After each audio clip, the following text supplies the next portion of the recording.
nor protect consumers or help workers.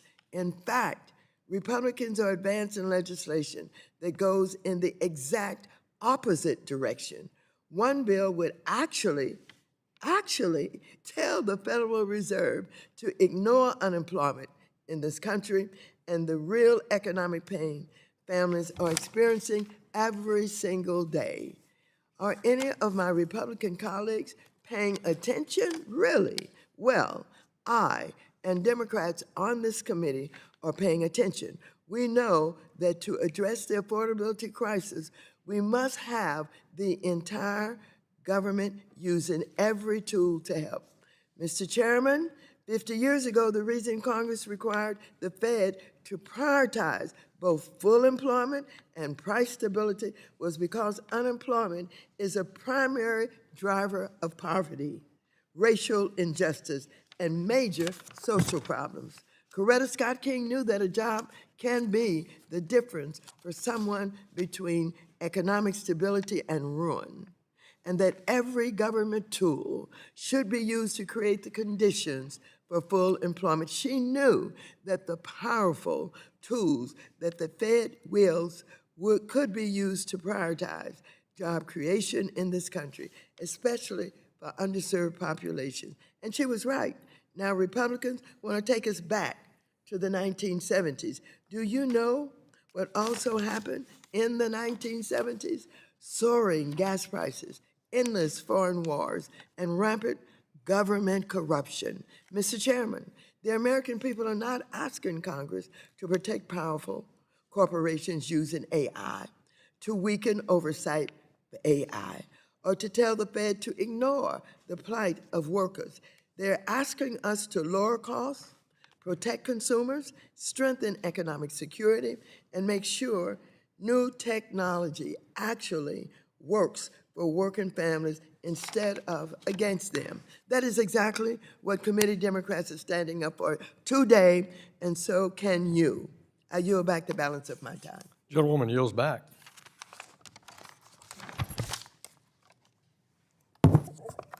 Ms. Presley, are you asking for a question or what?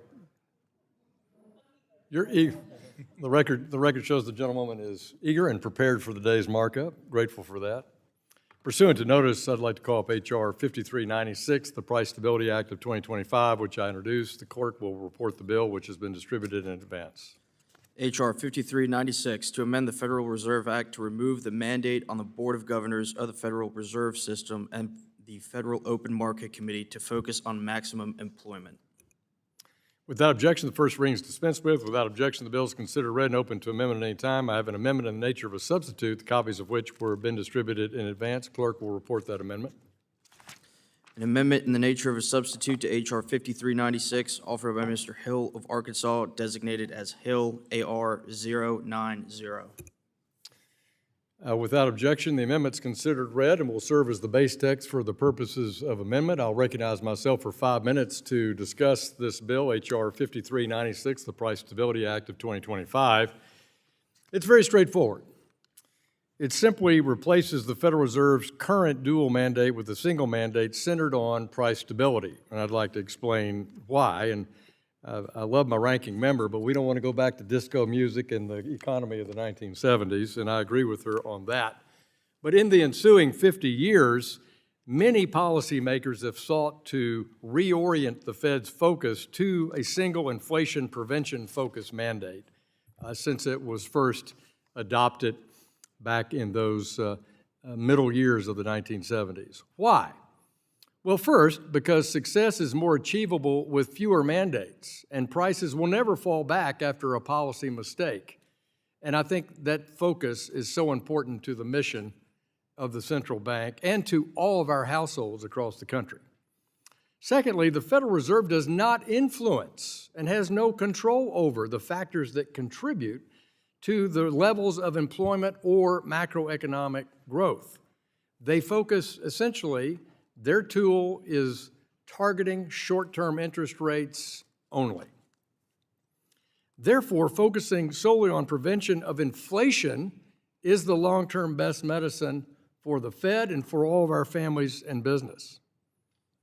But let me be clear. The single price stability mandate is in no way, repeat, no way anti-employment. Rather, a superfluous employment mandate sets the Fed up for failure. In the eyes of monetary policy, a maximum employment goal is nothing but a mirage, and we've seen that for 5 decades. But don't take my word for it. How about let's look at the Fed's own statements on longer-run goals and monetary policy strategy.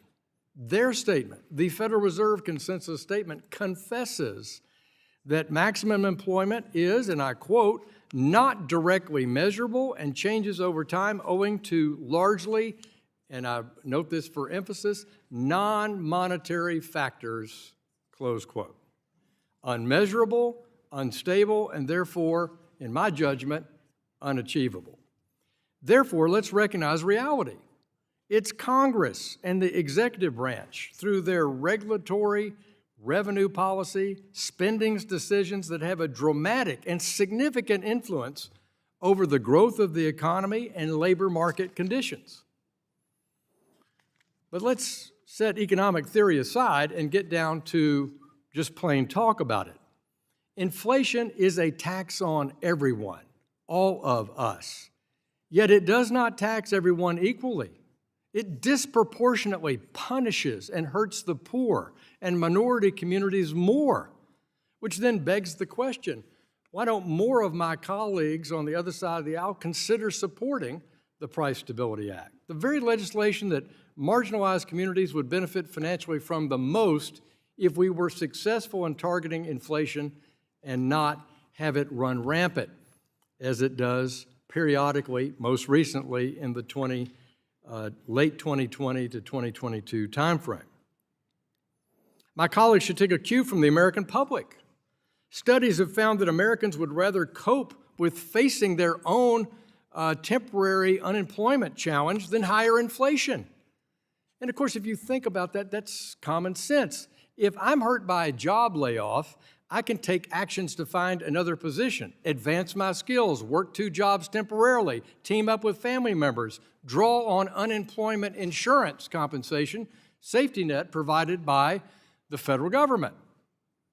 In other words, my personal actions can change the outcome. But with inflation, the opposite is true. No action I can take can offset the financial damage caused by a cost of living shock, whether it's due to the oil price shock of 1972 and the terrible policies of the Johnson, Nixon, and Ford administration that led to rampant inflation, or what we experienced coming out of the pandemic with a supply disruption, inflation, and too much federal spending and too lax a Federal Reserve policy. Don't believe me or my assertion? How about the Federal Reserve Bank of Minneapolis, President Neil Kashkari, a real-life example. A few years back, he met one of his district's local labor leaders who represents low-income grocery store and hotel workers. He told you, the labor leader said they preferred not to experience inflation. Inflation is worse than a recession, was his quote. So, no one wants unemployment or inflation, but I believe the Fed's tools can only prevent and fight inflation, not structural unemployment, and I yield back. Who seeks recognition? The ranking member. Thank you very much. I move to strike the last word. Recognized for 5 minutes.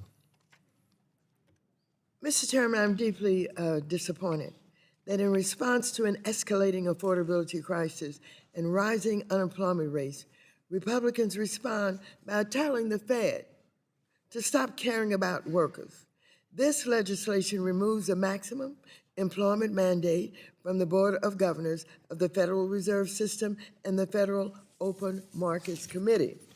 Maximum unemployment, or employment rather, has been part of the Fed's dual mandate since 1977 and requires the Fed to prioritize reducing unemployment while also maintaining stable prices. Coretta Scott King again championed this mandate because she knew that unemployment was a primary factor causing poverty and social problems and how it disproportionately hurt Black and brown communities. She knew that we have learned what we have learned for the past 50 years was that Federal Reserve's powerful monetary policy tools could be deployed to reduce unemployment while also maintaining stable prices. This was an important part of the civil rights movement, and not surprisingly, we haven't seen the large unemployment rates common earlier in our country's history, even as we have navigated pandemics and financial crises. Decades after establishing the maximum employment mandate and under Democratic leadership, unemployment remained at historic lows below 4% for the longest stretch in 50 years. However, now, after Trump's trade policy, unemployment is again creeping up to 4.3%, or 7.4 million people unemployed. Doing absolutely away the full employment mandate at this time is just foolish. Unemployment rates are higher for teenage workers at 14.4%, Black workers at 7.3%, and Hispanic workers at 5.0% in 2025. Now, Black women face the largest employment losses, especially for college graduates and workers in the public sector. The maximum unemployment rate serves America's workforce in a time of major instability. This bill clearly demonstrates Republican priorities, which do not include people who are struggling to make ends meet with high prices, working multiple jobs, and facing a difficult job market. If my colleagues really want to address inflation, they should go to the root cause.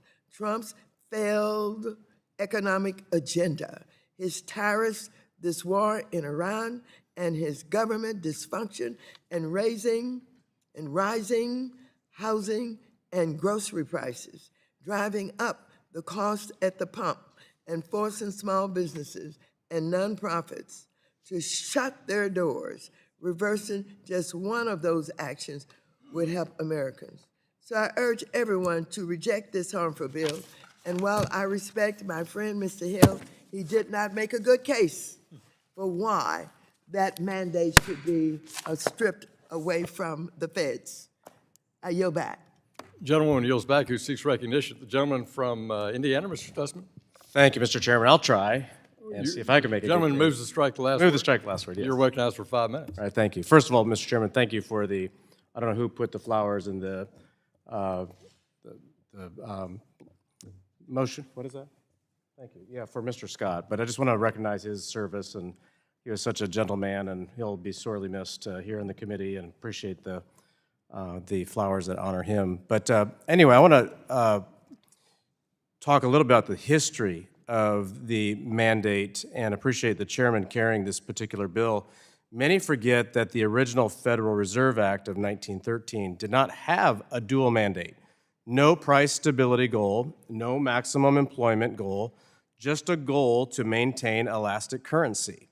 People also forget that the Senate originally had drafted the Federal Reserve Act of 1913 to have the Federal Reserve to promote a stable price level. In fact, since 1919, Congress has introduced at least 103 bills related to price stability.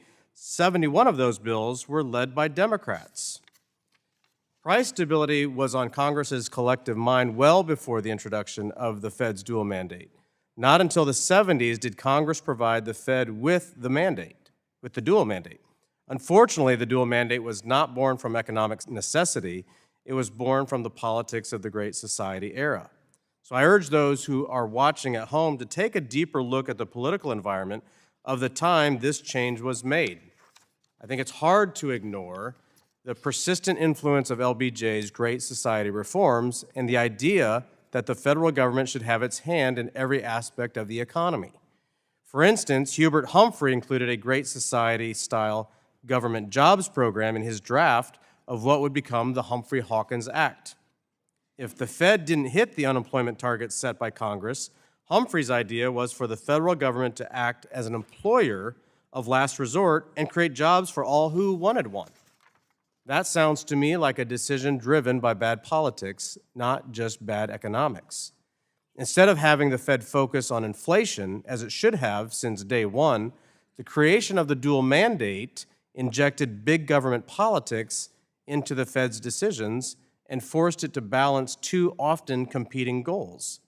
Even worse is that maximum employment itself cannot be directly measured and fluctuates over time as the economy evolves.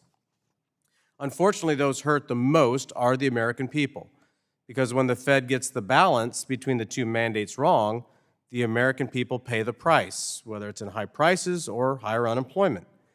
Back in 2015, I introduced legislation that would end this confusing dual mandate and return the Fed to its original mission of protecting price stability.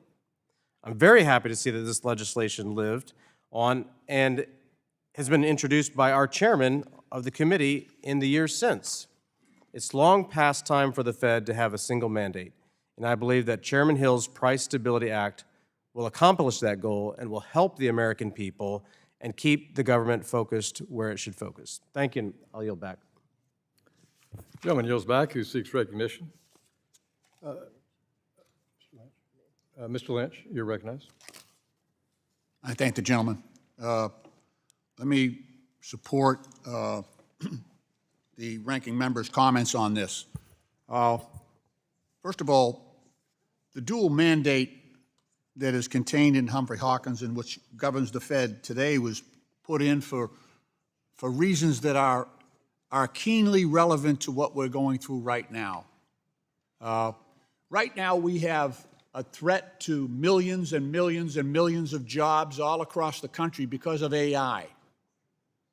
We're seeing driverless cars. There's probably over 1 million truck drivers that are employed right now that do long-haul driving, and with the improvements that are being made right now on driverless vehicles, those jobs are under threat. In the financial services industry, a lot of the back office jobs that we see in the business right now are going away as we speak. This is not the time to remove the mandate of full employment from the Federal Reserve. And as far as, and I have great respect for the chairman, I really do. He is a good man. But the Federal Reserve is our chief lender. And when we have seen high periods of unemployment in this country, the Federal Reserve pulls out its tool that is allowed to use because of the dual mandate.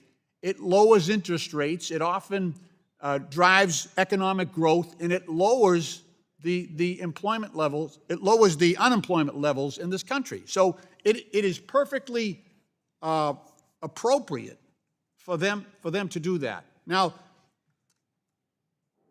the dual mandate also requires balance, price stability, looking at inflation, but in a corresponding way, looking at the ability of Americans to go to work. There are a lot of people out there in various industries. There are kids in college right now who are choosing their majors and wondering if it is worthwhile to go to college because they're afraid that the line of employment that they're looking at is going away. So this is a period of extreme uncertainty right now for people in the job market. This is the worst possible time for us to suggest to the Federal Reserve, forget about full employment. Forget about it's not your job. The other impact that this bill will have is, as we know right now, the Fed has very specific mandates because of the Humphrey Hawkins bill. While it has many jobs to do, the mandate from Congress to the Fed is focus on price stability, focus on employment. Those are very specific targets. Those are objectives. Those are goals. And it guides the Fed in their job. Right now, as it stands, the Federal Reserve priority is employment as well as price stability. What your bill would do is completely delete that. Full employment would no longer be a priority for the Federal Reserve. That is so reckless right now because of the risk on a lot of jobs in this country and around the world This is the worst possible time for you to be suggesting something like this, to remove the explicit goal of actually putting people to work. The Fed has powerful tools, and if you did talk to labor leaders and worker advocates around this country, they see that mandate as something that protects every American worker, not just union workers or non-union workers, every single worker, because the levers that the Fed controls in allowing businesses to get loans that are actually that allow them to invest and grow their business, that's all controlled by the interest rate that is set by the Federal Reserve Bank. So this is a terrible, terrible idea. This is one of the worst bills I've seen come up in a long time, not only because of its inherent object, but also because of the circumstances that we find ourselves in with so many millions and millions of jobs in this country right now at risk. This is not the time to tell the Fed that full employment doesn't matter. With that, Mr. Chairman, I yield back. Gentleman yields back. Who seeks recognition? Gentleman from California, Mr. Vargas. Thank you very much, Mr. Chairman. I move to strike the last word. You're recognized for 5 minutes. Thank you, Mr. Chairman. I agree with my Democratic colleagues, although I would agree with two things that my Republican colleagues did and said, and that is I want to thank you, Mr. Chairman, and of course, Mr. Stutzman, for recognizing Mr. Scott. The flowers you placed there, he was a beloved member of this committee, and thank you for recognizing him. We appreciate that. With all that being said, in 1977, Congress amended the Federal Reserve Act to give our central bank a dual mandate: maximum employment and stable prices. But that achievement was decades in the making, as the ranking member said. It began with FDR's 1944 State of the Union, in which he famously called for an economic Bill of Rights. It continued with President Truman signing the Employment Act of 1946, affirming that the federal government has a responsibility to promote maximum employment. And the civil rights leaders, including Coretta Scott King, as was mentioned once again by the ranking member, helped lead the fight to full employment goals in the Humphrey-Hawkins Act. Through the work of the civil rights and labor leaders, maximum employment became an equal pillar of the Fed's mandate. That equal footing, it matters. Most Americans don't experience the economy through the markets. They experience through their paycheck, whether they have one, whether they have a job. When working families in San Diego and across the country ask if the economy is working for them, they're asking, can I find work? Does it pay enough? Will I still have it next year? And of course, with all that we've heard with AI and all the other fear that people have out there right now because the economy is changing, this is a terrible time to make this change. A strong labor market gives workers bargaining power to ask for a raise, leave a bad job, or demand better conditions. And with labor markets weaken, Black and Latino families feel it most acutely. In April of this year, Black unemployment was at 7.3%, 7.3%, and Latino unemployment was at 5%, both above the national average of 4.3%. Any effort to eliminate the Fed's commitment to maximum employment will disproportionately impact working families. Now, we do, I think, Mr. Chairman, hear testimony differently, because I heard here the chairman of the Fed, Chairman Powell, tell this committee on July of 2024, and I want to quote, "My view has been that the dual mandate has served us well." And I agree. Congress established the dual mandate for a reason, and we should not do away with it now. I would also say that, Mr. Chairman, you asked us to, quote, take a cue from the American public. I think that we are taking a cue from the American public when they see the harm that's happening right now in the economy because of the policies of this administration.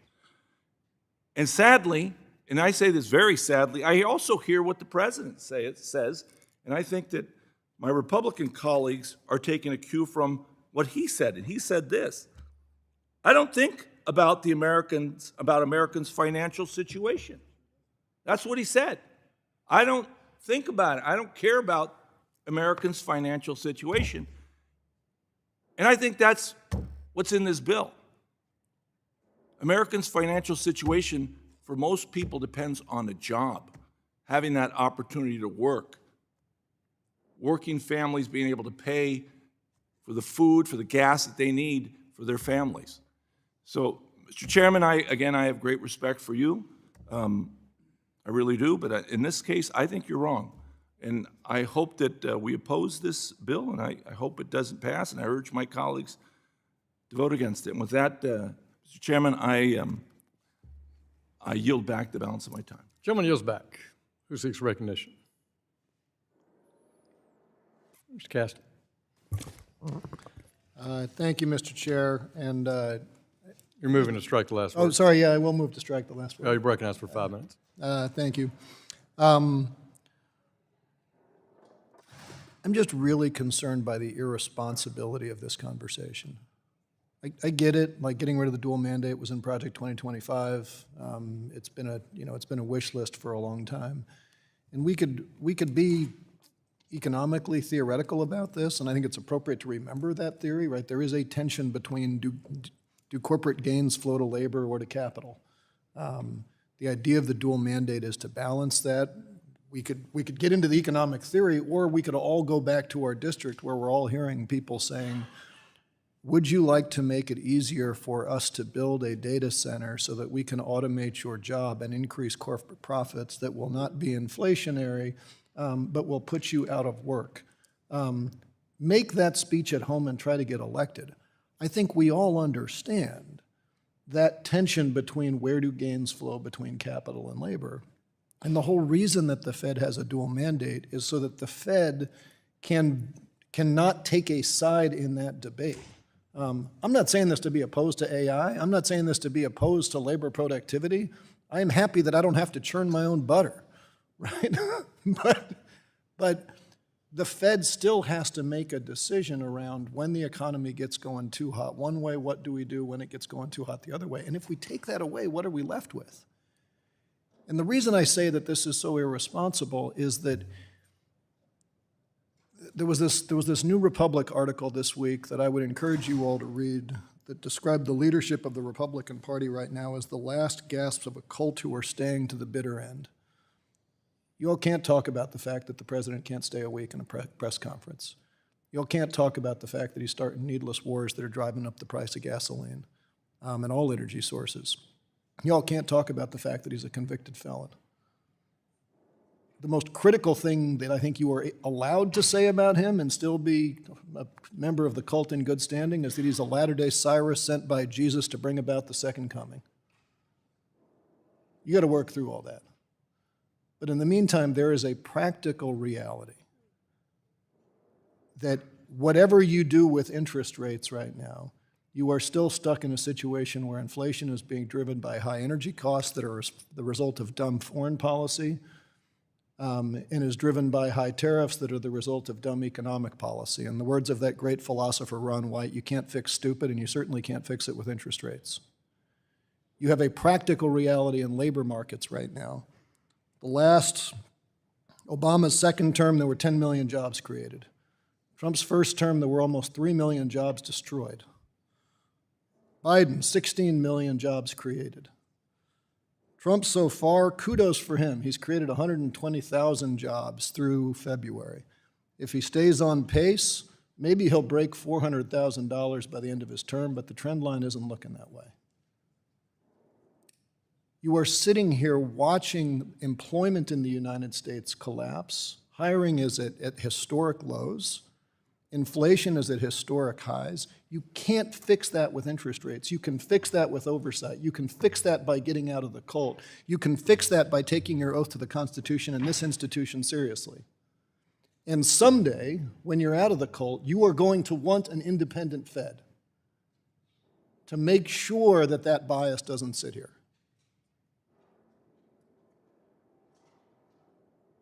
So I'm left saying, this is not complicated. There are a number of laws that were passed in the 1920s that you all really seem to like. Don't get rid of this one. I yield back. Gentleman yields back.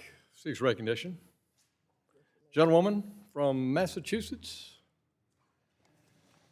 Thank you, Mr. Chair. Are you moving to strike the last word, or do you Yes, have an move- amendment at the desk, or what? Just looking to participate in general debate. Very good. Move to strike You're the moving to last strike the word. word. You're recognized for 5 minutes. Yes, thank you. Like Ranking Member Waters and my Democratic colleagues, I vigorously oppose this legislation to strip the mandate for maximum employment from the mission of the Federal Reserve. I mean, I never thought that my Republican colleagues would need a lesson on the importance of gainful employment and having a job.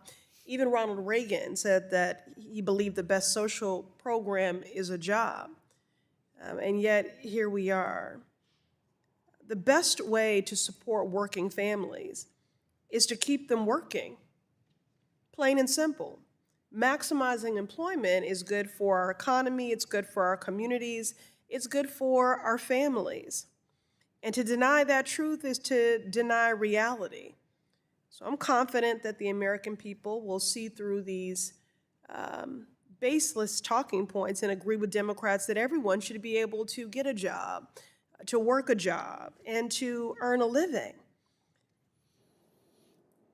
Work is pride, it's dignity, it's essential to survive, to thrive, to provide, even to dream.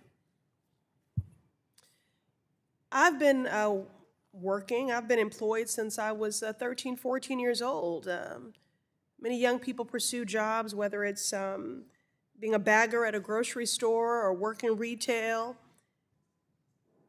not just for enrichment or for exposure, but because it is essential. I was working at the age of 14 to contribute to my household income. Or what of young adults, recent graduates from college or a trade school who want to save for a house or maybe even start a business one day? Or, you know, as a mother, I think about what it means to be able to see the light behind my child's eyes when I can provide them with a vacation or some gift that they've been begging for. And for our elders, increasingly so, under Trump administration and economy, retirement is farther and farther out of reach. And many of our elders have no choice but to work in order to pay for life-saving medication and to keep a roof over their head. So all this to say that having a job is not a statistic. It is essential. It is dignity. The dignity of work is transformational. That's what the Fed's mandate for maximum employment is about. This mission was not created in a vacuum. It dates back to the Great Depression and recognition that people should be able to earn a living, provide for themselves and their family. There was nearly unanimous support by Republicans and Democrats for maximum employment when the mandate passed Congress. The Federal Reserve Board of Governors is the only independent agency that works on improving employment. Some argue that this is the role of the Department of Labor, but in Trump's America, the Labor Department is a joke. We don't even have a Secretary of Labor right now. So the Fed's mandate is essential and always has been. During the Great Recession of 2008, massive job loss, the Fed stepped in to maximize employment. During the COVID-19 pandemic and record layoffs, the Fed once again pursued its mandate of maximum employment. And in this moment, we need the Fed to do more, not less. For months, I've been sounding the alarm about the current unemployment crisis. The unemployment rate has increased to 4.3% due to Trump's reckless policies like firing government workers, attacking small businesses. And when you analyze the data, Black unemployment specifically is at 7.3%. These are the worst rates we've seen since the pandemic. Black workers are the canaries in the coal mine. What happens to our community first happens to everyone next. So folks should take heed. People are looking for jobs. People want to work, but Trump's economy won't let them. Just last week, Fed Chair Jerome Powell announced the jobs numbers and said something my Republicans need to hear. There is little hiring going on. And for many Americans, it doesn't feel like a good labor market. So the solution to the current unemployment problem is not to tell the Fed to abandon the goal of maximum employment. The solution is to empower the Fed to do even more. Recent graduates deserve more. Having a job and earning a paycheck is a beautiful and essential thing. So I just want to say this to folks at home. In the midst of all of this anti-worker policies against paid leave, childcare, supporting tariffs, suppressing wages, to those who keep applying the jobs but still aren't hearing back, to those who are wondering how they're going to pay their bills without a paycheck, to those who are doing everything right, but the economy is rolled wrong, to those who know and appreciate the dignity of work. I see you. I'm fighting for you. And that is why I oppose this bill, and I urge my colleagues to do the same.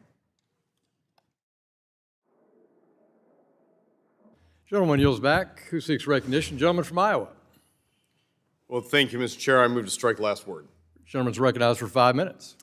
I think the chairman's bill speaks directly to the ability of the Fed to help in not only lowering our interest rates, but the job creation will follow. And as opposed to just talking points in this committee, I'm proud to hear that you actually have legislation leading to a fix towards this. So with that, I'd like to yield the remainder of my time to the chairman to walk us through the bill. I appreciate the gentleman from Iowa's help. I've been listening to this debate. I find it truly fascinating that some on the other side of the aisle somehow think that this bill is anti-full employment. Completely wrong. This bill is about stopping inflation from punishing every household. And I argue that the Fed's ability to influence maximum employment is not a reality. And Neil Kashkari, president of the bank in Minneapolis, agrees. Many former governors agree. And, you know, let's look at the world. This is not the standard of global central banking. I mean, most central banks focus on fighting inflation. Who had the worst inflation in the 20th century? The Germans. They have a single mandate. The European Central Bank, single mandate. Swiss National Bank, single mandate. Bank of New Zealand, single mandate. The Poles, single mandate. So this is not some out of thinking concept to fight inflation as the principal mandate of the central bank. My point is that that should be the principal mandate of the bank, and that these issues about influencing the level of employment, the maximum level of employment, all are impacted by decisions we take here in Congress in fiscal policy, regulatory policy. And my friends on the other aisle may talk about, well, what about those who have child care needs, those who have lower monthly earnings? But many on the other side of the aisle voted against doubling the child tax credit just last year. They voted against tax cuts for families here. And so this is not about maximum employment versus price stability. It's about the role in government to achieve that. And I argue that the central bank in our country's main mission should be fighting inflation, which is that punishing tax on all Americans and all business that's so disruptive and so helplessness creating. And that if you are for faster economic growth, more careers, faster employment growth, higher real wages, then you should have perhaps voted last year with House Republicans to lower income tax burdens on working families, double the child tax credit, lower regulatory burdens on business to create jobs. And in this committee, I must say that that theme has been bipartisan. Just yesterday on the House floor, we had a marvelous debate where Democrats and Republicans came together recognizing that if we want a vigorous economy with more careers, more jobs, more higher real wage growth, we should facilitate our Main Street community banks to tackle that with a lower compliance burden for well-managed banks. 4,000 banks Will the gentleman benefit. yield? I will not yield. I'm finishing my point, but I thank the gentlewoman. And so I just want to echo the comment that Mr. Caston of Illinois made, that you can't fix stupid with interest rates, I believe was his quote. I agree. You can't achieve maximum employment by relying, quote unquote, on a dual mandate in the Fed. That instead you need to recognize that if you want maximum economic growth in the country, that our regulatory policy, our tax policy, yes, our trade policy, our budget deficit policy, all those things influence that greater picture about maximum employment. And so I want to thank the gentleman from Iowa for yielding some time, and I yield back to him. Thank you, Mr. Chair. I yield the remainder of my time. The gentleman from Iowa yields back. Who seeks recognition? I have an amendment at the desk. The ranking member has an amendment at the desk. We'll pause while it's distributed.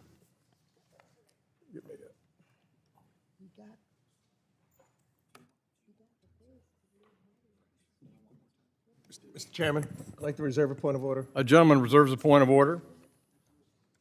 Mr. Muser reserves a point of order.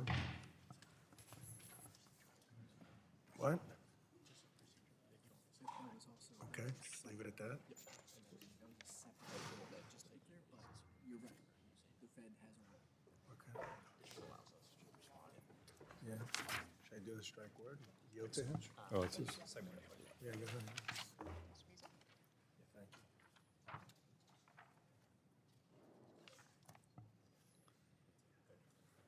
Clerk will report the amendment. An amendment to the amendment in the nature of a substitute to H.R. 5396, offered by Ms. Waters of California, designated as H.R. 539601. Without objection, the amendment is considered read, and I recognize the gentlewoman from California to describe her amendment. Thank you, Mr. Chairman. If we're going to be reforming the Federal Reserve, we should adopt reforms to strengthen the independence of the Fed, especially given the constant threats and attacks the president has launched on it. It is absolutely shameful the way the president has tried to take over the Fed, tried hard to get rid of Chairman Powell, just brazenly and openly wanted to take over the Fed the way he's taken over the Justice Department and the SEC and other agencies of government. So my amendment adds a sense of Congress supporting the independence of maintaining the Fed's independence, and that the Department of Justice is prohibited from opening an investigation into Federal Reserve officials without due process and designed to intimidate the officials into carrying out the president's wishes. I believe everyone in this room supports maintaining the independence of our central bank, the Federal Reserve. We know the evidence from other countries that when a central bank's independence is compromised, the economy often suffers from hyperinflation and massive price increases that hurts consumers. As I've said before, the Department of Justice's criminal investigation into Fed Chair Jay Powell was baseless, politically motivated, and an abuse of power from day one. And it was the unlawful attempt to fire Governor Lisa Cook. These and other actions were clearly designed to intimidate the leaders of the Federal Reserve and bend one of the most important economic institutions in the world to Trump's will. And while the Senate confirmed a new chair after Trump's DOJ was paused, this is far from over. Trump has not dropped his effort to remove Governor Cook or the bogus investigation of her mortgage files. And the threat to reopen the investigation into Chair Powell is still hanging over the Federal Reserve like a cloud, sending a chilling message to any Fed official who refuses to fall in line with this administration's political agenda. Let us be very clear. The Federal Reserve serves the American people, not Donald Trump. The administration must immediately drop all efforts targeting any Federal Reserve official, including the continued attacks on Governor Lisa Cook. And I urge members to join me in standing up for a strong, independent Federal Reserve that serves as a cornerstone of the greatest economy in the world and remains accountable to Congress and the American people, and support this amendment. Let me just say this. Everybody knows, Democrats, Republicans, people out there, knows that this president has brazenly taken over our agencies and wanted to determine the interest rates singularly by himself. Everybody knows that they have bent to the president his choices for the heads of these agencies, the Justice Department, the Federal Reserve, the SEC, on and on and on. Stop hiding the truth. Stop ignoring the truth. It is getting very irritating. And when you come talking about you want to do something about changing the mandate, is that what the president asked you to do? Are you following his orders? Because that's what he determines, that he wants to run all of these agencies. I am going to stop being nice about these issues. The fact of the matter is, your bringing this up today helps to focus on what this president is doing. I'm sick and tired of it. Americans are sick and tired of it. He does not own this country. He's the president of the United States of America. He does not own all of the federal agency. And what he has done to try to eliminate Powell is absolutely unconscionable. And we've got to stop it. We've got to stop this president from acting in this manner. And members of his party, I think it's time for you to step up to the plate and deal with this issue in a real way. And so you go after reform because you want to remove the mandate. Give me a break. That's not a real issue. Deal with what the president is trying to do to Lisa Cook and to Powell right now because he thinks he owns the Fed. He wants to determine interest rates. He doesn't give a darn about the Constitution of the United States of America. And so I ask all of the members on both sides of the aisle, step up and do what you were elected to do and defend these agencies, and I yield back the balance of my time. Gentlewoman yields back. Does the gentleman insist on his point of order?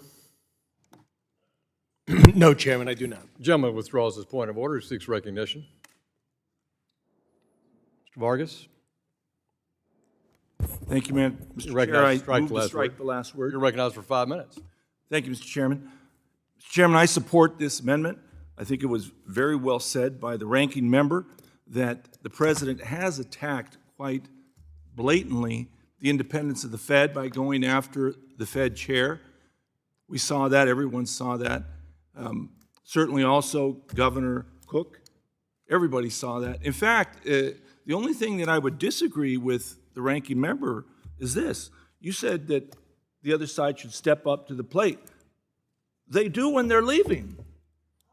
They do when they're leaving, not running for another office. I see the senator now on the other side saying what the president's doing, what his Department of Justice is doing, the Powell is wrong, and I'm not going to support anybody until they drop the criminal investigation. He somehow got courage when he was leaving because he's not running for anything else. He's not running for re-election. He's not running for another position.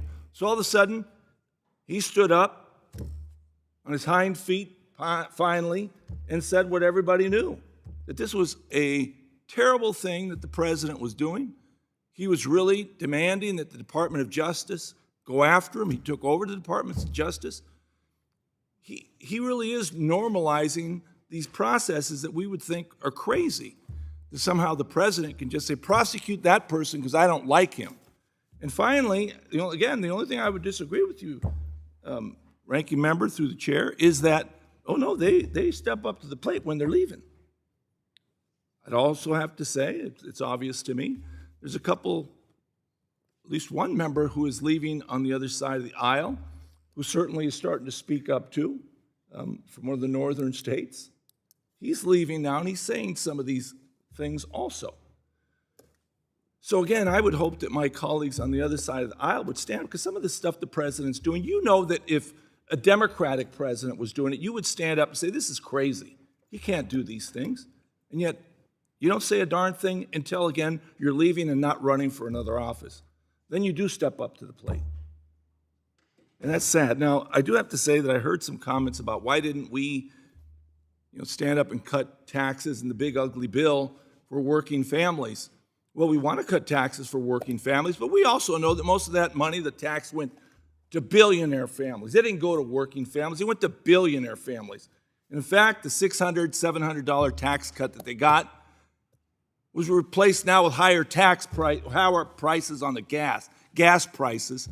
So all of a sudden, they don't have a break at all. That big ugly bill didn't do a damn thing for them. In fact, ask any working family in America, and they say, are you better off this year than you were last year? No, because the prices are up because of all the policies of this administration, of this president. So no, we didn't vote for that big ugly bill because we knew that all the good stuff went to the billionaire class and the scraps went to everybody else. That's why we didn't vote for it and wouldn't vote for it.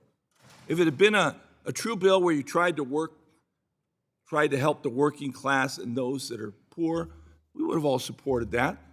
But we saw what this was. This was a smoke screen to give a working class $600, $800 cut on their taxes, and then again, charge them $1,000 more for gas the next damn year. So with that, I yield back, and again, I thank the ranking member. Will the gentleman yield? I do yield. Thank you very much. About Chairman Powell. Was he respected by both sides of the aisle in this committee? Chairman Powell. Did Yes. he work with both Republicans and Democrats equally? Yes. Was he respected for his work and the way that he handled himself? And didn't even Mr. Hill speak up for him? Yes, he did. And so Chairman Powell was everything that you would want in a chair of the feds. Yet, we don't have the members on the opposite side of the aisle strong enough to not only speak up, but to fight against this president and his takeovers on any agency. They've got to stop it. He's running the democracy. He's running this country. And so we still have a fight on Lisa Cook. Are they going to change their minds and do the right thing? I don't know whether they will or not, but let's keep on it. Let's not stop. Let's talk about the brazenness of this president and a lack of response from the Republicans who should be saying to the President of the United States, no, Mr. President, that's wrong. I yield back. I yield back to the gentleman. And I yield back to him. Gentleman yields back. Who seeks recognition?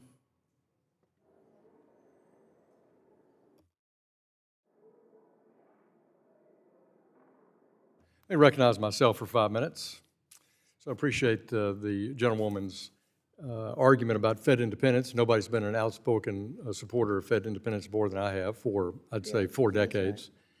And I would add, just on the particular nature of Mr. Powell, I'm not leaving office. I'm happily running for re-election, looking forward to serving as chairman of this committee next Congress. And I spoke up on January 12th, saying that it was wrong to have a DOJ investigation of Jay Powell, that he had done nothing criminal, and that the whole matter was a distraction to the economic policy of the United States and the oversight conducted by this committee. And I think I still stand by that comment. I'm grateful for Senator Tillis, who I wouldn't call it a northern state, but North Carolina, who did speak up. I'm grateful for his support and his role in the advise and consent in the Senate, and I look forward to serving with a Chairman Kevin Warsh of the Federal Reserve Board of Governors before this committee, just as we all were engaged with former Chairman Powell when the Senate takes their final decision. Let me say, the Fed is not immune from criticism, and Fed governors and Fed chairmen are not immune from criticism by the executive branch or the legislative branch, and we all know that. We all know that's absolutely true.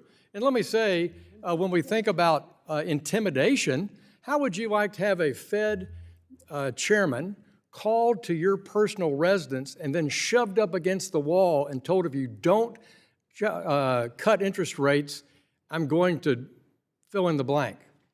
Lyndon Johnson, William McKesney Martin, 1960s. Yeah, he's dead. Lyndon Johnson's dead and Martin's dead. You're right, Madam Ranking Member. But the point is that there have been attempts by presidents in the past, Truman, Johnson, Nixon, Reagan, others, to criticize their Fed chairman, even the Fed chairs they appointed, because they disagree.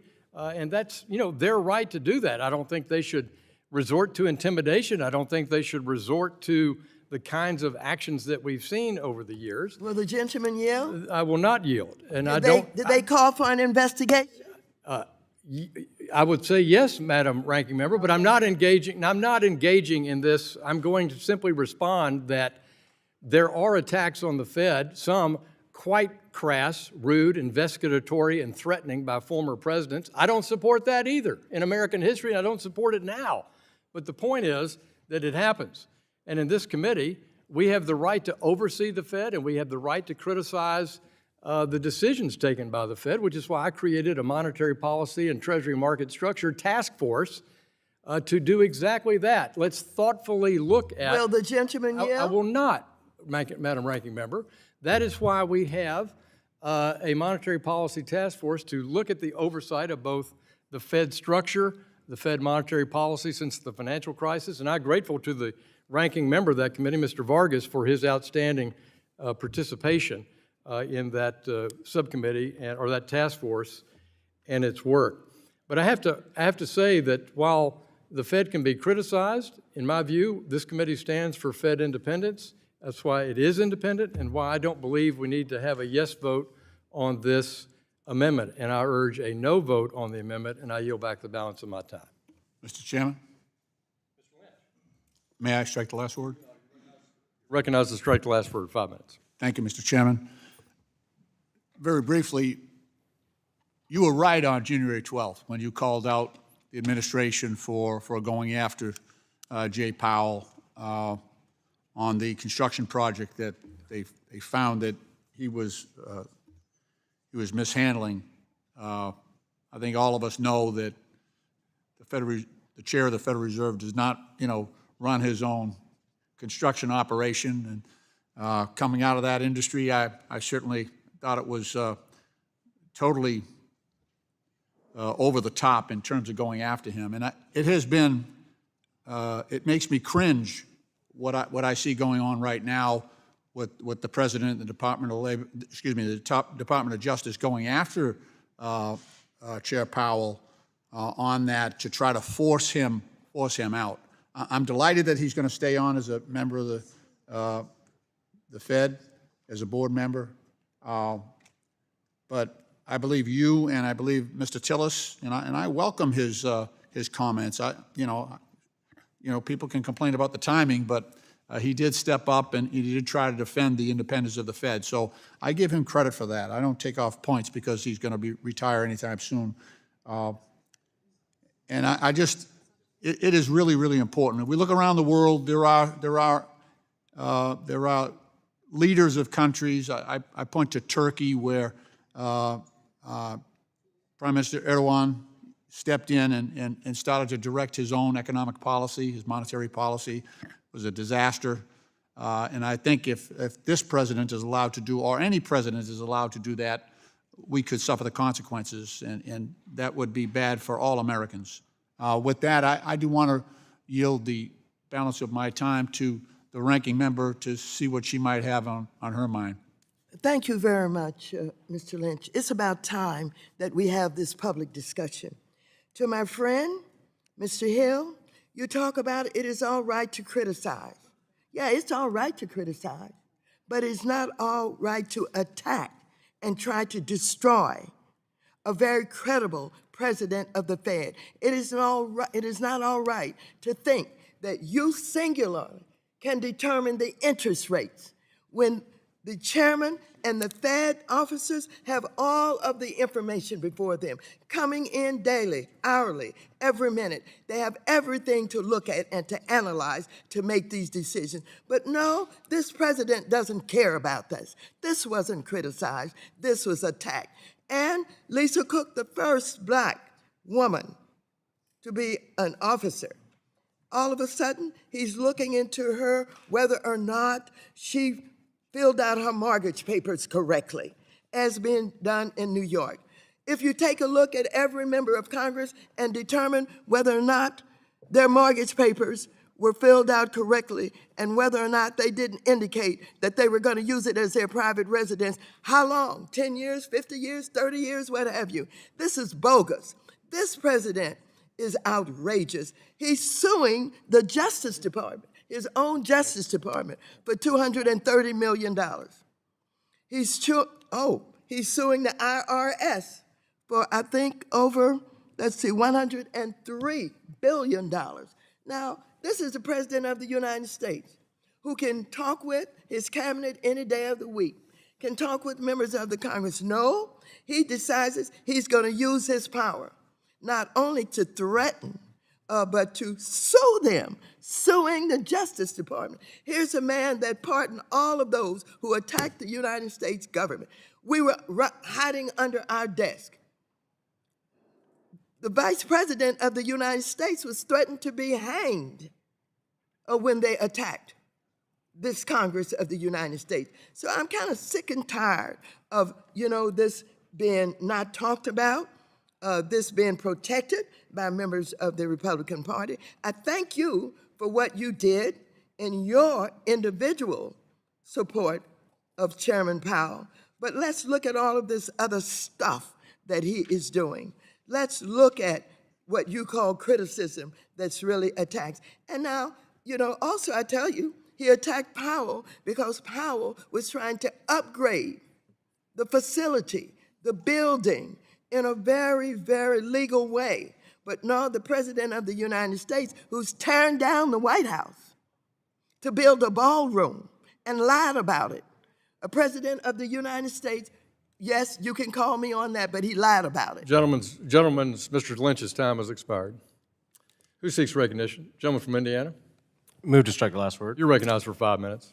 Thank you, Mr. Chairman, and I just want to, say a couple of things regarding, the presidents that voiced their opinion regarding policy that Federal Reserve chairs make, and I think it's important that presidents make comments because they're representing the people, and the independence that the Fed has is important to defend.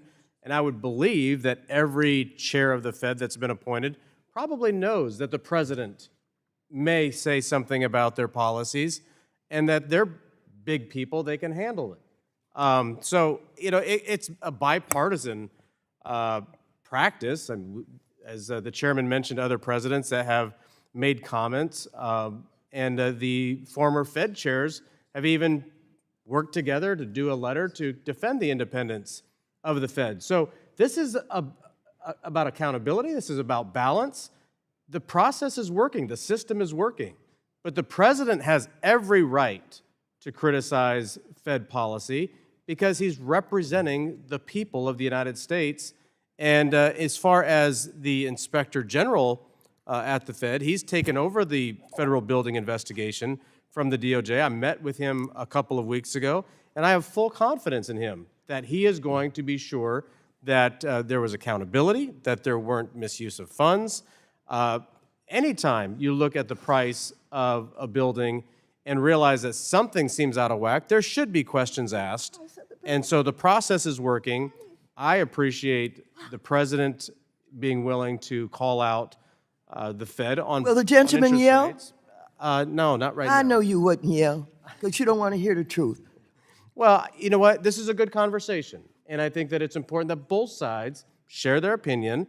But, as one of my colleagues said on the other side of the aisle, that, members of the Republican side leave Congress and speak poorly of the president. They probably just disagreed with the president to begin with, because I know that I was out of office and ran again because of what happened in 2020 and what COVID did to small businesses in my state and what President Biden's policies did to this country, the inflation that happened under President Biden, the cost of living that went up dramatically under President Biden.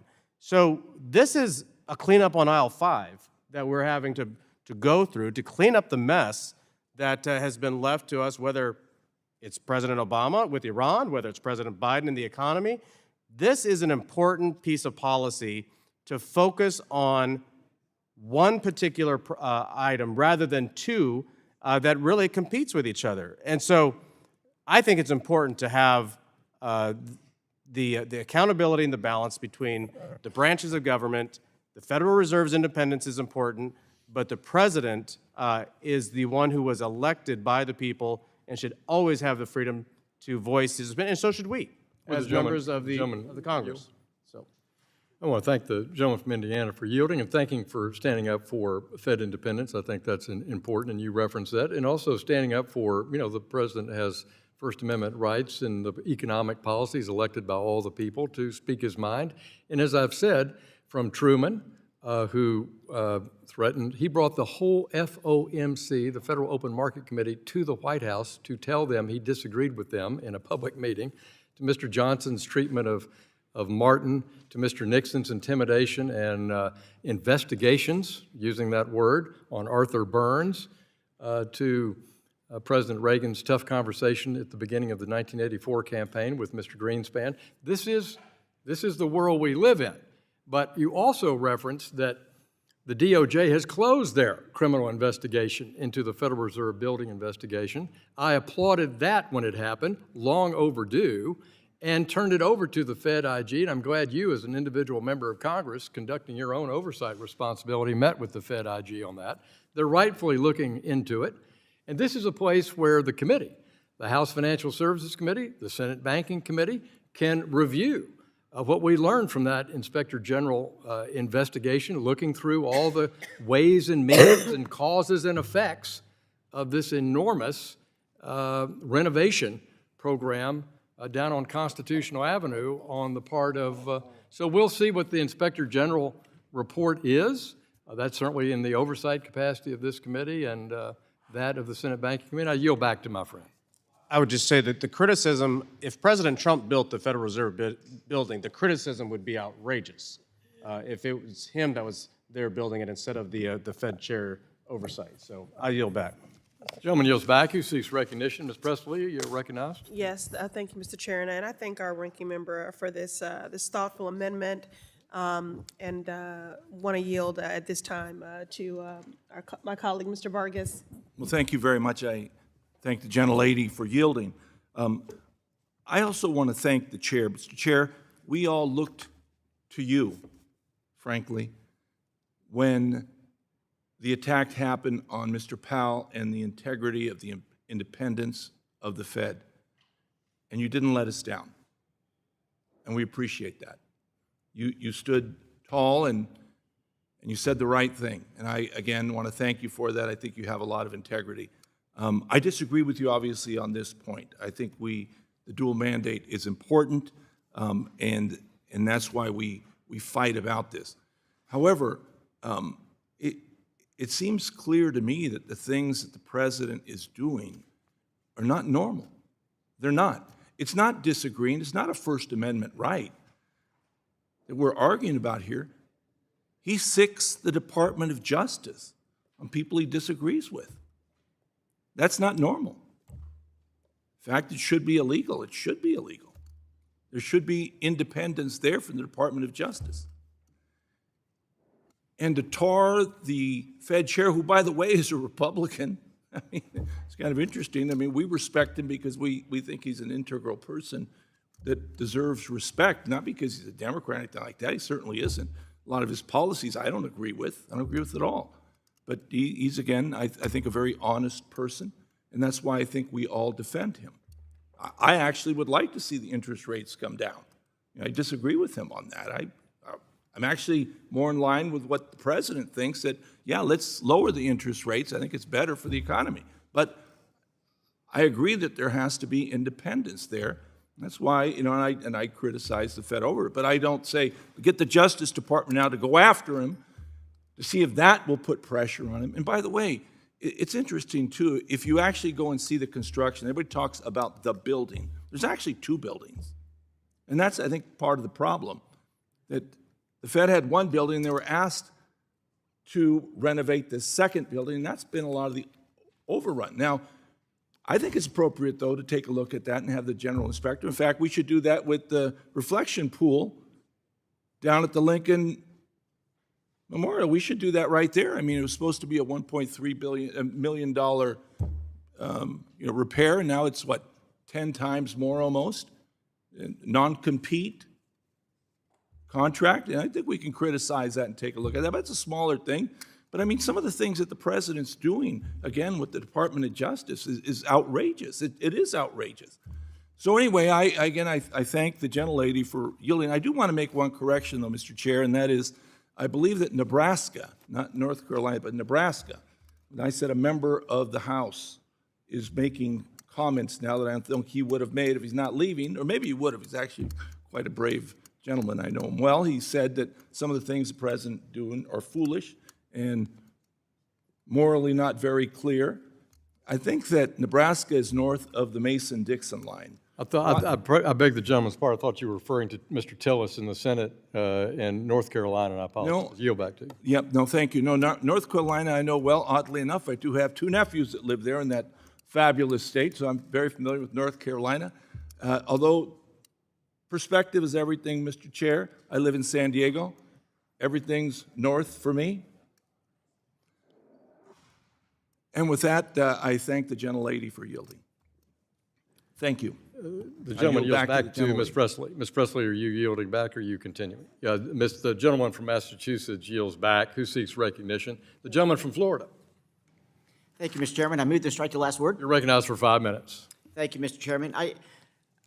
I'll just go back. I'm a history teacher by trade, and I think it's very important what the chairman has mentioned about President Truman, President Johnson, President Nixon, meaning both parties have been guilty of this scenario. But that said, I really want to emphasize one of the questions I actually asked the chairman of the Fed while he was here. And I asked him two basic questions. I said, did the government overspend during the Biden presidency? And he said, yes, that was one of the leading causes of inflation. He said it right before us. And everyone's agreeing how great he is. Well, that was his comment. Second thing I would add to that is that he admitted right here that they messed up on interest rates during those years. It's one of the reasons why inflation was also so high. And so I would go to that. And so the president criticizing the Fed board is welcome to politics. We're all playing it right now. The second part I would mention beyond this history lesson is the sense that Mr. Vargas talked about not being normal. Let's just recall what's happened. Mr. Vargas brought up the question about gas prices, and some of us were all struggling with that, no doubt about it. But I would also go back to history and saying, we got rid of the Keystone Pipeline just a few years ago. That would have lowered gas prices. We also got rid of 40% of our strategic oil reserve because we were playing politics during the previous administration. So the way that you reduce prices is not by playing politics, it's by increasing the supply of oil. And that's what we are attempting to do. The good news is we've gone from a little less than 9 million barrels a day to a little bit over 13 million barrels a day, and that's a positive sign. And when soon Venezuela will come on board, we'll see some additional relief there. And when this conflict ends, because every president of the United States since 1979 has said that Iran is a major problem, and yes, we're all struggling with high gas prices right now, but when this conflict ends, there'll be long-term gas relief. And just for our again, a history lesson here, in the summer of 2013, adjusted for inflation, oil was $147 a barrel. 2013, you can decide who was president then. 2022, $147 a barrel. And so let's put this in, again, historical perspective where we're at. We all hate high gas prices. We all hate high interest rates. And guess what? We all play politics. But what we're trying to do here is get to the chairman's point, which is there is dramatic overspending at the Fed. We look more closely at it. Since then, the investigation has ended. But that's a logical thing to do. And it's the same logical thing to do to use the oversight committee to look at how dollars are spent on both sides of the administration. So, and finally, I would just say to Mr. Vargas, he brought up a lot of issues about taxes. The other party happened to be in power. I wasn't in office, but I was a history teacher, and I used to teach this in the classroom. They had the opportunity to lower taxes exclusively on tips, overtime, and Social Security. That didn't happen. So the sense of opportunity for tax relief is always there. And the good news is when you put money back in people's pockets, they do wonderful things to do it because they earn it. And so I'm very confident that we as a committee, which is so impressive, we work on a bipartisan basis. And it's just a shame we have to get in this back and forth today as opposed to working on the policies that the chairman is looking to pursue. And with that, Mr. Chairman, I appreciate your thoughtful debate today, and I yield back. The gentleman yields back who seeks recognition. The gentlewoman from Texas, Ms. Garcia, you're recognized. Thank you, Mr. Chairman, and I want to speak in support of this resolution, and it just completely baffles me that there seems to be so much discussion against this, and that, Mr. Chair, I totally respect you, but for you to urge your colleagues to vote no makes no sense to me. I think we should do everything humanly possible, especially in this committee, to protect the independence of the Fed. And yes, I agree, everyone has a chance to voice an opinion. We all can do that as members of Congress and senators, and even the fellow in the White House can. But what he's doing is not voicing an opinion, he's attacking the chairman of the Fed. He's attacking its very independence, which is at the heart of our keeping our economic policies in place. There's constructive criticism, and then there's destructive criticism. There's this thing about this president that, frankly, I don't think should be condoned. It is not normal. This is not the world we really should be living in. Hearing the attacks on Chairman Powell, hearing the attacks on our member Cook, and just getting the Justice Department to do an investigation. It's fine now to say, oh, well, the Attorney General will decide. Well, but who urged them to do it? Who ordered them to do it? That's the real question. And, and while I'm at it, as a former judge and a lawyer, we need to protect the independence of the Justice Department because it has been weaponized to the nth degree. So I voiced my strong support for this amendment. And with that, I want to yield the remainder of my time to the maker of the amendment, our ranking member, Maxine Waters. Thank you very much, Ms. Garcia. I appreciate your yielding. Let me tell you, when we have the opportunity, we should take it to talk about the issues in a way that we understand and we know what is going on. Share information with the public and raise questions about anybody in government that we want to raise questions about. Today, this bill before us is about one of the mandates. Well, I take the opportunity to say, yeah, let's talk about the Fed. But in addition to the mandates, I want to talk about the attack on the Fed's independence. The Federal Reserve must be independent. The president or no member of Congress should be able to undermine the Fed chair and tell them what they must, should, and better do about interest rates. And the president of the United States didn't even talk about public policy as much as he said, I want to run it. I want to fire you. We were very, very fortunate that the president of the Fed said, you're not firing me, I'm not going anywhere. And he threatened the Fed, but because there were enough on the Senate side, and you, even Mr. Hill, who stood up for him, then the right thing was done while a new Fed chair was being nominated and voted on by the Senate. But in talking about the President of the United States and wanting to take over everything, I've pointed out what he's doing with the Justice Department and with IRS. But let's talk about him trying to find something wrong with the development and building that the Fed president was doing in order to increase the possibility of the work that has to be done from the Fed. He is now asking us for $1 billion for the West Wing, is it the West, East Wing? East Wing, that he is tearing down. He lied. He said that it was gonna be donations that was gonna build it. He wants a big, beautiful ballroom. He wants us now, after not coming to us, asking or even talking about it, he wants us to come up with $1 billion because he thinks he's a king. He thinks he can dictate to us. I'm sick and tired of it. And for those members who vote $1 billion for this president to tear up and rebuild the White House, I know that you're going to have to take a lot of criticism for that. And so the Fed must be independent. We must open up what this president is doing to try and run the Fed. It's not only the interest rates, it's not only the mandates, it's everything. He has no respect for Congress whatsoever.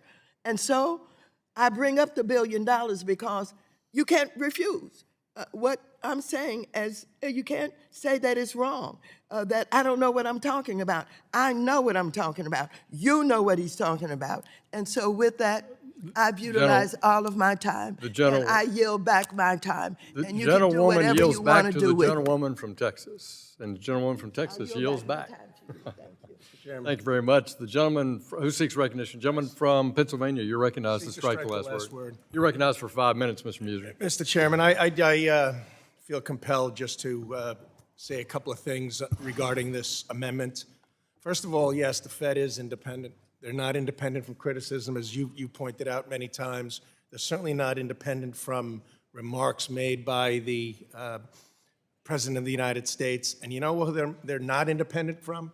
They're not independent from me or my constituents. The Fed works for the taxpayer. They're not independent from the American people.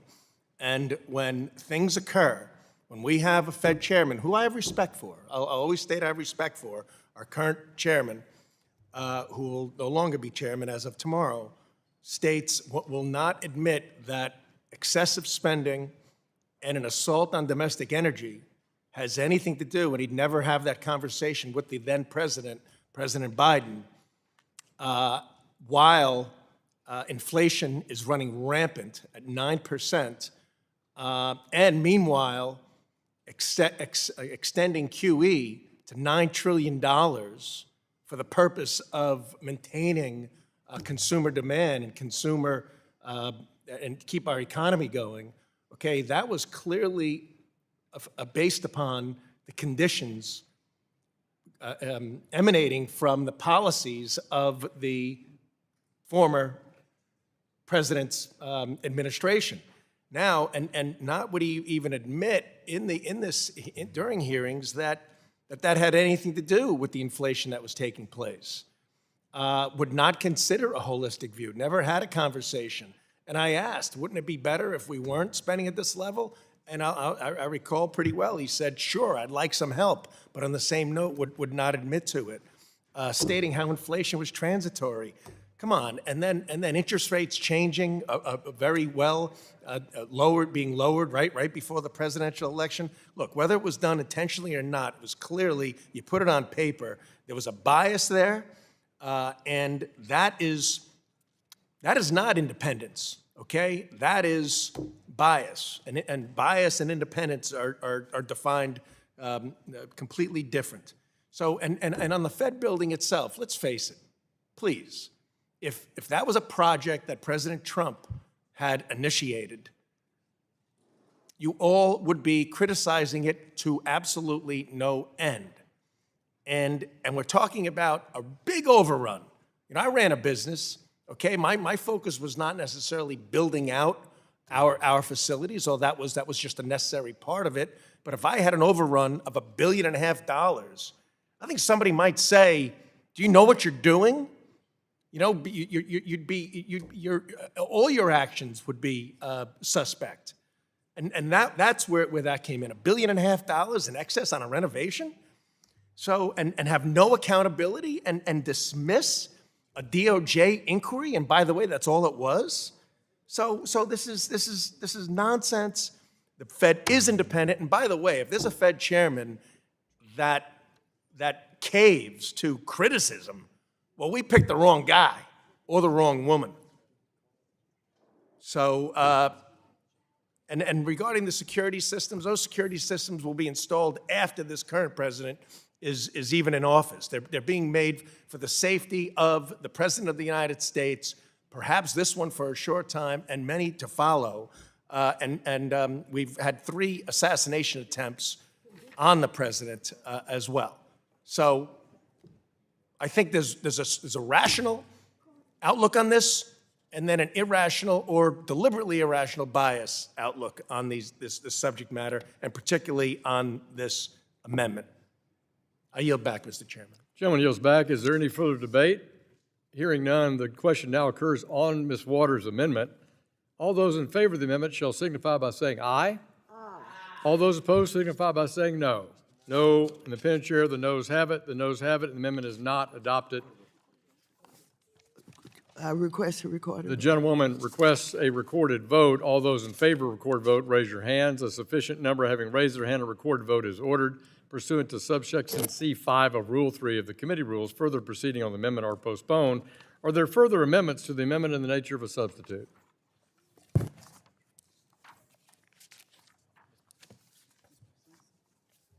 Sorry. Yes, I have an amendment at the desk. The gentlewoman from Massachusetts has an amendment at the desk. We'll pause while it's distributed. Gentleman from Indiana? Gentleman from Indiana reserves a point of order. Okay, I'll be ready.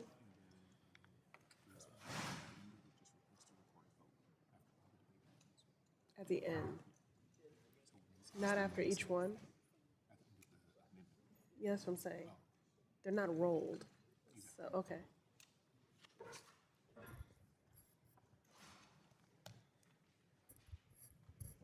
Thank you.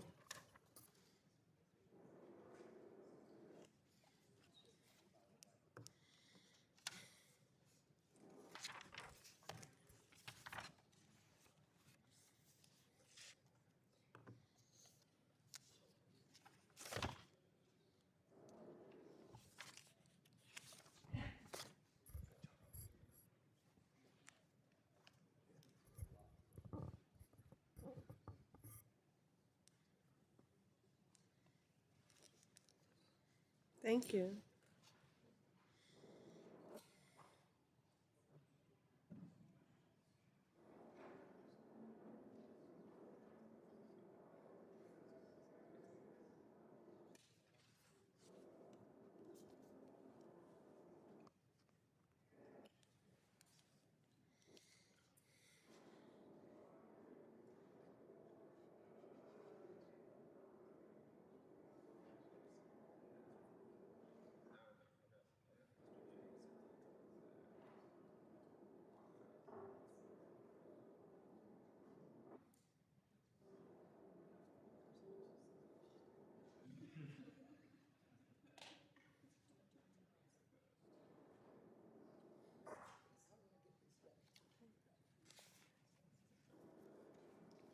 I'm not going to need 5 minutes for this.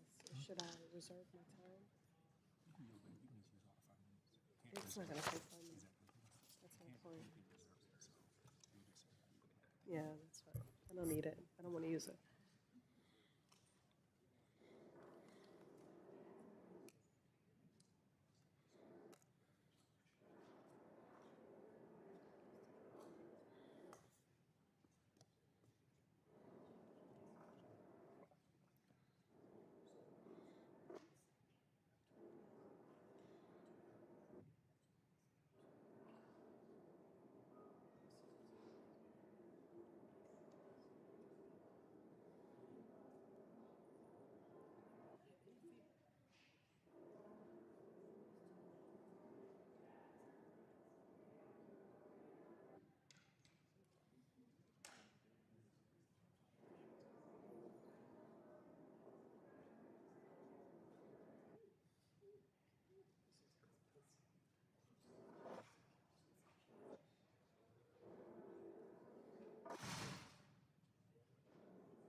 The clerk will report the gentlewoman from Massachusetts amendment.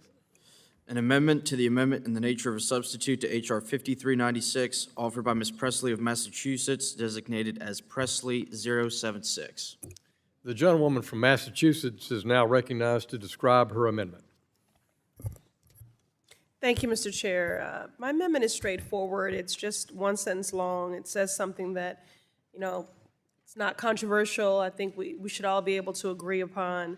Nothing in this act, my amendment reads, may be construed to prevent the Board of Governors of the Federal Reserve System and the Federal Open Market Committee from taking action to increase employment.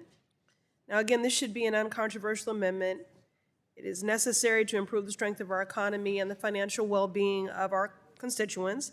For decades, the Fed has studied the labor market and used its research to make fiscally sound decisions. There are nearly 10,000 documents on the Federal Reserve's website dealing with unemployment. The economic analysis coming from the Fed is valuable and relied on by Wall Street, state and local governments, international economists, and in fact, this very body. But this bill would destroy that infrastructure, stop the research, and weaken our financial system, unless we make it clear that the Fed can continue this work. And my amendment would do just that. Now, I represent the Massachusetts 7th Congressional District. It's an institution that boasts many institutions of higher learning, elite institutions of higher learning. We have countless economic scholars, and I also have, almost a dozen high schools in my district. And whether you were to talk to a high school student or an economic scholar at one of those higher ed institutions, if you were to ask any of them, should the government address the unemployment rate, if that's something that we should be doing, the answer would be yeah. So, everyone knows that full employment matters and is essential for the health of our economy, but this bill is an attack on that infrastructure and is also an attack on our common sense. So I urge my colleagues to vote yes on my amendment and ensure the Fed can continue its work to lower unemployment. I yield back. The gentlewoman yields back. Does the gentleman insist on his point of order? Gentleman withdraws his point of order. Who seeks recognition? Gentleman from Indiana, you seek recognition? Yes, move to strike the last word. The gentleman's recognized for 5 minutes. Thank you, Mr. Chairman. Nothing in this legislation forbids the Fed from taking action to increase employment. But it signals to the Fed that Congress wants the Fed's primary focus to be price stability. Financial stability and employment benefits follow price stability.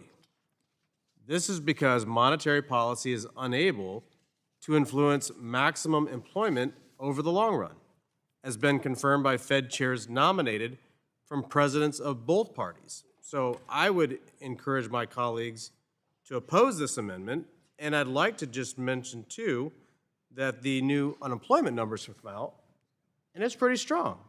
President Trump is doing what it takes to be sure that there is full employment.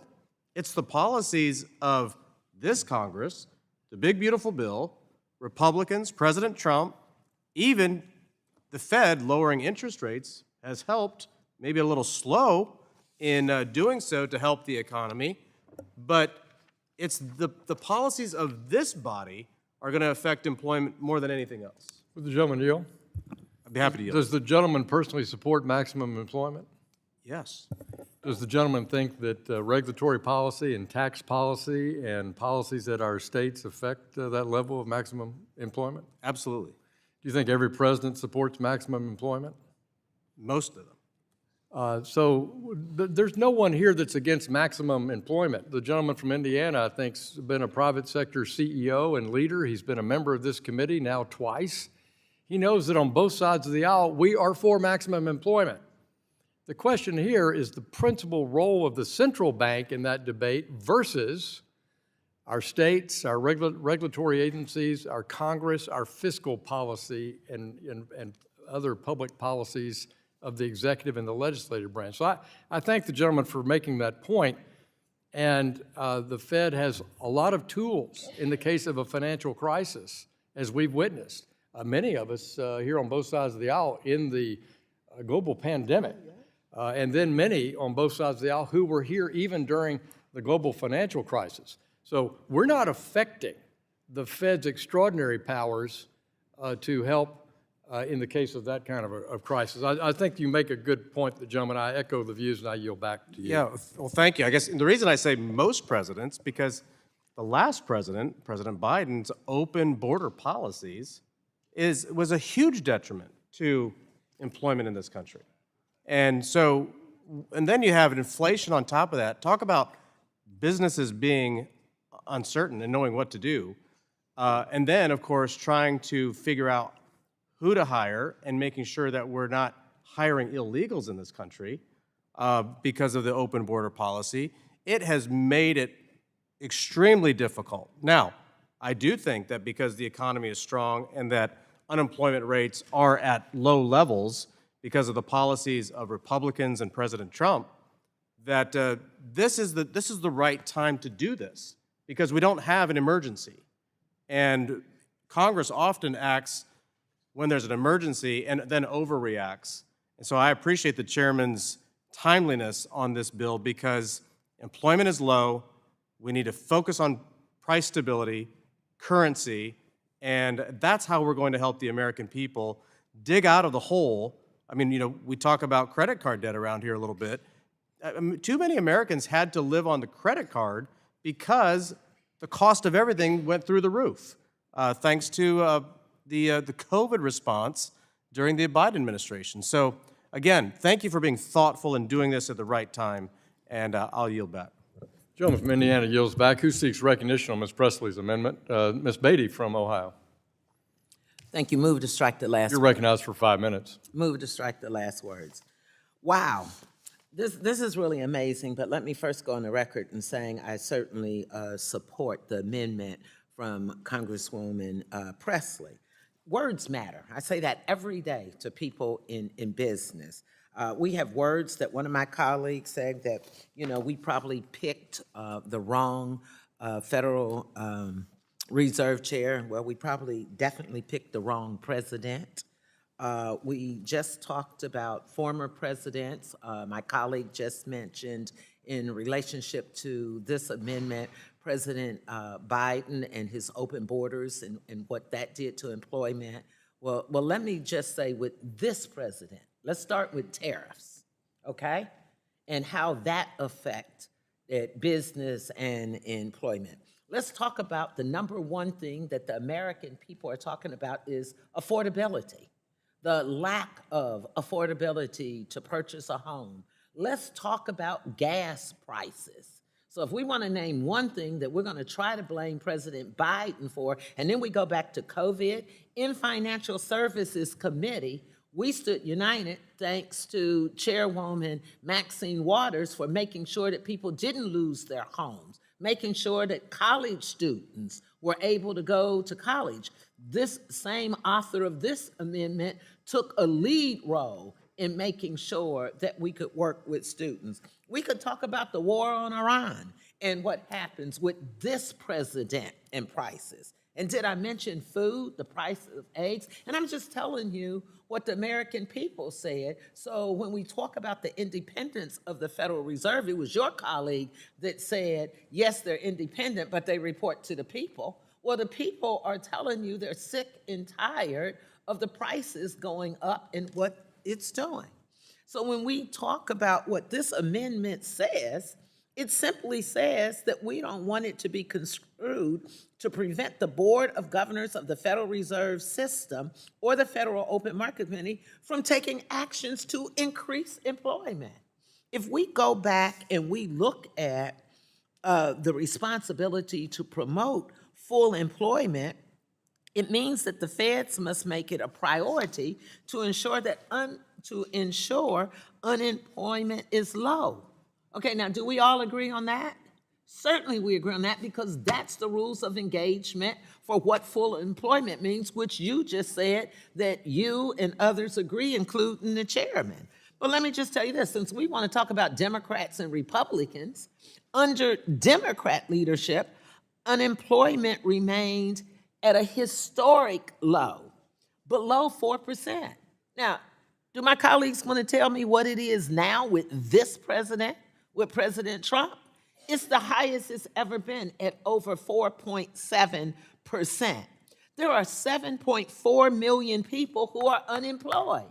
How dare us come here and talk against Congresswoman Presley's amendment that tells us it should not keep us from taking action to increase employment. The American dream is what? To have a job, to be able to buy a house, to prepare for your children. And as my colleague just reminded me, it is on full life support.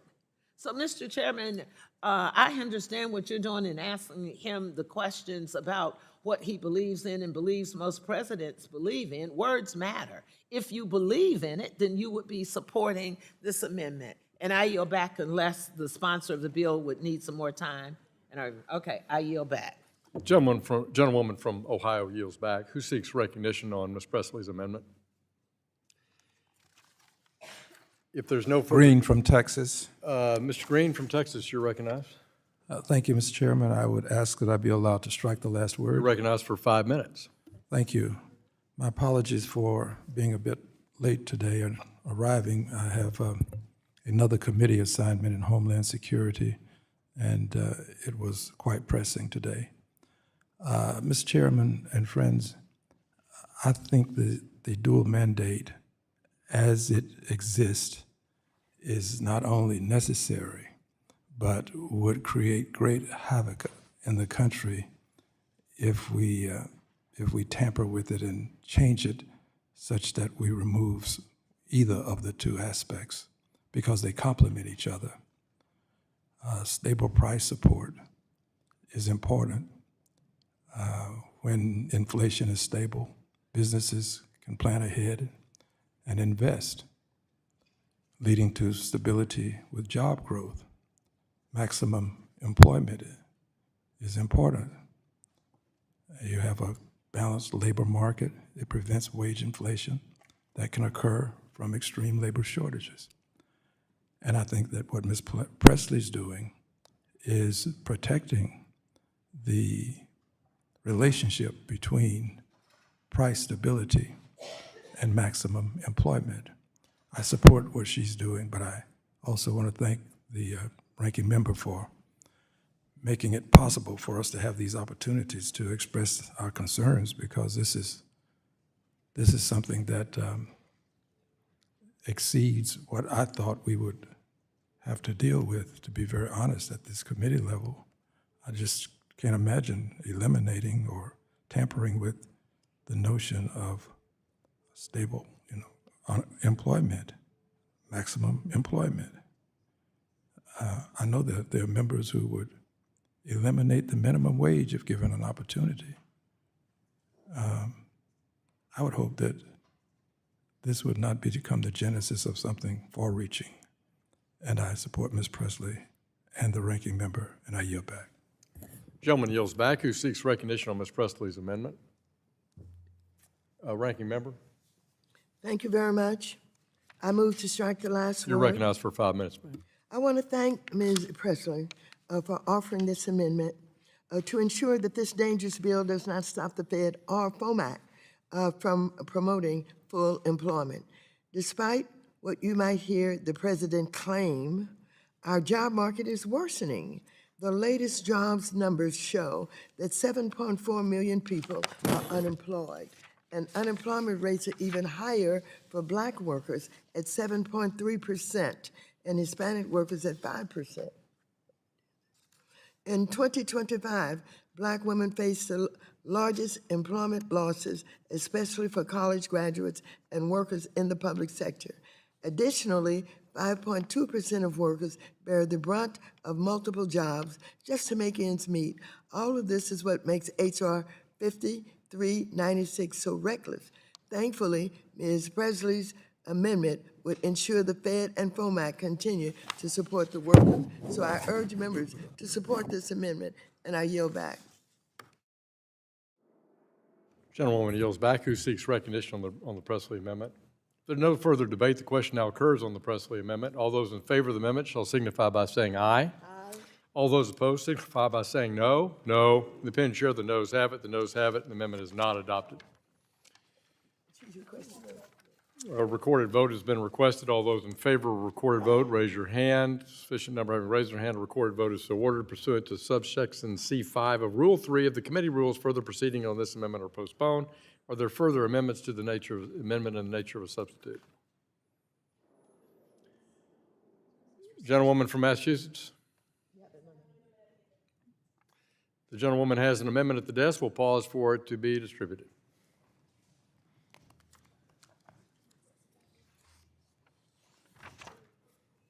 The gentleman from Indiana reserves a point of order on Presley Amendment number 2.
Clerk will report the amendment.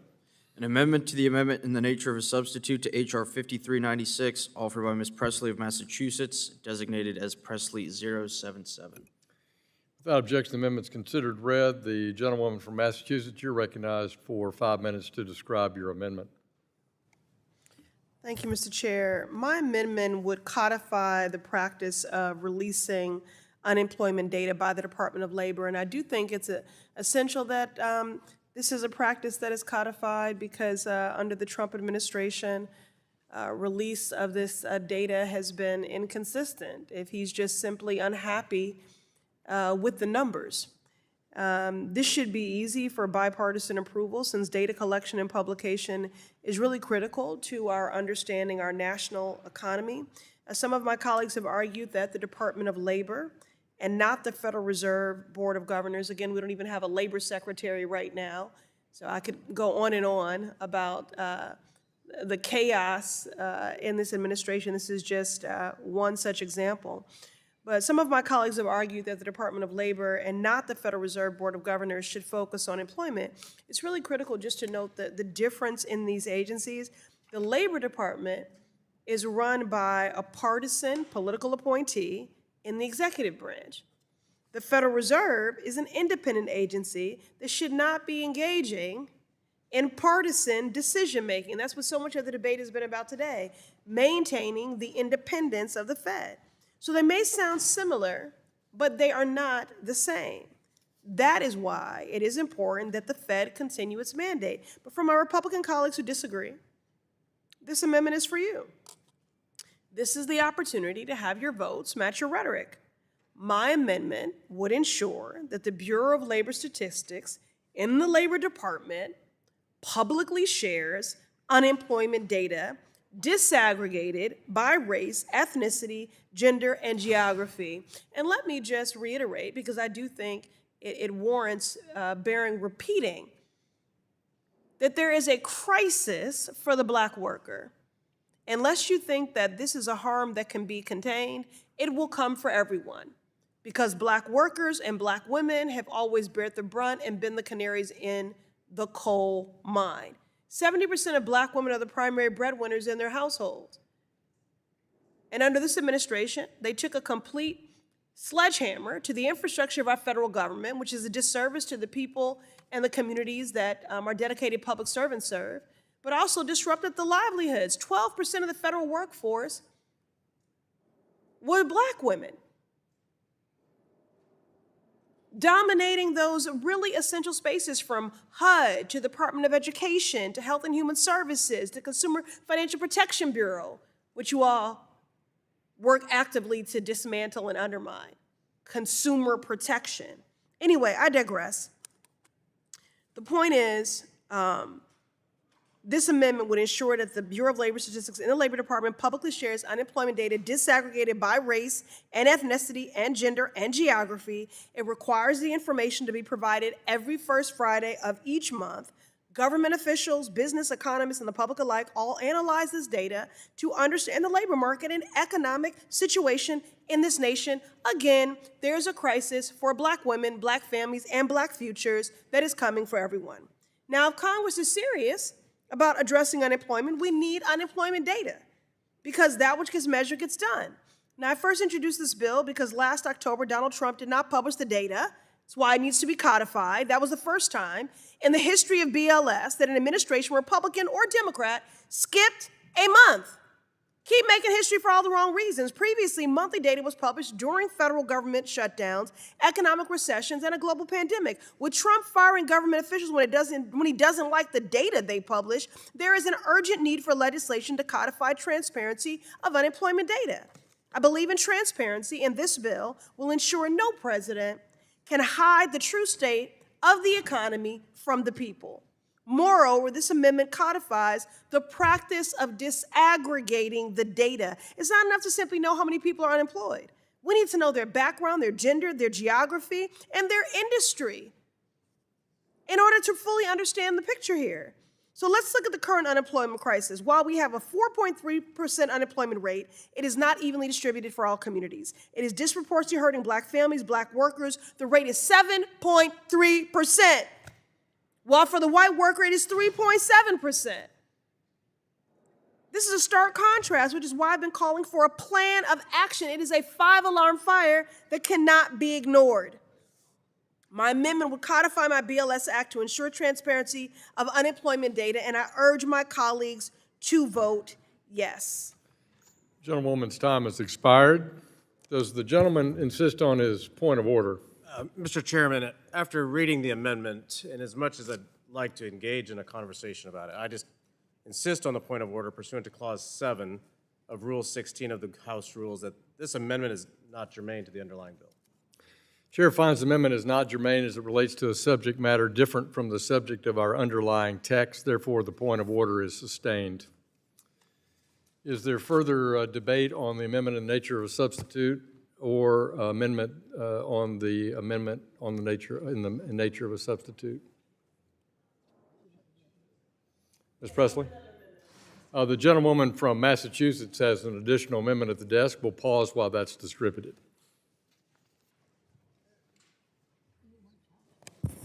Mr. Chairman. Gentleman? Reserve a point of order. Gentleman from Indiana reserves a point of order on the Presley amendment.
Clerk will report the amendment, please. An amendment to the amendment in the nature of a substitute to H.R. 5396, offered by Ms. Presley of Massachusetts, designated as H.R. 539603. Without objection, the amendment is considered read, and the gentlewoman from Massachusetts recognized for 5 minutes to describe her amendment. Mr. Chair, my amendment is straightforward and uncomplicated. I agree with my good friend and colleague, Congresswoman Beatty, that words matter. Certainly the titling of bills matter. So it would correct the title of this bill so that the people who elected us know exactly what we are voting on. Just like you had that fraudulent, big, beautiful bill, which was really big and ugly, a big betrayal of a bill. Let's name these things accurately. Because given the data that I just shared, 4.3% unemployment rate, not evenly distributed for all communities, disproportionately hurting black women, black families, black workers. The rate is 7.3%, while for white workers, it's at 3.7%. Now, I don't want anyone's livelihood disrupted. No one. But we have to acknowledge the disparate impact here. It's a stark contrast. It's a 5-alarm fire. I do wonder if those numbers were reversed, were white people unemployed at twice the rate of black people, would Republicans care more? But that's a question I know you're all not ready to answer, so let's get to the titling of this bill. This bill is cleverly titled to deceive the public. I truly must give it to the Republicans because you all are adept and skilled at branding to make a bad thing sound like something good. We all know about the so-called One Big Beautiful Bill, which is nothing more than an ugly attack on working families and government services like SNAP and Medicaid. It gave large tax breaks to corporations, let the record reflect, while taking money from actual people. It gave billions of dollars for ICE to arrest innocent people, to kill citizens, to terrorize our communities. That law is deeply unpopular, and it is harming every person that calls this country home. But Republicans still call it the One Big Beautiful Bill. Well, this legislation follows that pattern. Currently, it is titled the Price Stability Act, but it does nothing to help stabilize prices. Does this bill help the Fed control inflation? No. Does this bill get rid of Trump's tariffs? No. Does this bill confront the affordability crisis? No. This bill is only one sentence long. Republicans are directing the Federal Reserve to stop working towards maximum employment. It's a sad day for our economy when Republicans in Congress are against people having jobs. Again, the best way to support working families is to ensure that they keep working. This bill will force the Federal Reserve to ignore the unemployment rate, which has risen under Trump, the mass firings of government workers, and the tariffs stopping businesses from hiring, and the Iran war raising costs have created this economic slowdown. Since taking office, unemployment has increased. Economists refer to this moment as low higher. The Fed chair even just said last week there's effectively no new net job creation. Republicans, you want to close your eyes, you want to put your fingers in your ears, you want to ignore the problem, but we need to be honest with the American people and let them know the truth. This bill is not about price stability. It is about ignoring high unemployment.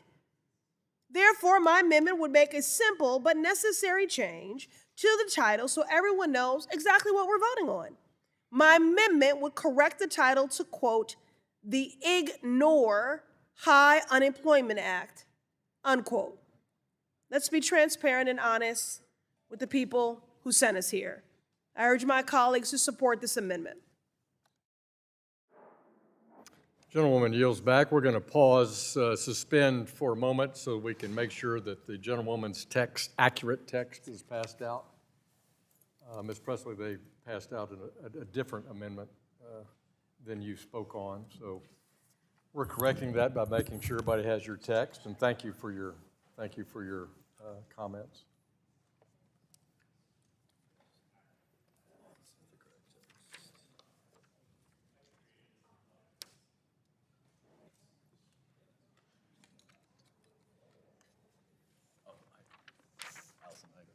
I distributed.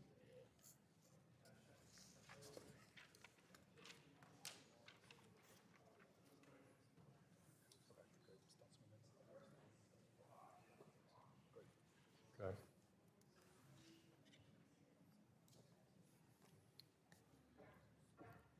All right, the proper text that accompanies Ms. Presley's remarks has now been distributed, and I ask the gentleman from Indiana, do you insist on your point of order? No, sir.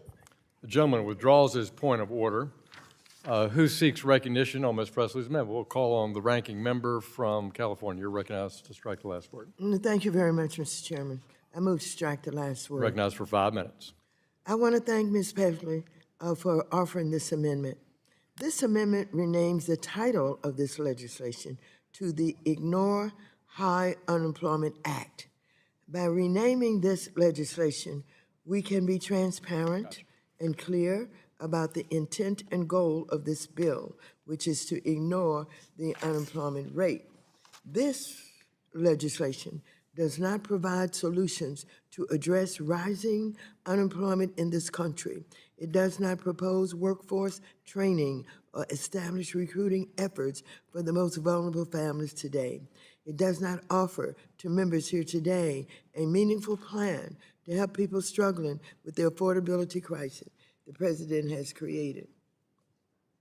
As a matter of fact, the president has said, and it was recently reported, I think even today, that he does not have time to pay attention to Americans' concerns about the economy. That's not the exact quote, but it is essentially what he said and what he meant. He said he's dealing with the Iran war, so he doesn't have time to deal with this affordability crisis. Instead, HR 5396 directs Fed to ignore unemployment and removes the few tools the Fed has to help struggling Americans. I urge members to support this amendment. Gentleman yields back. Who seeks recognition? The gentleman from Indiana. Move to strike the last word. You're recognized for 5 minutes. Thank you, Mr. Chairman. I want to speak on this amendment, which I agree with the gentlelady that words do matter. But I want to point out a couple things, because this amendment says that this act may be cited as the Ignore High Unemployment Act. And it's true that Congress does put titles on bills that are meant to explain to the general public what the bill pertains to. And one that I would point to that was said one thing but did another was the Affordable Care Act. Mr. Chairman, I'll tell you, healthcare is not affordable today for the American people. In fact, it's one of the biggest complaints I hear about from my constituents back home, that most of them have high deductibles, high premiums, and healthcare is not affordable. In fact, I'll give you an example. I went to get an MRI done a couple of weeks ago, and I go in to pay my bill, and the lady said it's $1,750. I about choked. And then she pointed at another pamphlet and said, but if you use that program, which won't apply to your deductible, it's $750, which is still, okay, I can handle that.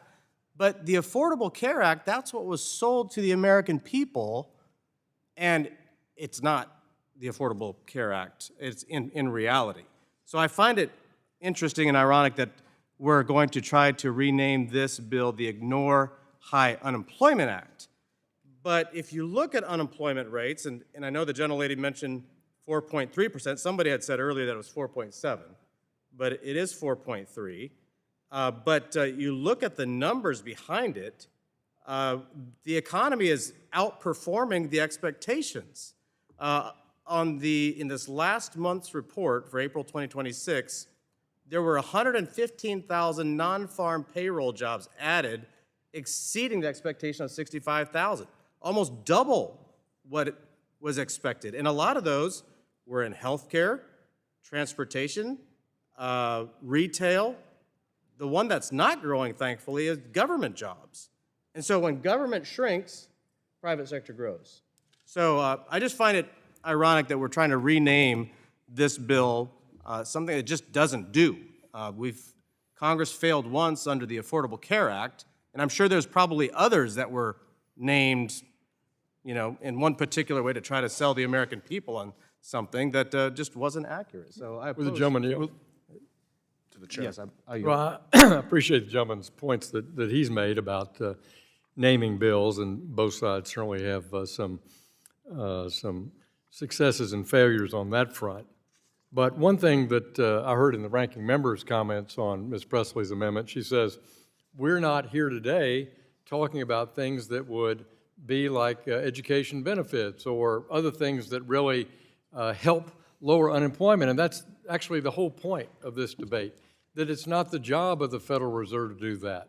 The Federal principal job should be making sure inflation doesn't decimate our families' net income, their savings, their investment opportunities, and take away their choice. That's the jurisdiction of the Fed. That's the jurisdiction of this committee. But I encourage my colleagues on both sides of the aisle, support tax policies that increase real wage growth, like President Trump proposed in the big, beautiful bill last year. Support regulatory reforms that lower the cost to increase faster economic growth, like members on both sides of the aisle in this committee have done routinely over the last year.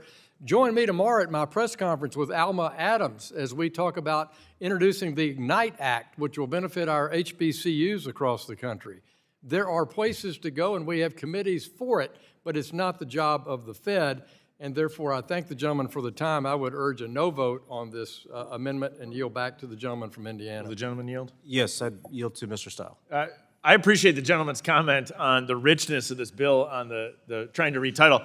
The chairman's bill is perfectly named, the Price Stability Act, because it says the Fed should be focused in on price stability. And of course, there's a new name suggestion, but I'm not surprised. The other side of the aisle is quite clever on the doublespeak on naming bills. My colleague from Indiana references the Affordable Care Act, but we could think of Build Back Better, which did no such thing. We could think of the Inflation Reduction Act, which unleashed inflation. We could think of the For the People Act, which gutted election integrity. The list goes on. Mr. Chairman, our colleagues on the other side of the aisle are quite clever on doublespeak, on trying to deceive the American people on what's actually in a bill. I commend your title for this bill because it's actually what it does. The Price Stability Act of 2025 is about price stability and making sure that the Fed does that mandate. I would urge my colleagues to oppose this and appreciate my colleague, Mr. Stutzman, for pointing out the laundry list of doublespeak that we have in some of our Democrat bills, unfortunately, many of which have become law. yield back. Thank you, and thank you for the addition of those titles. Quite ironic. So thank you, Mr. Chairman. We'll yield back. Gentleman yields back. Is there further debate on Ms. Presley's amendment? Seeks time. If there's no further debate, their question now occurs on the Presley amendment. All those in favor of the amendment shall signify by saying aye. Aye. All those opposed signify by saying no. No. Independent chair, the noes have it. The noes have it, and the amendment is not adopted. Gentlewoman. Gentlewoman requests a recorded vote. Those in favor of a recorded vote, raise your hands. A sufficient number having raised their hand, a vote is ordered. Pursuant to subsection C5 of Rule 3 of the committee rules, further proceedings on the amendment are postponed. Are there further amendments in the nature of substitute? The gentlewoman from Massachusetts has an amendment at the desk. We'll pause while it is distributed.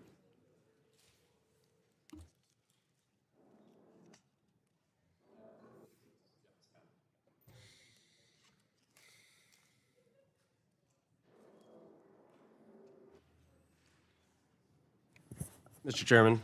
Gentleman from Indiana. Reserve a point of order. Gentleman reserves a point of order on this Presley amendment.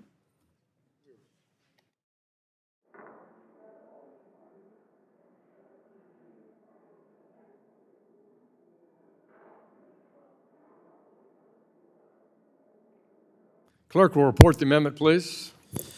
An amendment to the amendment in the nature of a substitute to H.R. 5396 offered by Ms. Presley of Massachusetts. This is H.R. 539603.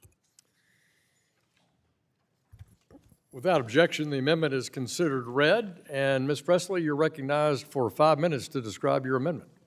Thank you, Mr. Chair. I hope this is something we can agree on in a bipartisan fashion. There actually used to be a bipartisan task force on artificial intelligence that I was appointed to along with Congressman Lynch that has been dissolved. But I hope that we can agree on this. My amendment would require the Federal Reserve to study the impacts that artificial intelligence is having on employment. Now, when I'm in my community, when I'm in my district, and I'm sure this is the case for every member of Congress here, the impacts of AI are brought up. There are some who are excited, but many that are terrified. They're terrified about the way AI is transforming our lives. They're terrified about its impact on the future of work. So at a time when the unemployment rate is rising, this amendment is critical to ensuring that no worker is left behind by the adoption of AI. Technology advancement should supplement and enhance what workers do, not replace them. People need to be able to make a living and do work that is meaningful to them, but not just that. Real workers play an important role in making sure technology is not discriminatory, maintaining a human connection to fields like human resources, healthcare, education, financial services, and much more.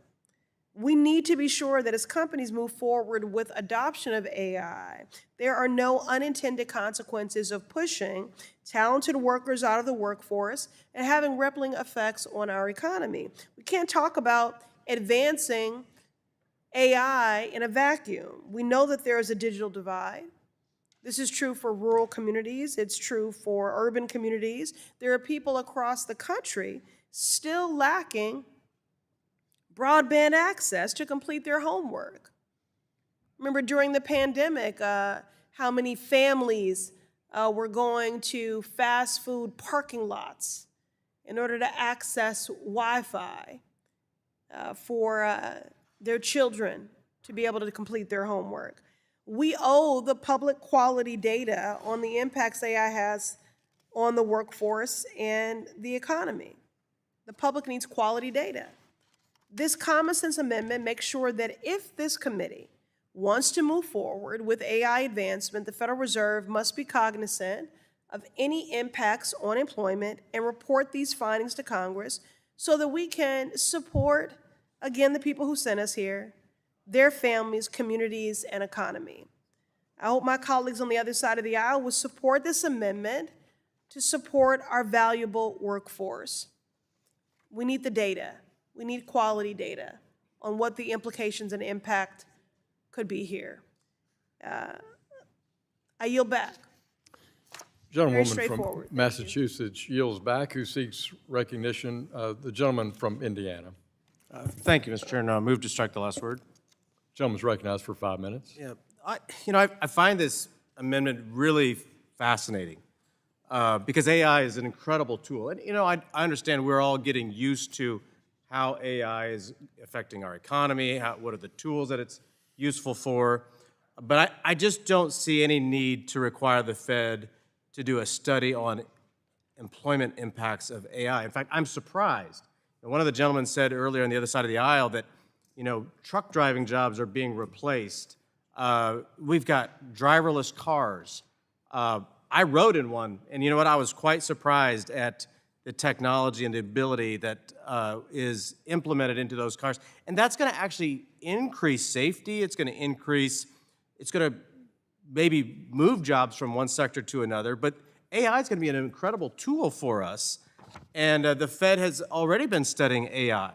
So there's already being studies done by the private sector and others, and it's already showing that AI is not disastrous on unemployment. In fact, we're already seeing that in employment numbers, they keep going up, and that's with the wall being built, the border being secure.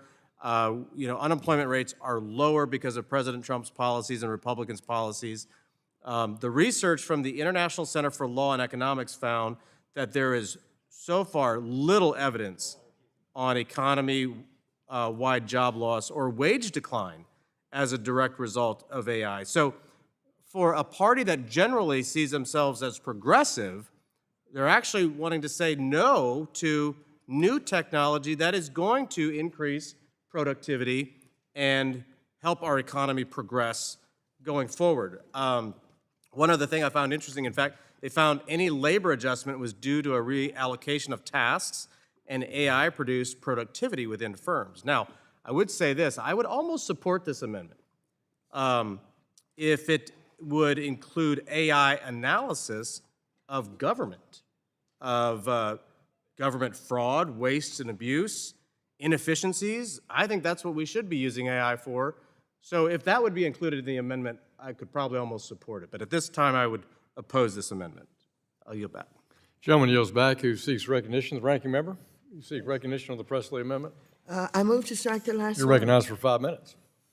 At a time when every AI company CEO is warning about massive job displacement from AI, it is absurd to tell the Fed to ignore the plight of workers in this country.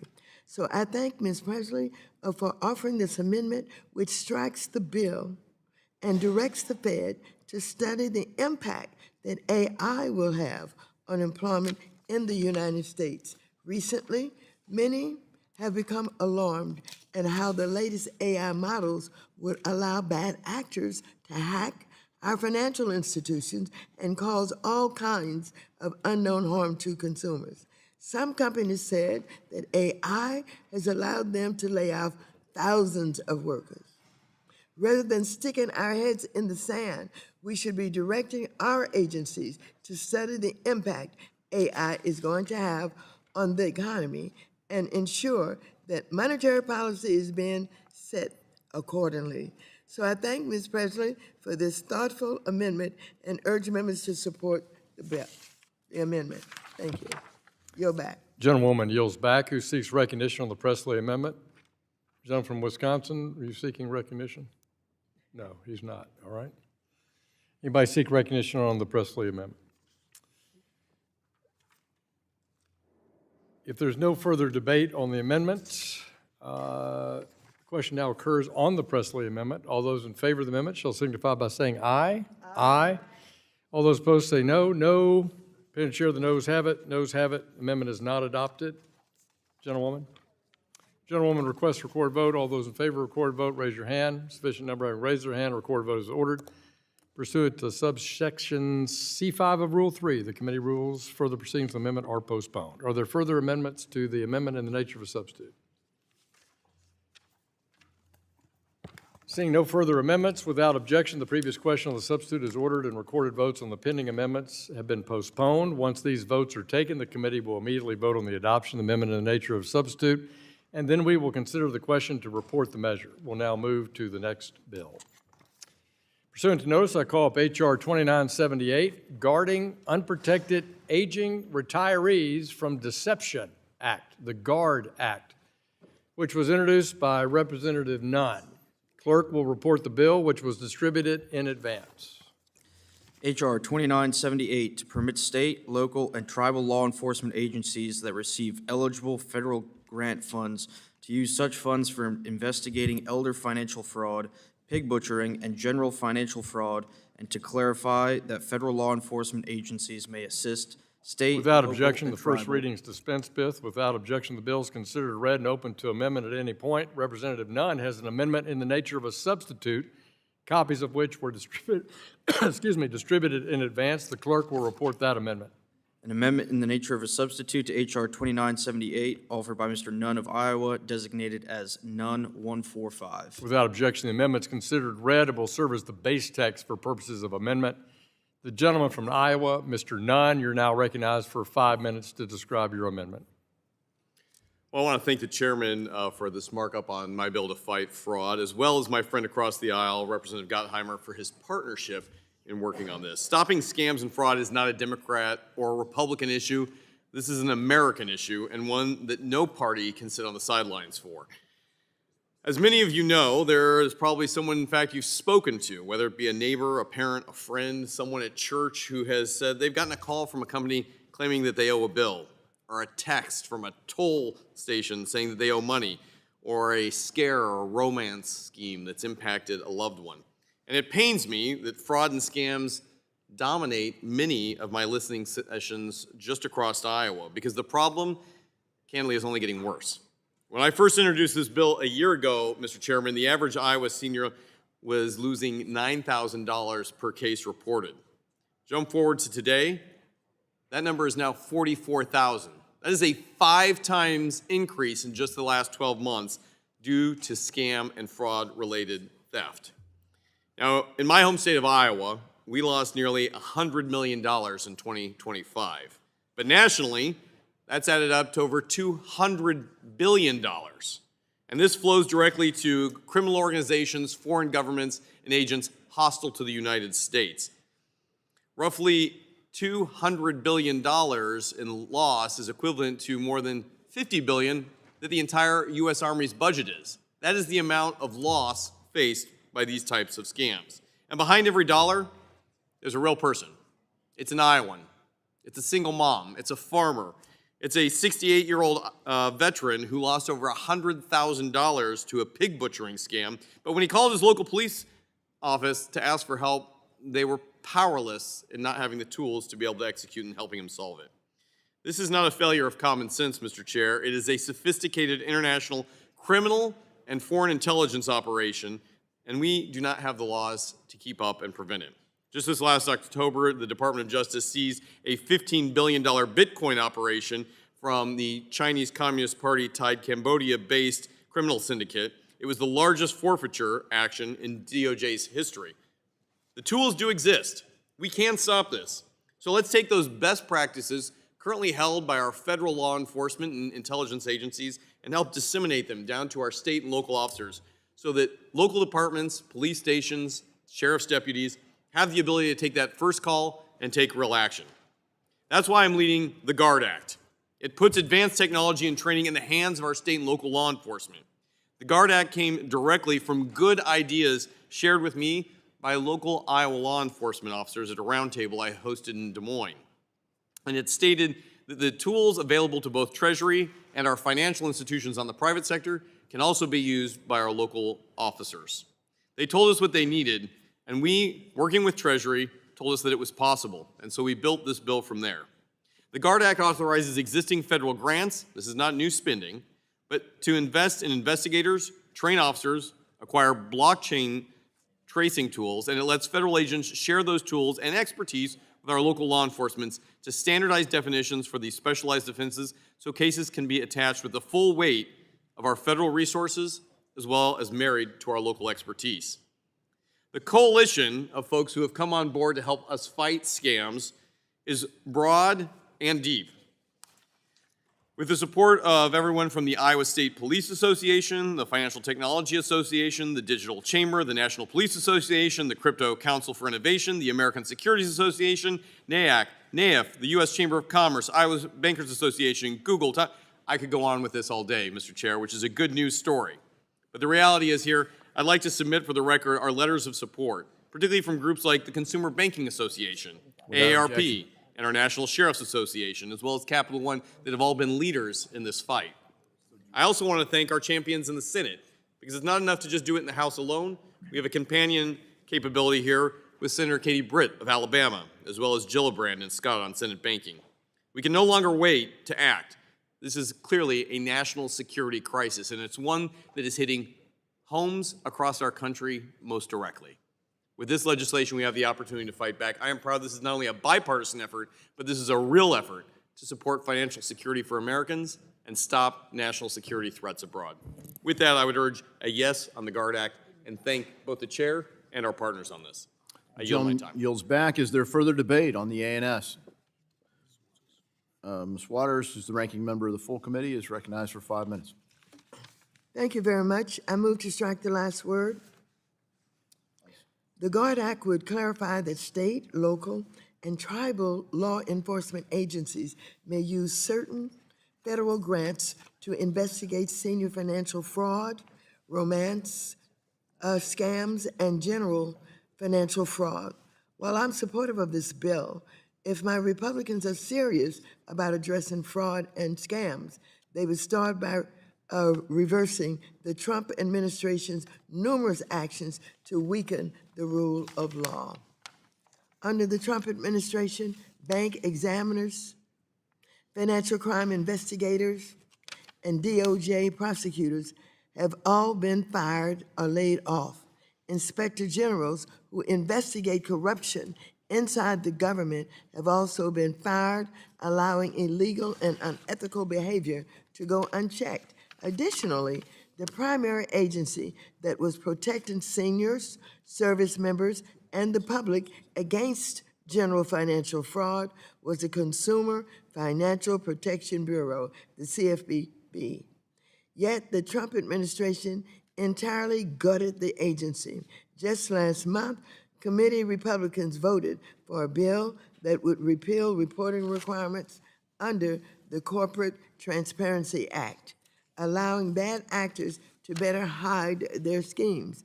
U.S. registered shell companies are often used to facilitate romance schemes, scams, and other fraud. The repeal of CTA directly conflicts with the purposes of this bill to protect older Americans and others from fraud and scams. Last year, during the discussion of the Clarity Bill, a cryptocurrency market structure bill, my colleagues on the other side of the aisle flat out refused to take any Democratic-led amendments to protect consumers. I want to emphasize that they specifically rejected amendments related to elder fraud. If Republicans cared so much about the frauds and scams listed in the bill, they would reinstate funding to the CFPB and support the Corporate Transparency Act. This bill clarifies that state and local law enforcement can already do what they can do under the law. So while Democrats support the bill, let's be clear. Let's be clear about that, and thank you. And before I yield back the time, you were not here earlier, I don't think, when the chair of the committee was here, when we had a chance to talk about something with the Fed in terms of trying to reorganize the Fed or get rid of a mandate, et cetera. And I'd just like to point out what I thought was a kind of hypocrisy in that, given some of the things the president had done to the Fed and his attempt to take over the Fed and his attempt to fire Chairman Powell and his now attempt to fire Lisa. So let me just say that what I'm trying to point out here is that while you talk about the locals being able to do something about fraud for seniors, et cetera, when the Republicans had the opportunity to do that when we were dealing with cryptocurrency, where we think there's going to be a lot of problems, your side of the aisle did not agree with that. And so if we're going to talk about fraud, we better understand that not only should we be paying attention to cryptocurrency, but The Consumer Financial Protection Bureau, which many of us worked very hard, I was on the conference committee on that, to deal with fraud and to deal with schemes and all kinds of things. We're going to support the bill, obviously, but maybe there will be another opportunity where Republicans can show, if they really care about these issues, that they will help us to do something about it. With that, I yield back the balance of my time. The gentlelady yields. Is there further debate on the ANS? I now recognize myself for 5 minutes. I want to thank the gentleman from Iowa, Mr. Nunn, for authoring this important legislation. The committee's made investigating fraud a priority, both across subcommittees and across Congress. Mr. Nunn's bill recognized the gravity of the problem that scams represent for a growing number of Americans, and his bill takes several important steps. First, it allows state, local, and tribal law enforcement to utilize existing federal grant programs to combat fraud, from unlawful credit card use to romance scams to elder fraud, including through DOJ training and technical assistance programs and the COPS Technology and Equipment Program.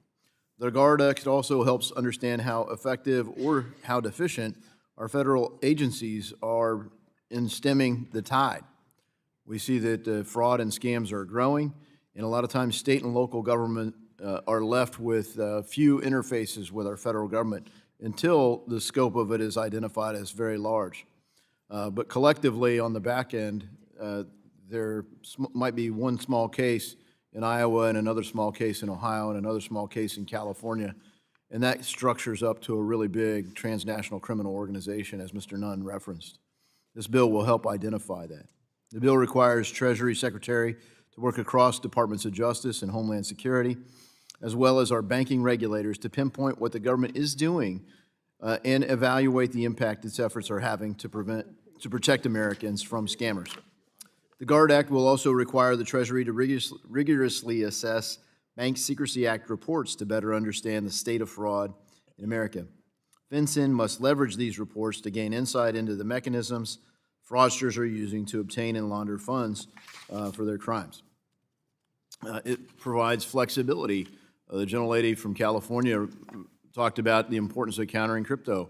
Some of our state and local governments haven't built out the infrastructure to stay current on modern techniques like blockchain. And the traceability there, when you put something on a permanent immutable ledger, is amazing, but they don't necessarily have all the tools. The federal government has the tools, FinCEN's using them, and this gives them the funds and the flexibility to be able to implement them at the state and local level. Mr. Nunn's been a leader on this critical issue. I'm pleased to see his legislation moving forward today. I urge all of our colleagues to support it, and I yield back. Does anyone else seek recognition on the ANS? Hearing none, we will move to amendments. Does anyone wish to offer an amendment to the ANS? For what purpose does the gentlelady seek recognition? I have an amendment at the beginning. We will pause while her amendment is distributed. Reserve a point of order. For what purpose does the gentleman from Iowa seek recognition? Seek the opportunity to reserve a point of order. Point of order is reserved.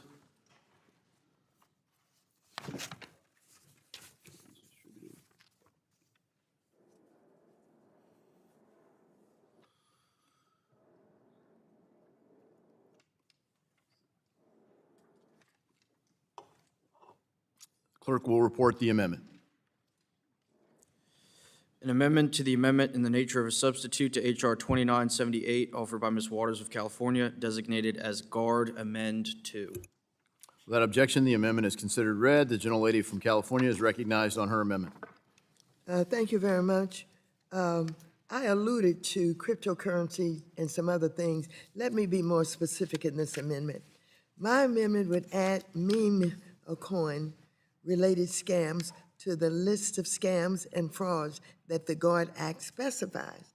This topic also feels appropriate to bring up as our colleagues on the Senate side mark up their version of cryptocurrency market structure. The day before his inauguration, President Trump launched his meme coin. Since then, President Trump has earned $360 million. Insiders behind the meme coin also earned nearly $600 million in trading fees. However, hundreds of thousands of retail investors have lost $4.3 billion. Let me say that again. Hundreds of thousands of retail investors have lost $4.3 billion buying the Trump meme coin. This is the exact kind of activity, specifically what's called a, quote, rug pull, that my Republican colleagues should try to prevent with this bill. I completely agree with my Republican colleagues. We do need to protect Americans from these types of scams.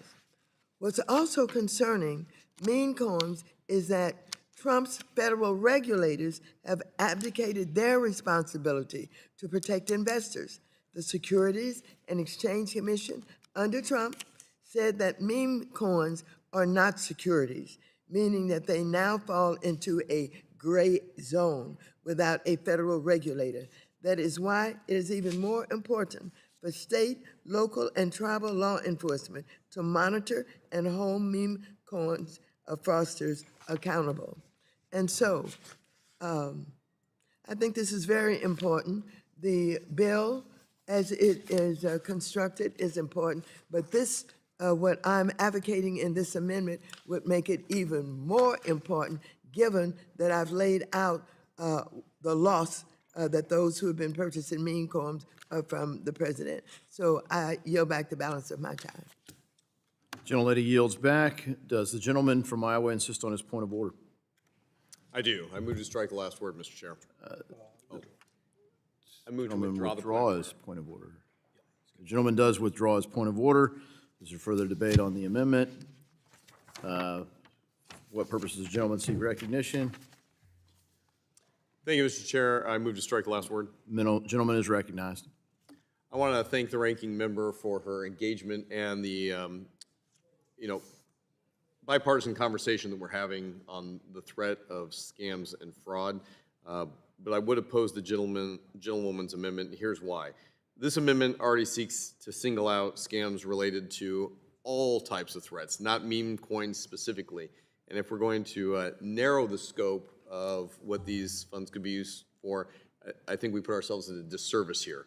Fraud of this nature is already covered by the underlying legislation, and specifying meme coins would simply create, I believe, confusion when implementing this bill, as the executive branch has already highlighted here whether certain forms of general financial fraud were not intended by Congress, since we did not specifically call them out as well. We know this much is true, that as this continues to be an evolving threat, specifying each one limits us from emerging threats that could potentially arise. Here's what I know we agree on. We know, as we just highlighted, that the scale and the threat that local police are up against is becoming overwhelming. According to the FBI's 2024 Internet Crime Report, Americans aged 60 and older lost $61 billion. This is elder loss. It's up nearly 40%. Something that you and I both agree with here is how we can get after it. We also recognize, as you noted, that Americans, when they face these threats, they're not picking up the phone to call CFPB, they're picking up the phone to call local law enforcement or the fraud watch helpline that AARP puts together. These are real tools that we want to get resourced against a broad array of scam and fraud threats existing today, including things like meme coins, but also what tomorrow might bring. Therefore, I think we can also agree on what action needs to be taken. Moving forward with this GUARD Act helps our frontline defenders be able to have the resourcing, the training, the capabilities, and the skill sets we know work at a local level. We want broad coverage of fraud under this legislation. We all want clarity so our law enforcement agencies can go after scammers comprehensively. That is what this bill really achieves, and I would ask the ranking member that her concern, valid as it may be, is already included under existing legislation and is improved upon by this act. For these reasons, I respectfully would ask my members to oppose scoping this narrowly and ask that they move the bill forward without the amendment. I yield back the remainder of my time. Gentleman yields back. I recognize myself to strike the last word. I do strike the last word. I think Mr. Nunn laid out a good rebuttal to the gentlelady's amendment. I would just add that the Clarity Act, that the gentlelady did reference, the House and Senate have passed that, and even putting a definition around what is a meme coin needs done at the federal level. So I've tried to counter pump and dump scams in crypto since 2017. It's been a long road. I'm glad to see the Senate Banking Committee marking up the Clarity Act this week, and I hope it does just that. It provides the clarity we need, and you let the federal regulators have more power to deal with a federal problem. I think Mr. Nunn stated it well. When people are the victims of scams, they call law enforcement. And his bill, the GUARD Act, that this seeks to amend, is rightly focused on equipping them with the flexibility to deal with that. So I oppose this amendment and encourage our colleagues to oppose it, and I yield back. Is there further debate on the amendment? Hearing no further debate, all those in favor of the amendment shall signify by saying aye. Aye. All those opposed shall signify by saying no. No. In the opinion of the chair, the noes have it. Recorded vote requested. The noes have it. The amendment's not adopted. The recorded vote has been requested. Are there further amendments? I gotta say, votes are rolled to some area. Recorded vote is requested. All those in favor of a recorded vote, raise your hand. Sufficient number having raised their hands.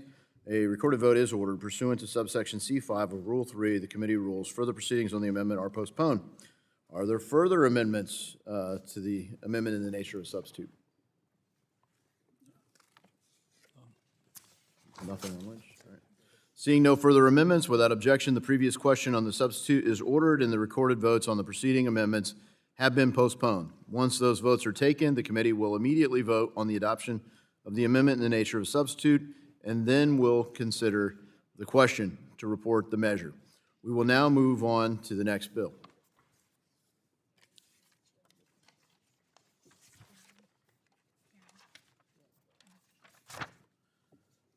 Pursuant to notice, I call up HR 2152, the AI Practices, Logistics, Actions, and Necessities AI Plan, which was introduced by Representative Nunn. The clerk will report the bill, which was distributed in advance. HR 2152, to require a strategy to defend against the economic and national security risks posed by the use of artificial intelligence in the commission of financial crimes, including fraud and the dissemination of misinformation and for other purposes. Without objection, the first reading is dispensed with. Without objection, the bill is considered read and open to amendment. At any point, Representative Nunn has an amendment in the nature of a substitute, copies of which have been distributed in advance. The clerk will report the amendment. An amendment in the nature of a substitute to HR 2152. Without objection, the amendment is considered read and will serve as the base text for the purposes of the amendment. The gentleman from Iowa, Mr. Nunn, is recognized for 5 minutes. Well, thank you, Mr. Chair, and thank you for your work on national security, particularly when it comes to this legislation, artificial intelligence, and how we at the national level need to have both a strategy and an approach. I want to thank my friend, the ranking member on the House Intelligence Committee, Mr. Himes, for helping me lead this bill and its great impact on an emerging technology that will quickly impact all of our lives. As we know this, artificial intelligence is already transforming how businesses grow, how markets move, and how information is spread. And analysts project that AI will generate over 15 trillion, that's T with a capital T, in a new global wealth over the next decade. This is exciting. At the same time, American companies lead in the field today. But foreign adversaries are racing to write the rules of this new age, and some are already turning that very technology against us. 5 years ago, an adversary who wanted to drain an American's retirement account needed a phone bank, a convincing script, and hours of deception campaigns. Today, that same adversary clones the voice of a victim's own grandchild and uses it to drain their account by threatening that same artificial avatar. A single overseas operator now spins up to thousands of synthetic identities, from names that include social security numbers to employment histories to open fraudulent accounts at American banks faster than our institutions can flag them. And these are stories that should keep all of us up at night. But the good news is, the same American ingenuity that built this technology is helping us defend against its misuse. The challenge is on the coordination piece. Treasury sees the financial perspective, Department of Homeland Security sees the defense perspective, Commerce sees the technology perspective, and the federal government writ large has a hard time knowing who's in control. The SEC, the Federal Reserve, NIST, the Attorney General, and the U.S. Trade Representative each hold a different piece of the puzzle, and Congress has never asked them to put it together in one page or one comprehensive playbook. What the AI Plan Act does is it brings regulators to the same table to keep our markets safe and our data protected. It charts a strategic roadmap for the United States and leads in artificial intelligence development by defending our financial systems and letting our private partners be part of the success story here. It does 5 things that I think are key. First and foremost, combating financial crimes and fraud. It directs the Department of Treasury, Homeland Security, and the Department of Commerce to develop a strategy to combat artificial intelligence-driven fraud and the use of AI in financial crimes, such as voice cloning and deepfakes that we just highlighted. 2, it protects national security. It focuses on defending against artificial intelligence-generated misinformation from foreign intelligence threats and their efforts to manipulate U.S. markets or spread propaganda that hurt all of us. 3, it develops a new security framework, implementing new and cross-jurisdictional techniques to defend against cyber threats and artificial intelligence-powered attacks. 4, it promotes responsible innovation, encouraging the development of American-led AI innovation while establishing necessary guardrails. And 5, it brings a whole-of-nation approach in a strategic vision for how AI can be both helpful, but that we can counteract those bad actors who would come against our institutions, bringing both our private sector and our public sector to bear in addressing this threat. We are not slowing down in AI here in the United States. We are making sure our local businesses in places like my home state of Iowa and across this country can grow confident in an AI-powered economy that grows both our GDP as well as our workforce. And that when Americans use AI to build, our adversaries cannot use that same AI to break us.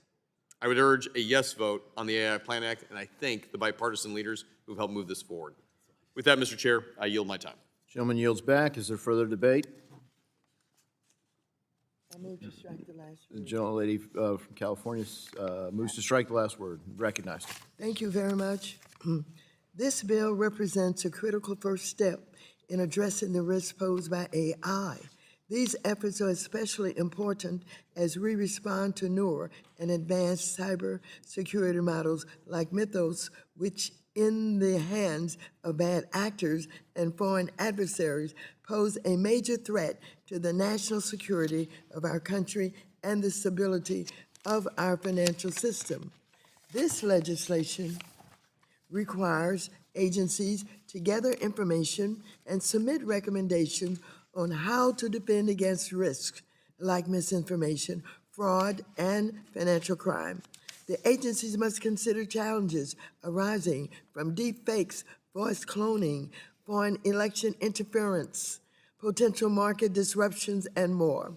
We're already witnessing the devastating impact these technologies have on families across the country when they're used by bad actors. For example, through voice cloning, fraudsters impersonate a victim's loved ones to try to demand money from them. For example, in 2025, Americans lost more than $5 million to AI voice cloning scams.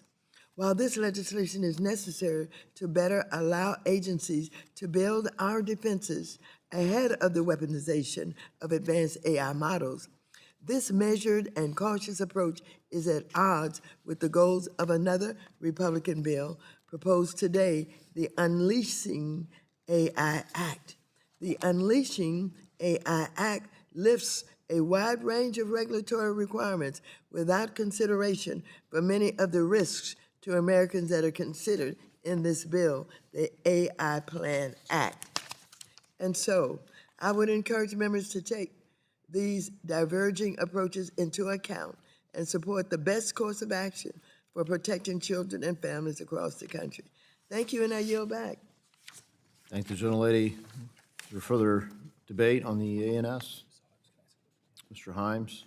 Thank you, Mr. Chairman. I move to strike the last word. Gentleman's recognized. Thank you, Mr. Chairman, and thank you to the ranking member, and I particularly thank my friend from Iowa, Mr. Nunn, for introducing this bill. As Mr. Nunn said, and as the ranking member said, the bill recognizes a simple reality. AI is lowering the barrier to entry for sophisticated fraud operations. What once required an organized criminal network can increasingly be done by a single actor with commercially available tools. Government coordination must evolve accordingly. AI threats move across sectors faster than government jurisdictions do. Fraud, cybercrime, market manipulation, and foreign influence campaigns no longer fit neatly inside one agency's lane. Right now, federal agencies are often responding to AI-enabled threats independently. The AI Plan Act creates a shared operating picture so we can identify patterns earlier and respond faster. Recent reporting and oversight done by various committees underscores how quickly these risks are accelerating. The Mythos model by Anthropic reportedly identified several hundred thousands of software vulnerabilities across major U.S. banking systems, with some institutions forced to patch weaknesses in days rather than weeks because AI-enabled cyber threats are now operating at machine speed. The AI Plan Act sends a message that the U.S. intends to lead not only in developing advanced AI systems, but also in building the safeguards that allow those systems to be deployed responsibly and at scale. This is ultimately a preparedness bill. We cannot be caught sleepwalking into the next financial crisis. The cost of planning and coordination today is far lower than the cost of responding to a major AI-enabled financial calamity tomorrow. The bill reinforces public-private partnership. Many of the most important signals, threat indicators, and defensive innovations come from the private sector, and this framework helps ensure government can engage constructively with industry experts. Finally, this legislation reflects a bipartisan understanding that technological leadership and national security are no longer separate conversations. In the AI era, they are one and the same. I'm proud to co-lead in this bipartisan bill, and I urge my colleagues to support it. I'd like to again thank the chair and the ranking member for considering the bill today, and I yield back. The gentleman yields back. Is there further debate on the ANS? I now recognize myself for 5 minutes.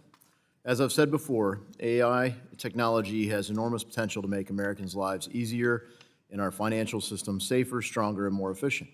But the same technology can also be weaponized, enabling more sophisticated financial crime that threatens consumers, investors, and the stability of our financial system. From deepfake impersonation schemes to AI-generated financial fraud, bad actors, including those operating abroad, are gaining access to increasingly powerful tools. The United States cannot afford to fall behind. We need a coordinated national strategy to detect, prevent, and respond to AI-enabled financial crime. That's why I'm pleased to support the AI Plan Act. This bipartisan legislation, led by Representative Zach Nunn and Jim Himes, directs the Department of Treasury, Homeland Security, and Commerce to examine the evolving threat landscape and develop a comprehensive strategy to combat AI-driven financial crimes. Just as importantly, the bill draws on the expertise of federal agencies to provide Congress with actionable recommendations and establish best practices that industry can implement immediately to better protect consumers and our financial system.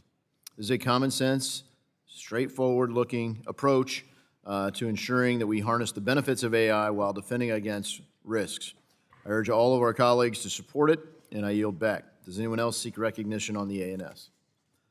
Hearing none, we will move to amendments. Does anyone wish to offer an amendment to the ANS? Is this the number? I have an amendment at the desk. Okay.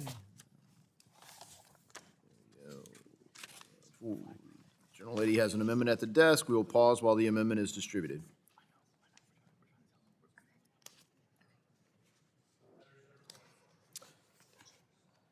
Point of order has been reserved. Clerk will report. Just hold for a second. Continue to distribute. Thank you. Good. Clerk will report the amendment. An amendment to the amendment in the nature of a substitute to H.R. 2152, offered by Ms. Waters of California, designated as H.R. 215202. Without objection, the amendment is considered read. The General Lady from California, Ms. Waters, is recognized for her amendment. Thank you very much. As written, this legislation directs agencies to assess and recommend a defensive strategy against national and economic security risks posed by AI.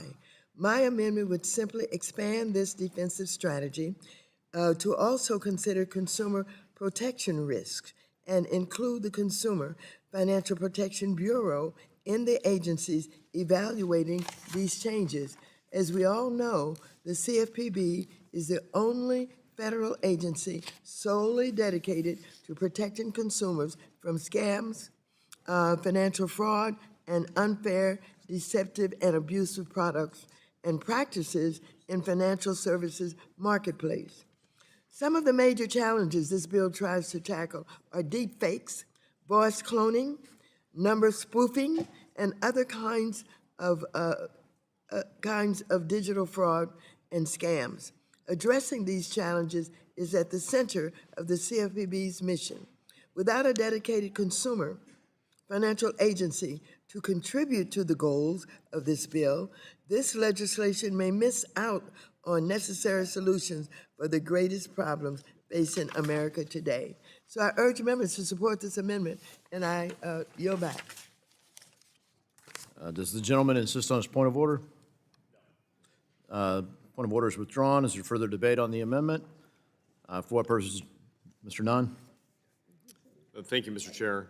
I think as we've all highlighted here, artificial intelligence has been used for decades in several forms, from machine learning and algorithms, both in the government and the private sector side. All technology has risks, but the committee's work on encouraging AI innovation and adoption has always focused on ensuring proper guardrails and safeguards are implemented alongside new technology. What we don't want is a federal government mandate in this innovation space. The AI Plan Act that we're discussing here today recognizes that the guardrails are necessary and directs agencies to assess limitations, capabilities, trade-offs of AI's use in combating financial crime. The amendment before us, therefore, I believe is redundant. As part of the bill, the report must also evaluate specific threats, including deepfakes, voice cloning, synthetic identities, false flags, general digital fraud, and scams, to do both public and private entities. Importantly, the bill also requires recommendations for legislative action, as well as best practices on both our private sector as well as our public sector side. I believe these entities can work together to mitigate and respond to these emerging threats, not layer another level of bureaucratic requirement on top of them. And for those reasons, while I respect and agree with the ranking member's intent to go after AI threats, let's do it in a clear way that provides the best possible guidance. And so therefore, I would urge opposition to this amendment, Mr. Chair. I yield my time. Gentleman yields. Is there further debate on the amendment? No further debate. The question now occurs on the amendment. All those in favor of the amendment? All those in favor of the amendment shall signify by saying aye. Aye. All those opposed signify by saying no. No. In the opinion of the chair, the noes have it. The noes have it, and the amendment is. Recorded vote is required. The lady has requested a recorded vote. A recorded vote is requested. All those in favor of a recorded vote, raise your hand. A sufficient number having raised their hand, a recorded vote is ordered pursuant to subsection C5 of Rule 3, the committee rules. Further proceedings on the amendment are postponed. Are there any further amendments to the amendment in the nature of substitute? Mr. Foster. Yes, I have an amendment at the desk. Let's see. Gentleman has an amendment at the desk. We'll pause while the amendment is distributed. For what purpose does Mr. Nunn seek recognition? Point of order. Mr. Stile reserves a point of order. Point of order is reserved.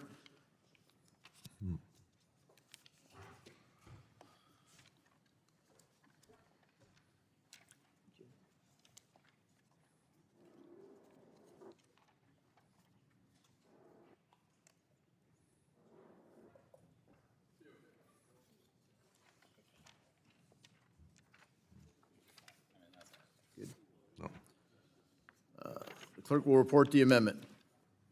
An amendment to the amendment in the nature of a substitute to H.R. 2152, offered by Mr. Foster of Illinois, designated Without objection, the as amendment is Foster considered read. 082. The gentleman from Illinois, Mr. Foster, is recognized for his amendment. Thank you, Mr. Chairman. I support the underlying bill, and I believe this is a friendly amendment. My amendment would add artificial intelligence-driven market response to the list of risks to be examined by regulators as they develop their strategy to respond to misinformation, fraud, financial crime perpetrated with artificial intelligence. By many accounts, the financial system is about to be transformed by agentic AI. Many business transactions will occur at the agent-to-agent level. Consumer-facing operations will no longer be facing a customer, but a customer's AI agent.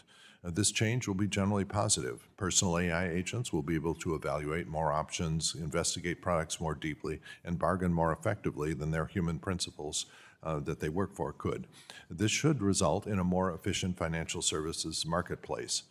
Consumer protections may also be simplified since there will be fewer unsophisticated consumers to take advantage of, and agentic interactions can be logged under well-defined privacy regimes. However, there are risks, including AI-driven flash crashes and AI-driven bank runs.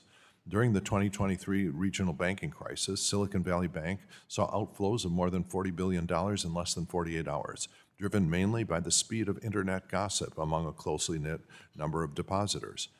These rumors, many of which turned out to have merit, spread across financial markets, causing depositors to flee the Silicon Valley Bank, and then the contagion spread to other banks who, on the surface, seemingly presented a similar profile. Artificial intelligence will supercharge this kind of behavior, particularly as more consumers and businesses start using AI agents to help manage their finances. As these technologies develop, regulators must be ready for bank runs that could take place not in hours or days, but in minutes. Herding behavior driven by AI models, justified by facts or not, will also be a major concern as consumers order their agents to flee any uncertainty or simply to pursue higher returns. Regulators have tools to calm market panic that occurs on a human time scale, as they did by guaranteeing the deposits of Silicon Valley Bank and Signature Banks, although and through the rollout of the Bank Term Funding Program.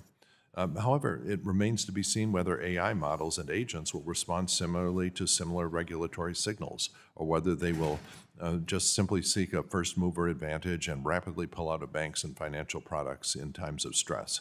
In the banking system, the only entity with the power to stop a run on a significant-sized bank is the Federal Reserve.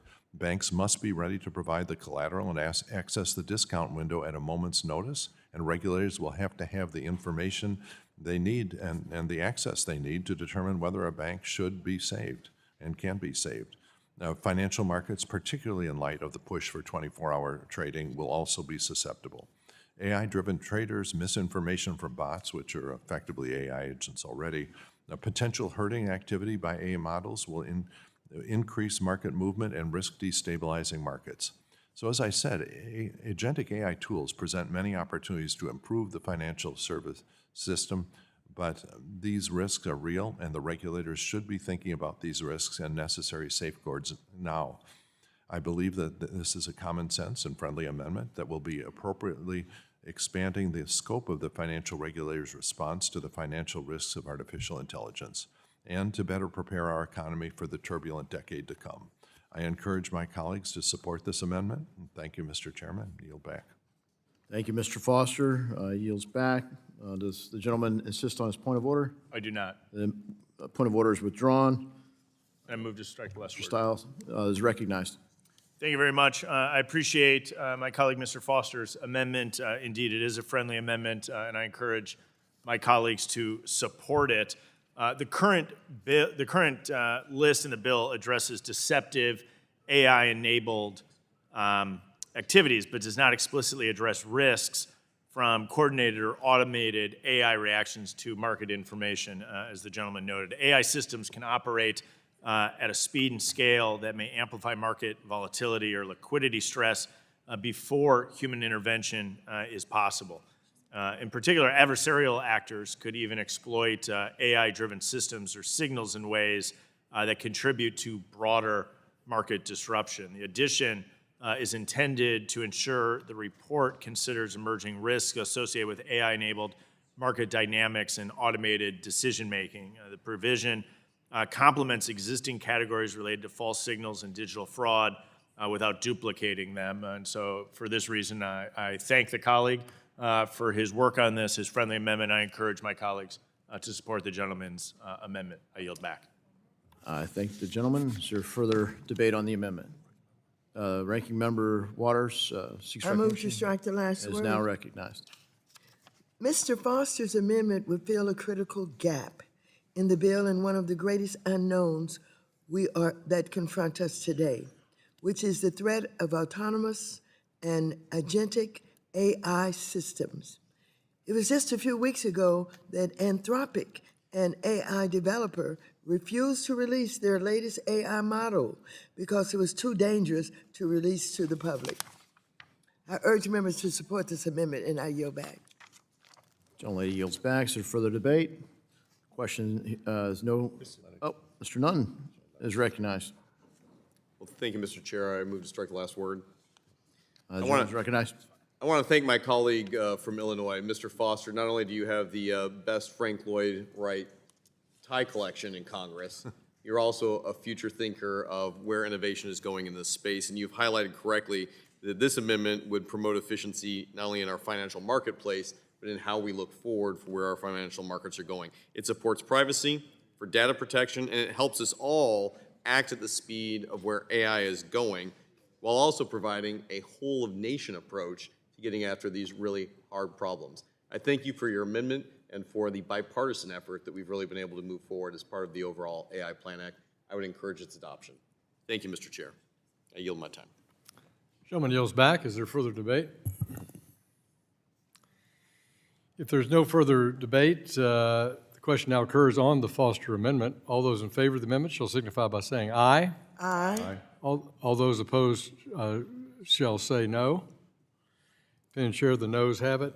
I'm sorry, the ayes have it, and the amendment is adopted. Is there further amendment? Yeah, request a recorded vote. Gentleman requests a recorded vote. All those in favor of recorded vote, raise your hands. A sufficient number having raised their hand, a recorded vote is ordered pursuant to subsection C5 of Rule 3. Committee rules. Further proceedings on the amendment are postponed.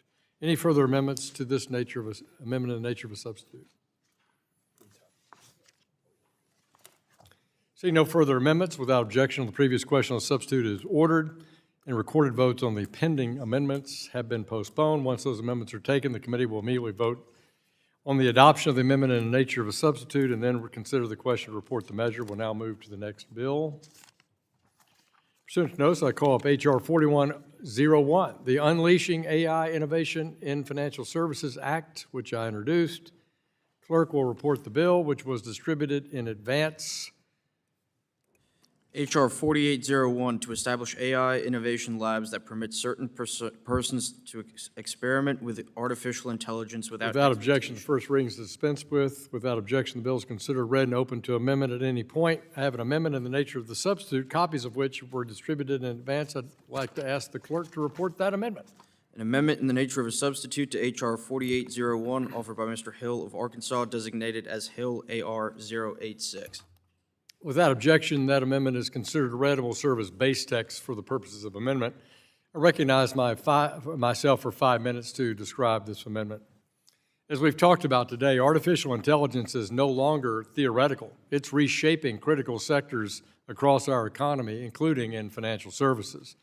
From detecting fraud in real time to helping patch cybersecurity vulnerabilities to expanding access to capital. AI tools are helping institutions better serve individuals and small businesses. Through the committee hearings and our recent AI Expo, we've seen firsthand how artificial intelligence is poised to help transform our economy. This committee and the House of Representatives have been engaged on the impact about artificial intelligence in financial services and the housing sector for multiple Congresses. Ranking Member Waters started a task force. Former Chair McHenry formed a working group led by Congressman Lynch and myself. And the House, under Speaker Johnson and Minority Leader Jeffries, established the Bipartisan Task Force on AI. This committee has prioritized the examination of AI's applications in financial services and housing, as well as how regulators themselves are utilizing these cutting-edge tools. We've also heard from experts about the regulatory gaps and challenges that must be overcome to ensure that well-governed deployment of AI innovation takes place. While generative and agentic AI present compelling opportunities, they also present new risks. We must be cognizant of these risks to ensure continued investor and consumer protection, and that's why the collaboration between regulators and the private sector is critical. We need a framework that encourages responsible innovation while maintaining strong safeguards and accountability. For the past 2 Congresses, I've championed regulatory sandboxes as a practical, common-sense solution. Sandboxes allow firms to test AI applications in a controlled environment with clear guardrails and direct regulatory oversight. Under this approach, applicants would undergo a rigorous review process, receive approval from the appropriate regulators, and implement tailored safeguards to address risks related to financial stability, cybersecurity, customer protection, and sheltering of private information, and of course, national security. Firms supervised by multiple regulators would be required to notify and receive approval from each of those supervisors. Importantly, all test projects would remain subject to enforcement against fraud, market manipulation, or unsafe and unsound financial practices. We've seen this model work at the state level, and we've seen this also work in jurisdictions outside the United States, such as in the United Kingdom. It's a proven common sense tool to help regulators and innovators learn together while adapting to rapidly evolving technology. I've seen it work in my own district where the FIS FinTech Center in Little Rock, Arkansas, hosted for many years this exact kind of technological review and innovation screening where bank supervisors met with their banking counterparts to look at new forms of technology. And under this kind of a sandbox routine, I think this would have really important benefits. The bill is bipartisan, it's bicameral, it has the support of a shared understanding that regulatory sandboxes are an effective way to build expertise, encourage innovation, and manage risk, both in the private sector and among the supervisors. Advancing this bill is critical to keeping the United States at the forefront of AI innovation while maintaining appropriate safeguards. I want to thank Chairman Stile from Wisconsin, Representative Gottheimer, and Representative Torres for working with me on creating this legislation, taking comments about it, and perfecting it. And I urge everybody on both sides of the aisle to support it, and I yield back the balance of my time. The ranking member. Move to strike the last You're word. recognized for 5 minutes.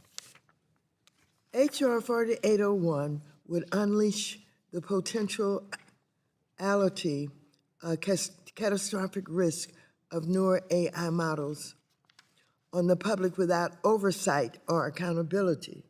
AI companies, financial regulators all around the world, executives of mega banks, and even the White House are urging Congress to do the exact opposite.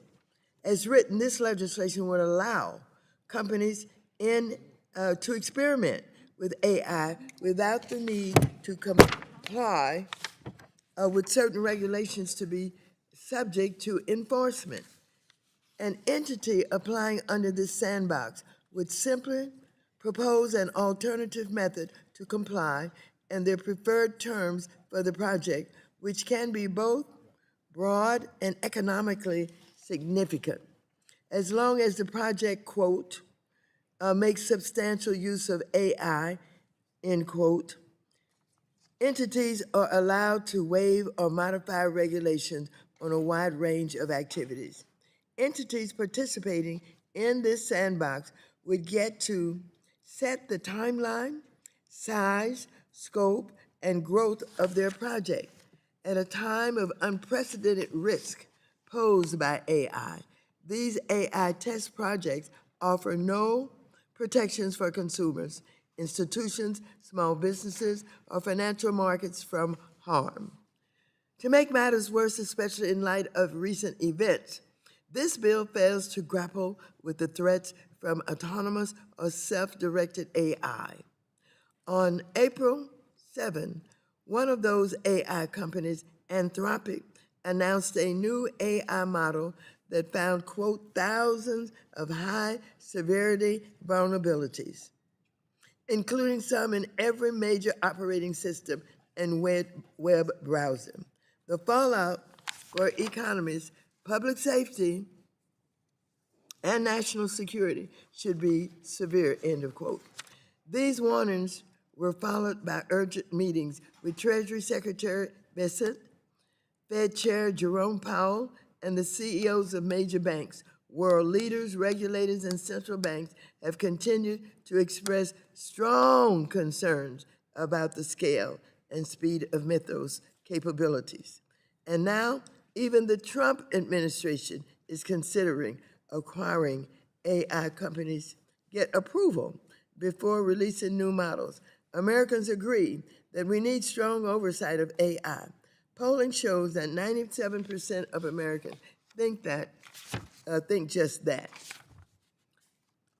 Quote, AI safety and security should be subject to rules and regulations, end quote. But this bill would take off those bills for AI used in our financial and housing markets. It's no wonder that 90 civil rights, consumer, labor, technology, and other advocacy groups oppose this bill. They, quote, HR 4801 should allow financial firms to profit by capturing most of the benefits of AI, but force their consumers and the economy to bear the burdens from the risks and the harms of AI deployment in the financial sector, quote, unquote. Any benefits from AI for consumers, investors, markets, and the financial system can only materialize if people are protected by a consistent application of federal civil rights, consumer protection, investor protection, market integrity, and oversight laws. Mr. Hill, why are you doing this? This is dangerous. Look at everybody who's taking a look and warning us. I would hope that you would withdraw the bill rather than continue. I urge a no vote on this reckless bill. The gentlewoman yields back. You're back. Does the gentleman from Wisconsin seek recognition? I do. The gentleman is recognized to strike the last word. I thank the chairman for his work on this bipartisan bill. The Unleashing AI Innovation in Financial Services Act enables responsible experimentation with AI that serves the public interest, improves access to financial services, and promotes consumer and investor protection. For 2 Congresses, this committee convened experts, held hearings, and advanced legislation to ensure America leads the global AI race. For decades, the financial services sector has been at the forefront of applying machine learning and AI breakthroughs to the real world. We now have an opportunity to build on that foundation. A proven way to enable innovation within the regulatory guardrails is through regulatory sandboxes that tailor compliance strategies to the specific risks and opportunities of new AI deployments. A regulatory sandbox is, of course, not a blank check. It requires a rigorous application process in which the relevant regulators will impose appropriate terms, conditions, and limitations on qualifying projects to ensure effective risk management. This is a bicameral, nonpartisan bill with key provisions to protect our markets, protect consumers, and protect our financial system. The bill ensures it requires the following. 1, regulators to assess applicants' ability to satisfy core standards. 2, dedicated regulatory personnel for participating projects. 3, full and fair disclosure to consumers regarding their direct interaction with test projects. And 4, participants to regularly support their progress and report their progress and status to regulators. Time and again, we brought leading information security and AI experts to testify before our members and brief our staffs. This bill continues that commitment by requiring sandbox applicants to explain to regulators' satisfaction how their AI test project would not present a systemic risk to our financial system nor a national security risk to the United States. Those regulators would set the appropriate terms, conditions, and limitations on those test projects to manage all relevant risks, including cyber threats. And regulators would maintain their enforcement authority with respect to fraud, market manipulation, and unsafe or unsound practices. The stakes are clear. We must maintain American leadership in AI. This committee has already expressed unanimous support for that goal. To further that very leadership, in March, the White House put forward a national policy framework for AI, calling on Congress to establish regulatory sandboxes. Today, this committee stands ready to do just that, and I urge my colleagues to join me in supporting this vital piece of legislation. Mr. Chairman, I yield back. Gentleman yields back. Is there further, Mr. Foster? Thank you, Mr. Chairman. Let's say I would have to strike the last word. Gentleman's recognized for 5 minutes. Yeah, I support the idea behind many of the bills being considered today that share the goal of increasing prudential regulators' ability to respond to emerging technology, and I share that opinion. However, although I believe agencies should use techniques, including sandboxes, to be more responsive to innovations, I believe that appropriate safeguards are absolutely crucial when we're considering mechanisms to accelerate AI adoption, to make sure they're not simply used as a mechanism to sidestep longstanding consumer and investor protections. First, this bill appears to allow any number of firms to request an alternative compliance regime for nearly any regulation, and that those alternatives would not be subject to public notice and comments. And while there may be a place for increased speed and flexibility, especially in light of high impactful and transformative technologies like we've seen reported in recent months, we should fully consider the risk of adopting new tools rapidly across large portions of the marketplace. If this legislation is meant to allow the testing of new technologies, we should consider limitations on the size of the market share of participants for any specific sandbox project. This sort of approach has been taken, for example, in the UK, and didn't seem to damage in other areas different than AI, where they do sandboxes. They have limits on market size to make sure it doesn't become just a hole that semi-trucks are driven through. And because if leading players that represent a lion's share of any particular market segment receive regulatory flexibility, it's really no longer a sandbox. It's a new regulatory standard that's come through without notice and comment. And at that point, at the point that a significant market share is anticipated or achieved by the sandbox, the regulatory change should go through the normal rulemaking process and be subject to notice and comment by industry, consumer advocates, and other interested parties. So I think a limit on market share is a missing crucial component here. Secondly, we should also consider whether we want this flexibility to last indefinitely or sunset. This legislation does not appear to limit the amount of time any sandbox can operate, potentially allowing for an infinite waiver of regulatory obligations, which I don't believe is the intent. And finally, this bill depends crucially on appropriate agency oversight. However, several of the agencies that are affected by this bill, namely the FDIC, SEC, NCUA, are currently operating without a full board or commission, as laid out in statute. Democratic leaders of these agencies have either been forced out by this administration or left them because of policy discussions. And these agencies leaderships are left lopsided without any democratic representation. And so that's a very dangerous configuration to try to provide safety and direction to a concept that I basically support. So this is also not even mentioning the administration's gutting of the Consumer Financial Protection Bureau, which has significantly reduced its regulatory and enforcement capacity since President Trump took office. This is really crucial because it allows regulators limited time to review applications with a default that it gets approved. So if there's no one home to look critically at the application and the leadership is missing, then it's just not going to function as intended.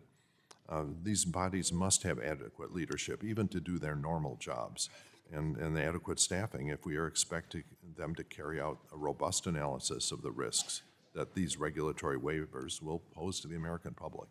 So I believe financial regulators need to respond more quickly to emerging technologies, and sandboxes are an important tool there. But we just have to do a lot more to make sure that this doesn't become a loophole in regulation that will ultimately damage investors and consumers. So that's my concerns, and it's Would the gentleman yield? expression of regret. Yes. You bring up some good points, and I think the bill does address many of those points. I won't have time to use your time to express it, but I'll certainly be happy to respond to each of the points you made and how the bill actually addresses that. I yield back to the gentleman. Thank you. I do believe more work needs to be done, to get this to the point where I will be supporting it. And certainly we will continue to, if this doesn't get through this Congress, we'll continue to work on it next Congress as well, because the concept is sound, but the details matter. And I yield back. Gentleman yields back. Who seeks recognition?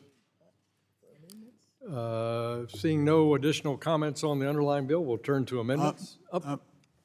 Could I strike the last word? The gentleman can strike the last word, sure. Yeah, thank you. And I apologize if I'm intervening here, but. No worries. You're recognized for 5 minutes. Yeah, thank you, Mr. Chairman. Mr. Chairman, this bill seems extremely reckless to me. Normally, when we have a so-called sandbox, there is a deliberate and defined effort to protect the innocent, to make sure, and usually a sandbox is taken on in circumstances like we have today with AI, when there is a new technology that we are allowing to be used or experimented with. Most recently, members of this committee were able to go to Singapore, where they had a sandbox on fintech, and fintech and banking in particular. But in that case, they actually protected the general public and the markets, innocent investors. They protected their senior citizens by tightly regulating the parties and the conditions under which they conducted that sandbox.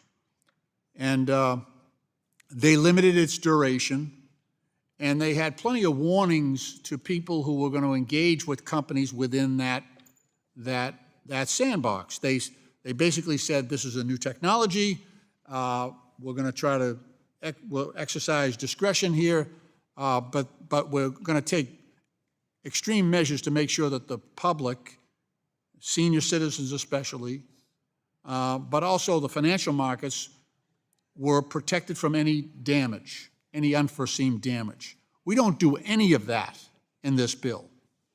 This bill basically says, if you're an AI company or a company using AI, you can launch an experiment, an AI project, and you're immediately allowed to waive certain consumer protections, investor protections, market protections, while you're within this so-called sandbox.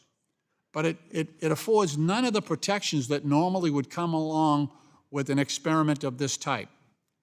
And if there's any technology that deserves caution and protections, it's AI. Sometimes we refer to these companies as AI companies, but what we're seeing lately is every company is an AI company once they adopt that model or that technology. And we're seeing a number of troubling instances with the use of AI. We're seeing hallucinations in some of these large language models that people are using. We're also seeing the effect of herding, where several of these large language models guide people into the same problems. And we're seeing a lot of the things a lot of the dangers that occurred during the financial crisis of 2008, where people made basic assumptions that were found to be disastrously wrong, and we ended up spending, I didn't vote for it, but we ended up spending $827 billion bailing out the financial services industry. So I think if we continue on this road, if we pass this bill, we're putting a lot of people at risk. And I especially worry about our senior citizens, who are often the targets of some of these scams that are out there that use AI as a way of exploiting the lack of sophistication or the lack of protections that are available to senior citizens. So I am strongly against this bill, and this technology needs serious and robust regulation. I believe it offers wonderful potential, but also, as we have seen, it offers the opportunity for severe violations of the right to privacy, and it also offers opportunities for those who would violate the law to use this technology to exploit the innocent as well. With that, Mr. Chairman, I ask my colleagues to vote against this, and I yield back the balance of my Gentleman's time. time has expired. Who seeks recognition? Is there any other, we ready for amendments? The ranking member has an amendment at the desk. We'll pause for it to be distributed.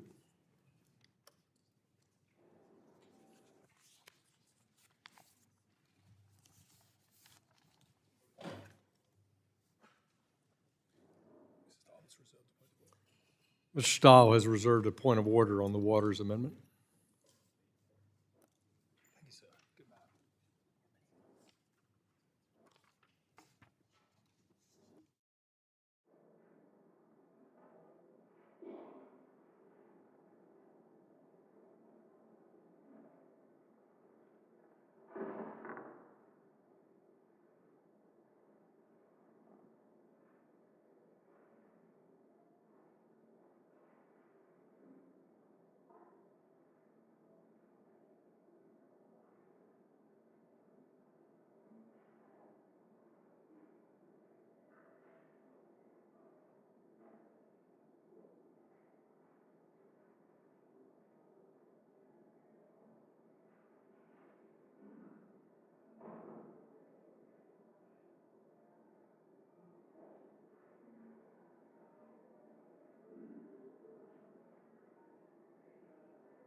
The clerk will report the amendment.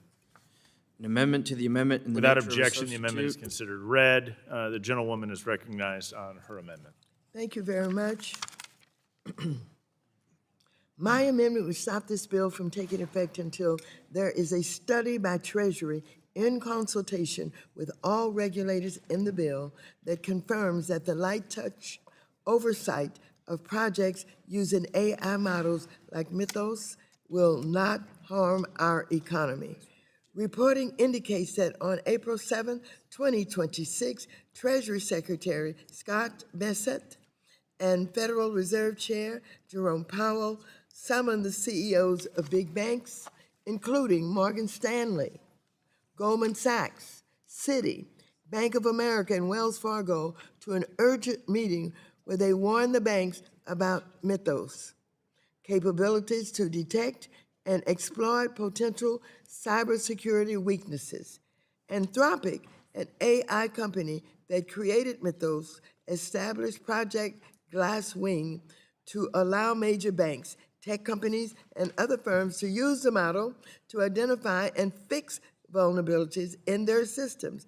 Notably, we had to rely on Anthropic to restrain itself, as it appears the Treasury, Fed, and White House were completely caught off guard by how powerful this AI tool is. Yet, despite these developments, Republicans are pushing forward with a bill not only ignores the important work that needs to be done to ensure AI is properly regulated, They would also allow companies to pick and choose which laws they want to comply with. Committee Republicans should follow the Trump administration's pivot to emphasize AI safety. So, my amendment would ensure that this bill does not let advanced models like Mythos increase risks to consumers, investors, small businesses, cybersecurity, national security, and financial stability. So I urge members to support this amendment, and I yield back. The gentlewoman yields back. I remove my point of order. Is there further debate on the amendment? I recognize myself to strike the last word. First, I want to go back to the previous amendment, Mr. Foster, or the discussion that took place with Mr. Foster as it relates to termination date, if I can, because he brings up a broadly a good point on the termination date, but I think it's worthy of a quick clarification here. The required alternative compliance strategies in the bill already require proposed limitations on the size, scope, and growth of the AI test project, as well as a termination date. The regulators can then tailor these limitations to achieve effective risk management.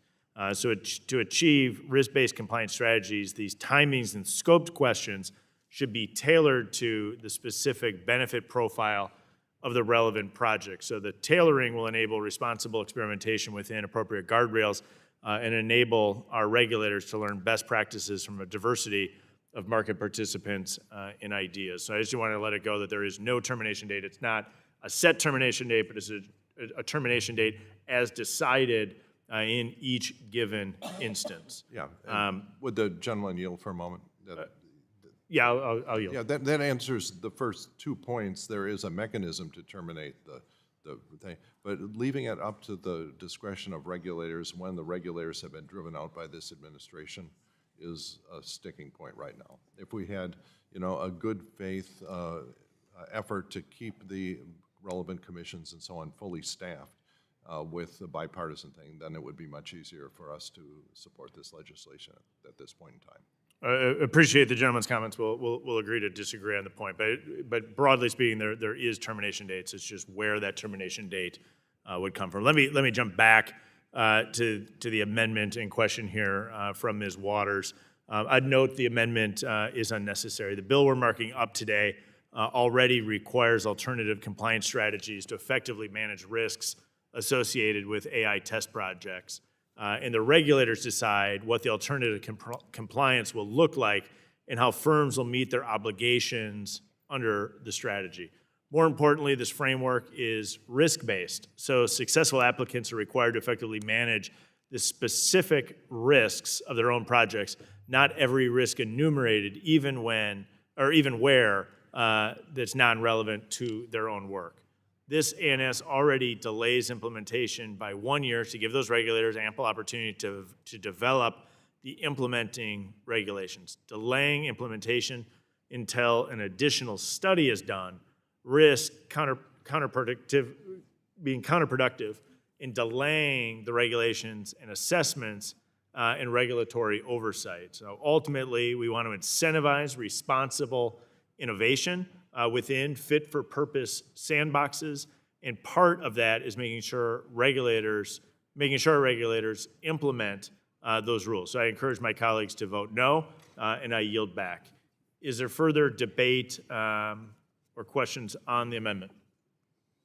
Seeing none, all those in favor of the amendment shall signify by saying aye. Aye. All those opposed signify by saying no. No. In the opinion of the chairs, the noes have it, and the amendment is not adopted. Recorded vote is requested. A recorded vote is requested. All those in favor of a recorded vote, raise your hand. A sufficient number having raised their hand. Recorded vote is ordered pursuant to subsection C5 of Rule 3 of the committee rules. Further proceedings on the amendment are postponed. Are there any further amendments to the amendment in the nature of a substitute?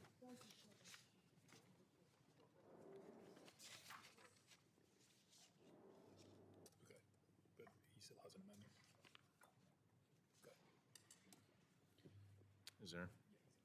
We will pause briefly.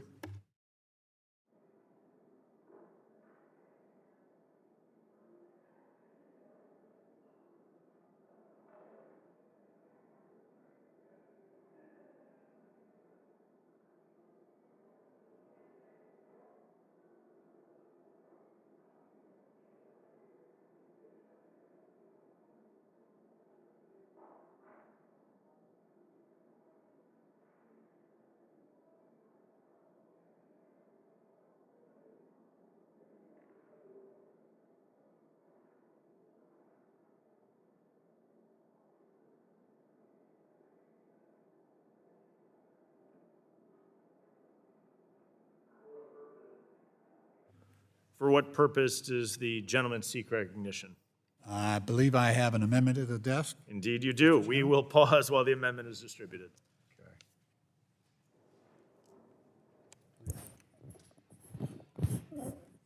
Mr. Chairman, Gentleman's recognized. I request a point of order. A point of order is requested, or is reserved.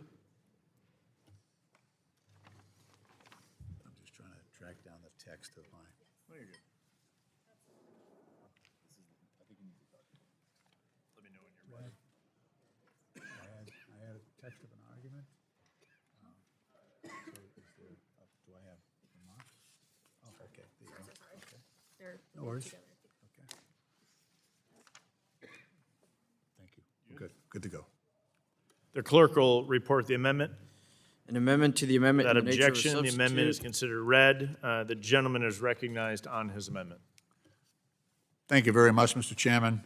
This amendment would strengthen the baseline standards that an AI system must meet before it can be approved for a test project under HR 4801. Now, specifically, it adds 2 new eligibility criteria for what would become a project. The AI system must be readily explainable to human end users and consumers, and it must not be detrimental to the reliability and fairness of data, decision-making, or recommendations. And this goes to a couple of the weaknesses in the current AI models that are in use. These are minimum conditions necessary to ensure that AI is deployed in financial services on real consumers with real consequences. A financial institution should be able to explain to a customer why an AI system denied their loan application, for example, or flagged their account, or recommended a particular product. If it cannot, that system has no business being tested on the public under a federal regulatory waiver. It's as simple as that. The fairness criterion is equally important. More than 60 civil rights, consumer, labor, and technology and advocacy groups have opposed this bill in part because its regulatory waiver framework includes no restrictions on waiving anti-discrimination laws or consumer protection laws. A system that produces biased outputs, and that happens all the time, in its credit decisions, its insurance pricing, or fraud detection can cause serious harm to communities that have historically borne the brunt of discriminatory financial practices. So my amendment would ensure that any AI system seeking a federal sandbox approval cannot, as a threshold matter, be shown to undermine the reliability and fairness of the decisions it is making. And for those reasons, I urge my colleagues on both sides of the aisle to support this amendment. And I just want to take for a minute, try to point out the problem, the underlying problem with this legislation and what I'm trying to correct. AI systems, and in particular, agentic AI, actually creates content and changes itself as it takes in data from the environment. So a company could have an agentic AI LLM model, large language model, and that system is not static. It's not like you insert technology and it sits there and you can repair it once in a while. No, this is a learning machine. This is a learning technology. What it does is it takes in data from the outside world, and it constantly changes. It constantly changes. So it's never completely contained, nor is it static. It's always learning, it's changing, and we don't have a good sense or a predictable sense of how it will change. So it is inherently not containable, nor are we able to anticipate the ways in which it may grow based on the information it brings in. It is transformative, and it is being transformed as it brings in new data. So it makes it extremely difficult for us to protect people who might otherwise be harmed by this technology. What the bill does is it waives the consumer protections that exist right now in a number of different contexts for the SEC, for the the Financial Protection Bureau, the FDIC. Many of our agencies have regulations that protect consumers. What this bill does is, if a company that is meaningfully involved in AI sets up a project, so-called project, then they are exempt. They are exempt from the protections. They are outside of the compliance requirements that those regulations would normally provide for seniors and to consumers. So for those reasons, I ask that people support my amendment and reject the underlying bill if my amendment is not adopted. Thank you. The gentleman yields. Does the gentleman insist on his point of order? The gentleman does not insist on his point of order. Is there further debate on the amendment? I recognize myself for 5 minutes to strike the last word. I oppose this amendment as I believe it's redundant. The conditions for approval include that the applicant must explain to the regulator's satisfaction of core requirements, including how the project would not present a systemic financial risk or national security risk to the United States. Further, the legislation requires that all data from test projects is stored and maintained in a secure manner, consistent with all applicable data security standards. The regulators at all times retain their enforcement authorities with respect to unsafe or unsound practices. It's also important to note that federal and state law, including applicable data privacy and cybersecurity standards, would still apply. Because of this, I believe the amendment as offered is duplicative, and I would encourage my colleagues to vote no. I yield back. Is there further debate on the amendment? If there's no further debate, the question now occurs on the amendment. All those in favor of the amendment shall signify by saying aye. Aye. All those opposed signify by saying no. No. In the opinion of the chairs, the noes have it. The noes have it, and the amendment is not adopted. Request a recorded vote. A recorded vote is requested. All those in favor of a recorded vote, raise your hand. A sufficient number having raised their hand, a recorded vote is ordered pursuant to subsection C5 of Rule 3 of the committee rules. Further proceedings on the amendment are postponed. Are there further amendments or debate? Are there further amendments to the amendment in the nature of a substitute?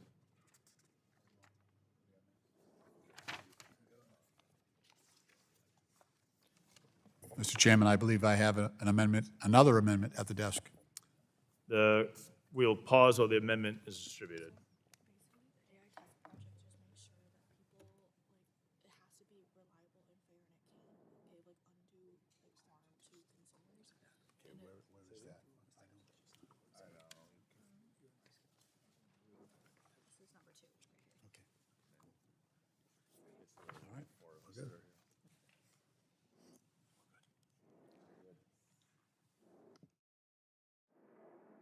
The clerk will report the amendment. Oh, we're circulating still. The clerk will pause.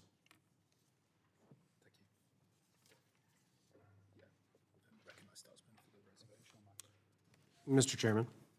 Mr. Stutzman's recognized. I reserve a point of order. Point of order has been reserved. The clerk will report the amendment now. An amendment to the amendment in the nature of a substitute. Without objection, the amendment is considered read. The gentleman is recognized on his amendment. I thank the gentleman. Mr. Chairman, in the interest of consumer protection and regulatory accountability, this amendment would require that any regulated entity seeking approval for an AI so-called test project under the legislation, they would be required to explain how that project will reduce the cost to consumers and require regulated entities to file regular reports with the appropriate financial regulatory agency containing both a description of the AI test projects' usage and outcomes, and the data on actual consumer costs. If the project does increase costs, the agency must terminate any AI test project that increases consumer costs. There is currently no established clearinghouse or singly responsible entity to observe and maintain reports and data on these projects. This amendment would require the financial regulatory agencies to jointly establish a clearinghouse to collect and share all such reports across agencies, ensuring coordinated cross-agency oversight of AI activity in financial services. Proponents of this bill have argued that AI-powered innovation in financial services will benefit consumers by lowering costs, improving efficiency, and expanding access to products and services. If that is truly the goal, then companies applying for these AI test project approvals should have no objection to demonstrating that their projects actually deliver on that promise. Americans remain skeptical of AI, with recent surveys showing that over half of American adults are concerned about the increased use of AI in their daily lives. Financial services companies have consistently deployed new technologies to reduce their own operational costs without passing those savings on to consumers, and in fact are likely harming them. Across the United States, the energy demands of AI infrastructure are already driving up electricity prices in communities across the country. A Bloomberg report found that areas with the highest concentration of data centers saw electricity prices jump 267% over the past 5 years. Thank you, AI. Moreover, companies continue to announce mass layoffs, attributing workforce reductions to AI gains, including Coinbase cutting 14% of its workforce, and PayPal planning to cut 20% of its staff. The cost savings from automation are accruing to shareholders and not to customers or employees. This amendment would introduce a basic accountability and transparency mechanism, requiring companies to report on what their AI test projects actually do and what they are costing consumers, sharing that data across regulators, and pulling the plug on any project that raises costs rather than lowers them. If an AI test project cannot demonstrate that it's operating as described and benefiting, not harming consumers on cost, it should not be allowed to proceed. That is a reasonable condition for a regulatory waiver that the underlying bill would grant to these companies at the public's expense. Regulators should not have to act on a company's word alone. They should have the data, and they should share it. I urge my colleagues on both sides of the aisle to support this amendment, and I yield back the balance of my time. The gentleman yields back. Does the gentleman insist on his point of order? Point of order is withdrawn. Is there further debate on the amendment? I recognize myself for 5 minutes to strike the last word. I oppose this amendment as I did the previous one, as it's also redundant. The ANS before us includes a rulemaking on disclosure requirements for regulated entities to inform consumers with all reasonably appropriate information regarding their direct interaction with an AI test project. They must describe the project and the sandbox itself, including the applicable terms, limitations, and conditions imposed on the test project. This provision is based on our continuous process to refine this product, including input from our colleagues across the aisle. Again, our focus is on addressing a variety of risks.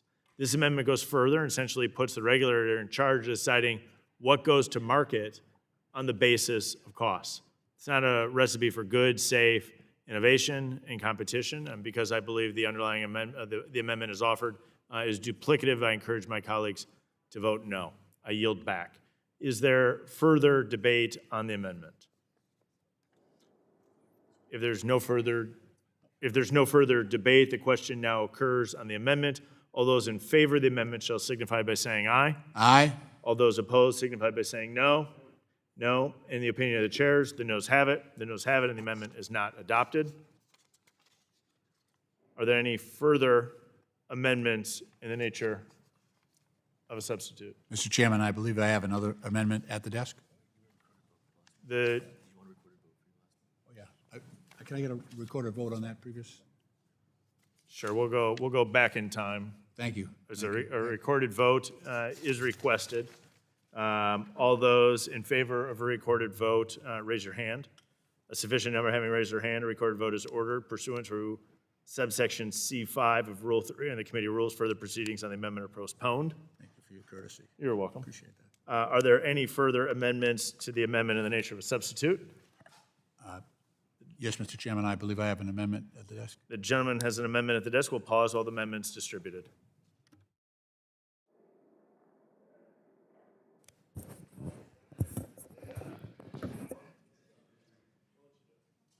Mr. Chairman, Gentleman's recognized. I reserve a point of order. A point of order is reserved.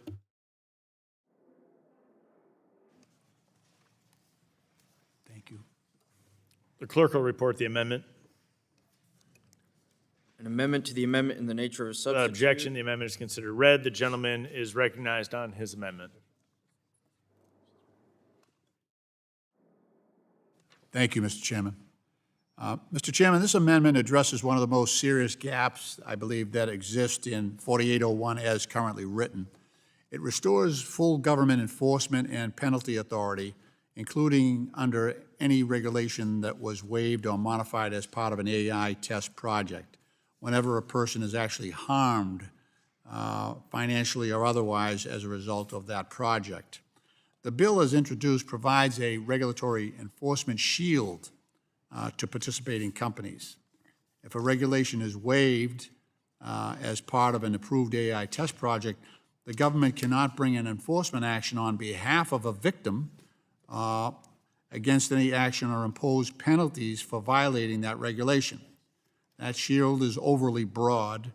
It applies even if the conduct in question causes real harm to a person. This amendment corrects that. If someone is hurt by AI, is hurt by one of these AI test projects, the enforcement shield should come down. Regulators get their full toolkit back, including authority under any regulation that was otherwise waived. The regulatory sandbox this bill creates is not a consequence-free environment. It is open to the public. And folks will have argued that AI-powered innovation in financial services will benefit consumers by lowering costs or by improving efficiency and expanding access to products and services. That may be so, but innovation does on occasion cause harm. It does not immunize institutions from accountability when things go wrong. A regulatory waiver is not a license to harm. The underlying bill gives participant companies significant latitude, regulatory waivers, protections from enforcement actions, and they allow them, in some cases, to escape liability for harm in giving them their ability to deploy. These AI systems may harm consumers before these systems face full legal scrutiny. That latitude is already substantial. This amendment simply ensures it has a floor and that American consumers maintain their right to seek recourse when they are unduly harmed by these AI test projects. A regulatory sandbox should be a space to test and learn, not a space to harm without consequences. And this amendment draws that line. I urge my colleagues on both sides of the aisle to support this amendment, and I yield back the balance of my time. Gentleman yields back. Does the gentleman insist on his point of order? The gentleman withdraws his point of order. Is there further debate on the amendment? I recognize myself for 5 minutes to strike the last word. I oppose this amendment as this amendment is unnecessary. The bill creates a framework for responsibly testing AI innovation in financial services. Let me just take a moment to restate a few key provisions in the bill. It requires sandbox applicants to demonstrate to regulators' satisfaction that a proposed test does not pose systemic risk to the financial system or national security risks to the United States. Regulators retain full authority to establish terms, conditions, and limitations on test projects, including requirements to manage cybersecurity and other operational risks. Regulators maintain their existing enforcement authority with respect to fraud, market manipulation, and unsafe or unsound practices. This is not a framework that gives companies free rein to experiment without oversight. Quite the contrary. It's a structured regulatory process in which agencies set boundaries, monitor activities, and retain full enforcement authority.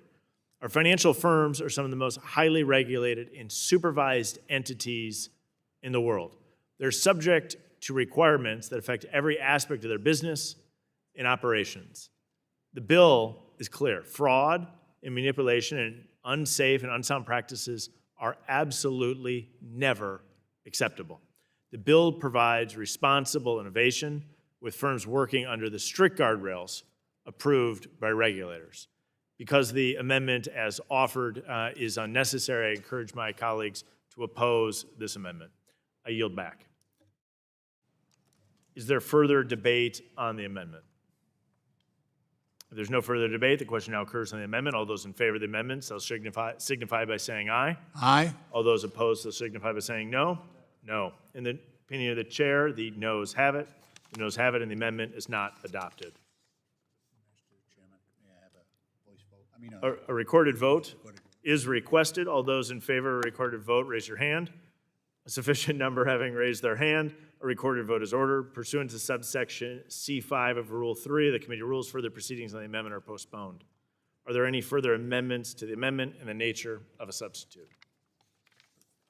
Seeing no further amendments, without objection, the previous question on the substitute is ordered, and recorded votes on the pending amendments have been postponed.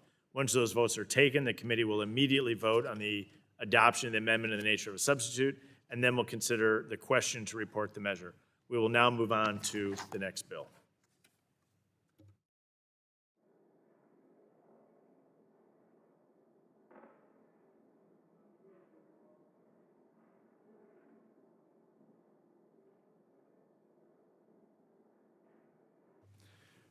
Pursuant to notice, I call up HR 8278, the Fostering the Use of Technology to Uphold Regulatory Effectiveness and Supervision, Futures Act, which was introduced by Representative Stutzman. The clerk will report the bill, which was distributed in advance. HR 8278 to Without require... objection, the first reading is dispensed with. Without objection, the bill is considered read and open to amendment at any point.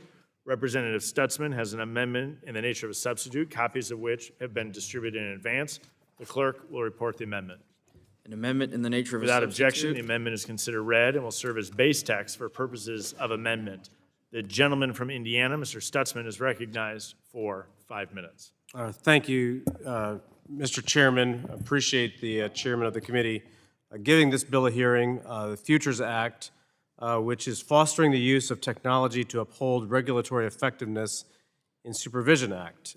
I have two letters I would like to submit for the record, one from the American Bankers Association and one from the Defense Credit Unions. Submitted without objection. Thank you. Whether you're on Main Street or Wall Street, American financial institutions are on the leading edge of technological development and innovation. Every day I hear more about how institutions are harnessing artificial intelligence and real-time data analytics to manage risk, detect fraud, and serve customers faster than ever before.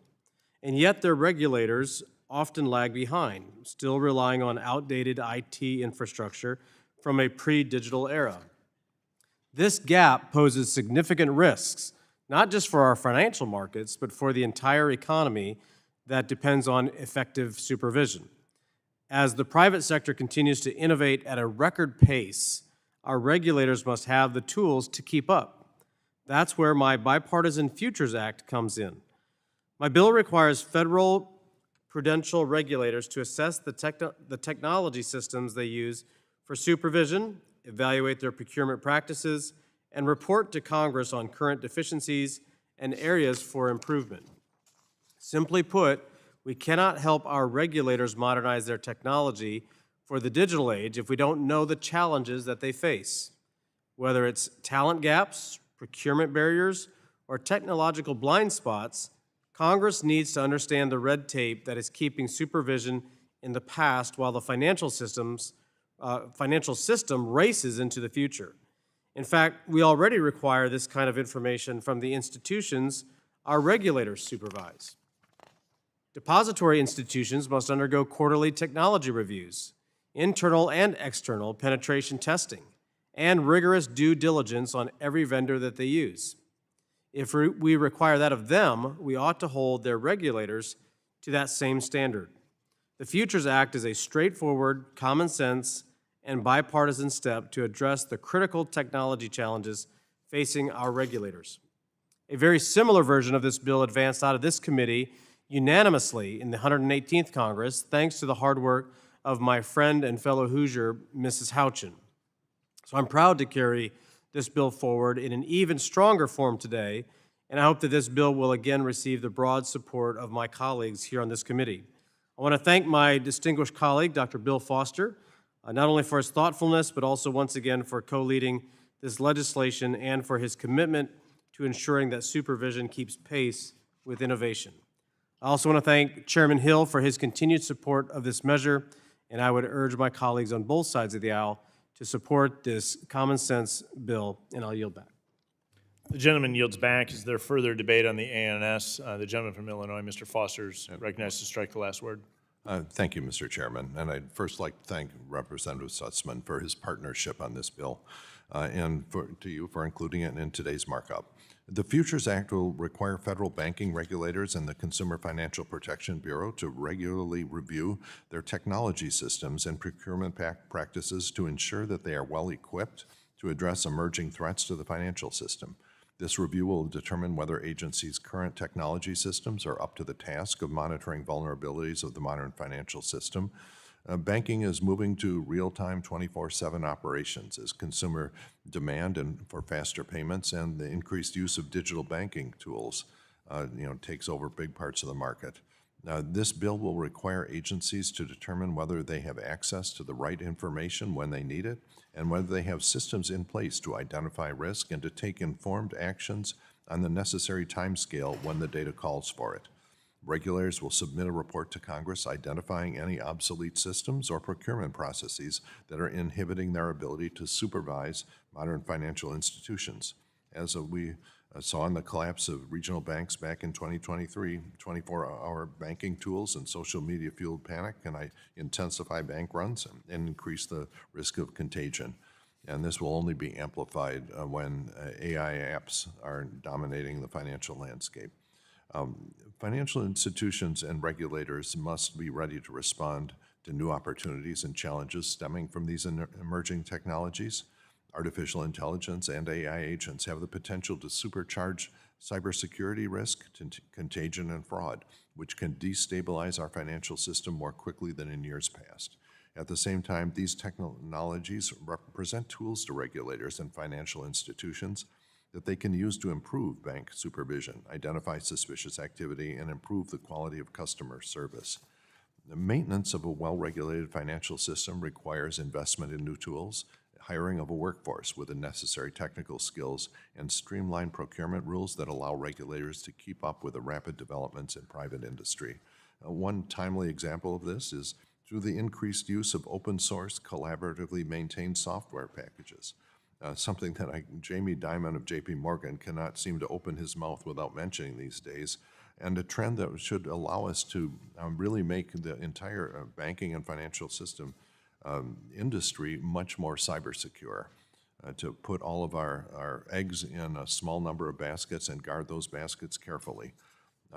So this legislation will task regulators with reviewing the current state of their internal systems to ensure they're ready to meet the challenges of the day, shedding light on new tools that can improve their ability to oversee a changing financial system. So I support this common sense bill, encourage my colleagues to vote yes, and I yield back. The gentleman yields back. Is there further debate on the ANS? The ranking member, Mr. Lynch, is recognized to strike the last word. Thank you, Mr. Chairman. Move to strike the last word.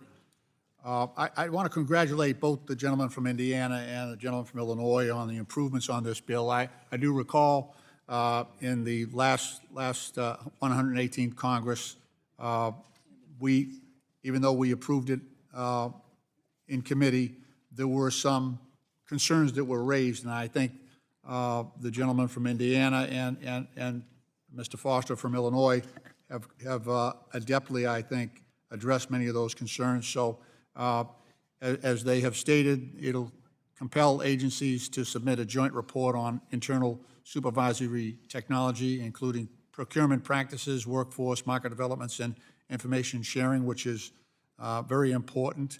So I congratulate my colleagues on the improvements made to this bill, and I call upon my colleagues to support this bill, and I yield back. The gentleman yields back. Is there further debate on the ANS? I recognize myself to strike the last word for 5 minutes.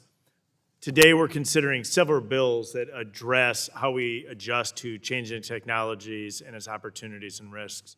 We're addressing the rise of AI-powered financial crime, fraud, and scams, and ensuring the federal agencies have the tools they need to protect our national and economic security from these threats. We're considering how federal financial regulatory agencies can work with industry stakeholders to responsibly test new AI applications through a controlled sandbox environment.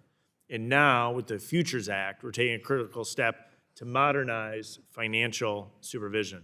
The bill directs the federal financial regulatory agencies to assess whether they have the technology and infrastructure needed to supervise our markets and institutions in real time, and where they fall short of that goal. With today's pace of innovation, real-time supervision is no longer simply aspirational. It is achievable, and it is necessary to strengthen market integrity and protect participants. Where barriers exist, the Futures Act requires agencies to identify them so we can address them. The bill also ensures agencies are equipped with the right talent and expertise to oversee increasingly complex technology-driven markets. Taken together, these efforts reflect a clear approach: embrace innovation, manage risk, and modernize oversight. I urge my colleagues to support this critical common sense legislation, and I yield back. Is there further debate on the ANS?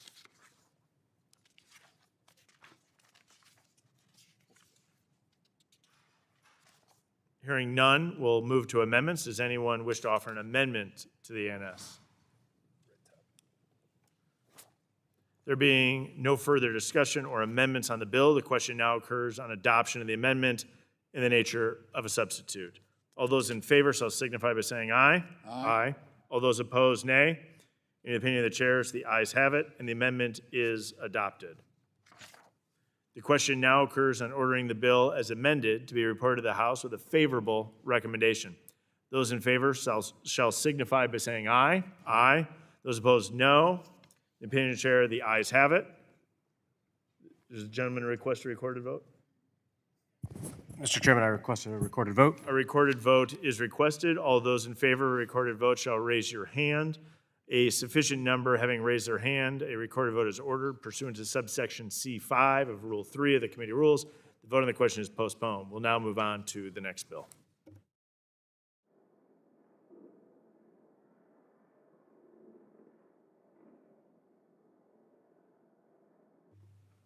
Pursuant to notice, I call up HR 8671, the Bank Fraud Technology Advancement Act of 2026, which was introduced by Representative Flood.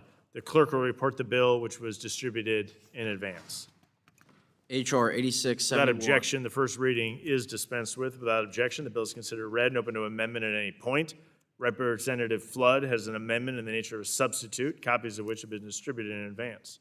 The clerk will report the amendment. Amendment in the nature Without of a objection, the substitute. amendment is considered read and will serve as base text for purposes of amendment. The gentleman from Nebraska, Mr. Flood, is recognized for 5 minutes. Thank you, Mr. Chairman. I also want to thank my co-lead in this legislation, Congresswoman Pedersen. We have collaborated for years on issues relating to the intersection of advanced technology and fraud, both with this piece of legislation and the Preventing Deepfake Scams Act, so appreciate her. The Bank Fraud Technology Advancement Act of 2026 directs the federal banking agencies, along with FinCEN, Treasury, the FTC, the CFPB, and the FCC, to conduct a study on the use of advanced fraud technology by insured depository institutions and credit unions. Following completion of that study, the regulators would issue a report to Congress with legislative recommendations that promote fraud detection and prevention. Then, a year after the report is sent to Congress, the federal banking regulators would be able to jointly establish a pilot program to facilitate community financial institutions and credit unions with access to advanced fraud detection tools. We know that scammers and fraudsters are utilizing technology like AI to target consumers and steal their money.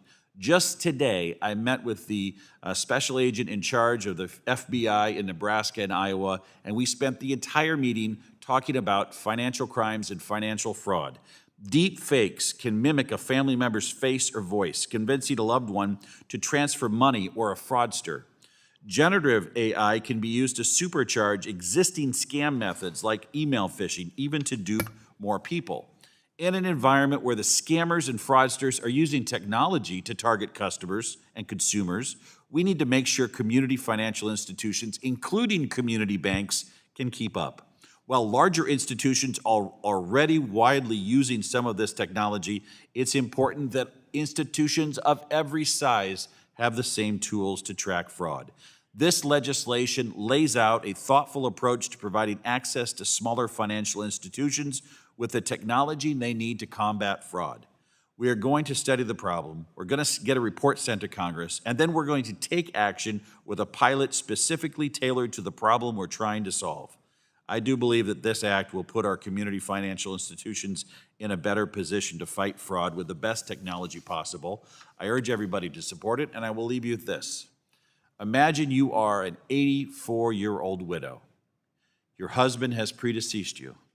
You have a grandson who you know and love. You get a call from someone that sounds exactly like your grandson, and he says that he's been kidnapped or he's in jail or he's in imminent danger. You love him with all of your being. You run to the bank. You wire $5,000 to wherever you're told to do it, and you do it because you love him, and that money is gone forever. This is going to be what happens with generative AI. This is bigger than any of all of us, and it's going to take people's hard-earned money, and it's going to get it wasted. And so with that, I want to thank Congresswoman Pedersen for her co-lead on this, and with that, Mr. Chairman, I yield back. The gentleman yields back. Is there further debate on the ANS? The gentlewoman from Colorado is recognized to strike the last word. Thank you. I move to strike the last word. I guess I can just keep going. Thank you, Mr. Chairman. I want to thank my friend from Nebraska for partnering with me on this important issue and so many others. I'm so grateful for you. I want to highlight some sobering statistics about how AI has supercharged the fraud threats facing banks, credit unions, and other financial institutions, and why Bank Fraud Technology Advancement Act is an important step forward. Last year, U.S. companies saw an estimated $114 billion in fraud losses in 2025, while AI-powered scams surged by over 1,200%, including more than 2,100% increase in deepfakes over the last few years. Additionally, social media scams in the U.S. resulted in over $2.1 billion in losses in 2025, largely driven by AI-powered tactics and an 800% increase since 2020. In April of 2025, the Pew Research Study Center found that 73% of U.S. adults have experienced some kind of online scam or attack, and most get scam calls, texts, and emails at least weekly. And actually, 73% seems low. If there's anyone out there who doesn't get these, we'd all like to know your secrets. The only way to guard against the efficiency and relentless nature of AI-fueled cyber attacks is to help financial institutions harness AI, distributed ledger tools, and other emerging technologies for defense. As my colleagues have described, this bill would task the banking regulators and the FTC with reviewing how these technologies are currently being used by banks and credit unions to detect and prevent financial fraud, with a focus on challenges faced by community banks and credit unions. Additionally, regulators would have the discretion to jointly establish a voluntary pilot program to facilitate community bank and credit union access to advanced fraud detection tools. By increasing coordination and pooling resources among small financial institutions, we can help ensure that tools driving innovation and the strongest defensive measures are tools that can be utilized by large and small financial institutions alike, which is critical for all of us. Finally, I want to thank the staff of both Ranking Member Waters and Chairman Hill for working together to improve this bill through the substitute amendment. The changes that were made ensure this legislation stays focused on helping small banks and credit unions and also requires that the regulators issue a report following the conclusion of the pilot program, which will be helpful to policymakers in understanding what works best in this program for further action. And with that, I yield back. The gentlewoman yields back. Is there further debate on the ANS? The ranking member is recognized to strike the last word. Thank you, Mr. Chairman. Let me start by thanking the sponsors of this bill, Mr. Flood and Ms. Pedersen, for their bipartisan work to help our community banks and credit unions prevent fraud. I want to further commend Ms. Pedersen, who's been a vocal advocate in the fight against fraud and so-called deep fake scams, including through her other bill, the Prevent Deep Fake Scam Act. I want to thank Chairman Hill and his staff who worked with our side on this, on a number of improvements that have been made to the bill. This bill would require our federal regulators to study how advanced technologies like artificial intelligence, machine learning, and predictive analytics, and more are being used by banks and credit unions to detect and prevent financial fraud. I also support the limited pilot program in this bill to help small community banks and credit unions access the fraud detection tools and better protect their institutions and their customers. As Ms. Pedersen pointed out, fraud is on the rise all over this country, particularly against our seniors. And far too many have lost a lot of money, in many cases their life savings, to bad actors who defraud them. So it's not surprising as the president continues to pardon some of these worst fraudsters, even ones who admitted to ripping off Americans. Committee Democrats have been hard at work on this. Ranking Member Waters introduced the Protecting Consumers from Payment Scams Act, which would modernize our laws to protect consumers who get harmed through these schemes. We need a comprehensive approach to stop this epidemic of fraud, which is being enhanced by AI. I hope my Republican colleagues will join together in supporting this legislation. I'm glad that the bill's sponsor, Mr. Flood, was at least willing to acknowledge that the bank regulators should consult the CFPB in working on this issue. But again, CFPB needs to play a central role in this fight to combat fraud.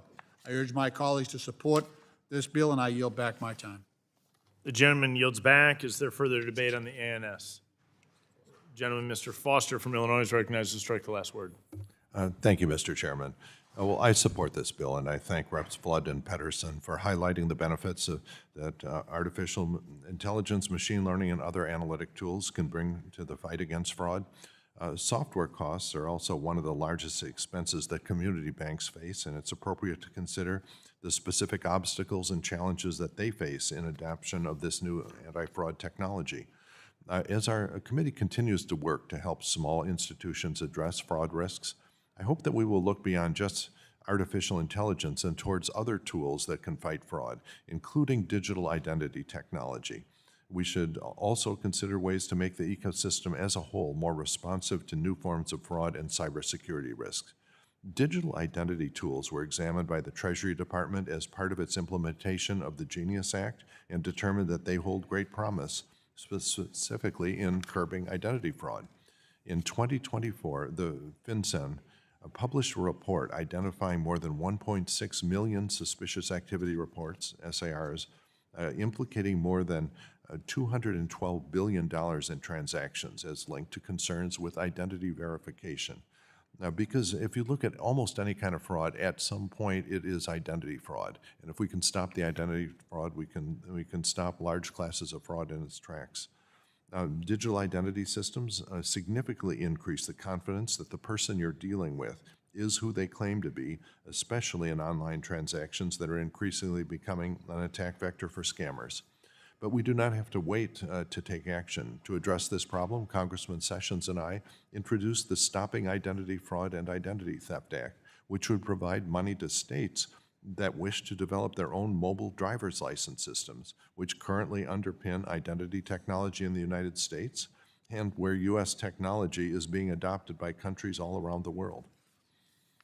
When designed properly and used on secure hardware, digital identity tools can preserve privacy by limiting the information shared only to what is necessary to complete a transaction or to fulfill compliance obligations. So Congress should also work to bring down the cost of software for small financial institutions broadly. And one way to do this is to incentivize the development of open source tools that can be collectively maintained and offered to a large number of financial institutions. These would have, for example, as a standard feature, the ability to onboard customers using digital driver's licenses to satisfy KYC requirements. And if this was a standard feature available for zero cost to small community banks, then it would really ease their anti-fraud responsibilities as well. Open source software can reduce the costs and complexity of adoption, and collaborative efforts like those from through banks, big and small, can really spur this development. So I hope to build on this legislation by encouraging larger players in the financial system to share aspects of their systems with these collaborations and to develop standardized software stacks to aid in compliance and anti-fraud prevention. With an appropriate degree of federal support, open source software systems can reduce costs and level the playing field for smaller firms that do not have the resources to develop these systems in-house. I support Congressman Flood's bill and hope that we can continue to work on these issues. Thank you, Mr. Chairman, and I yield back. The gentleman yields back. Is there further debate on the ANS? I'll recognize myself for 5 minutes to strike the last word. I support HR 8671 and thank our Housing Insurance Subcommittee Chairman, Mr. Flood, for his leadership on this legislation, as well as Ms. Pedersen for her work. Financial fraud and scams in the United States are not just growing, they're rapidly evolving. Criminal networks today are faster, more coordinated, and more technologically sophisticated than ever before. They're leveraging emerging technologies and cross-border schemes to target hardworking American consumers and businesses at an unprecedented scale. While most of these scams begin outside the walls of our banks and credit unions through social media, text messages, or phone calls, our financial institutions find themselves on the front lines of this fight. They've stepped up by investing in advanced technology tools like machine learning, real-time monitoring, and behavior analytics.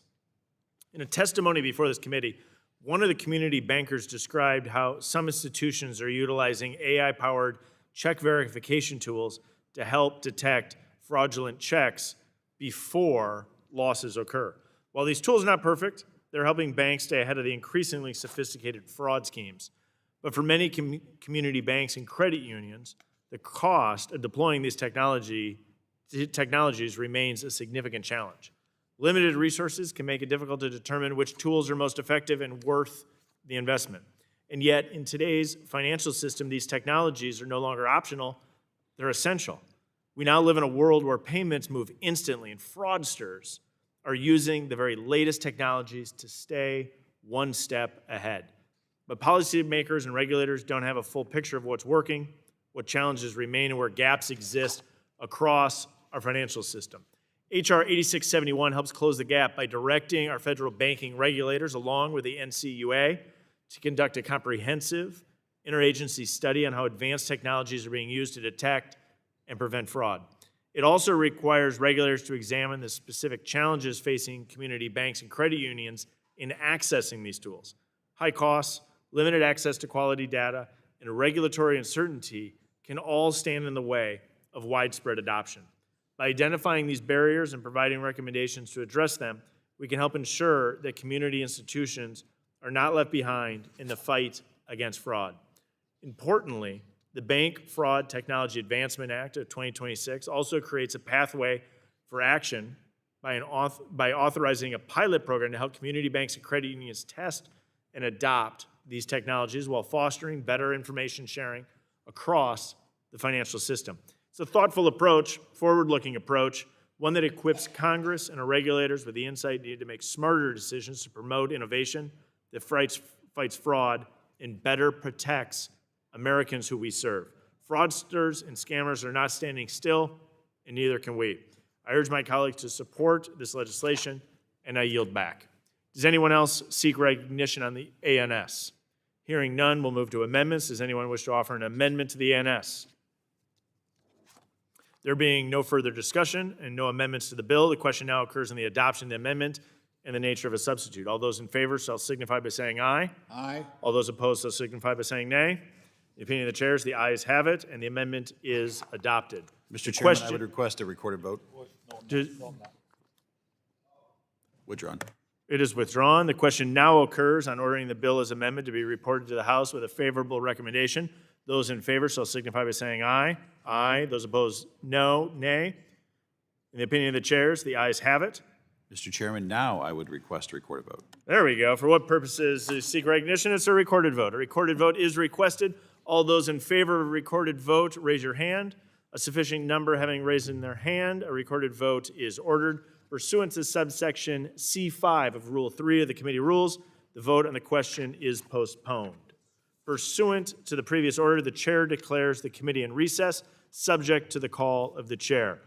We will immediately reconvene following floor votes. The committee stands in recess.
The committee will reconvene.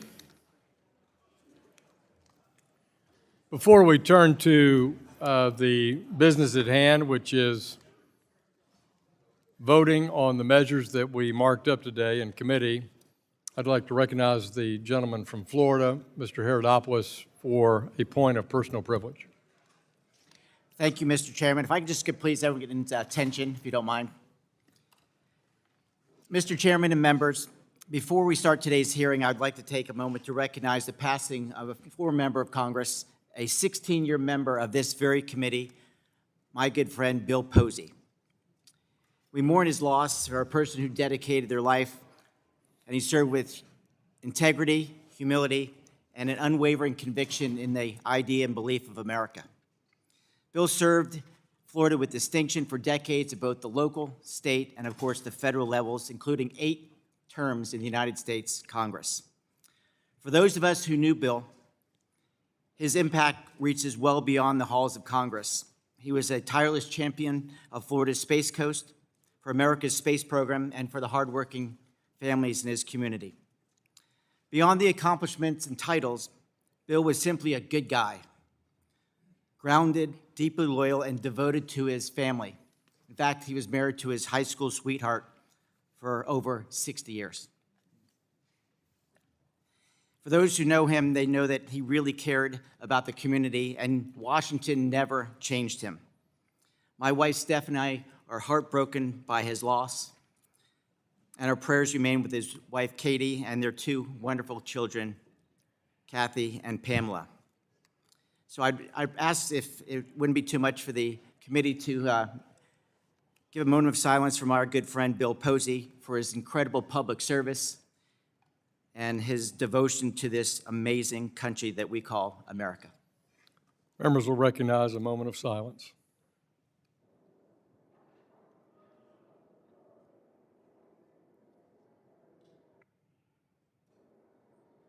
Thank you, Mr. Chairman. Thank you.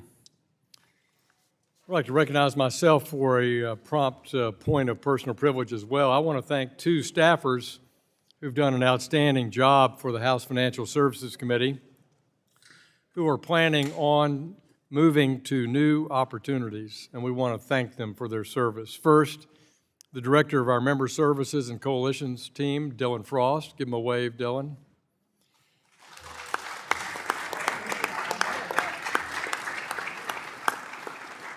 I've had the pleasure of knowing my fellow Arkansan, Dylan Frost, for over a decade. He started out in my personal office as a senior legislative assistant and eventually served as deputy chief of staff and my legislative director. Once I was elected chairman of the committee, I asked Dylan to come over and help lead our member services and coalitions team. During his time with the committee, Dylan's been an essential part of ensuring that members and staff have the support, coordination, and resources they need to carry out the important work of our committee. While much of the role of member services work takes place behind the scenes, anyone who's worked closely with this committee understands how critical the work is to keep the committee functioning smoothly each and every day.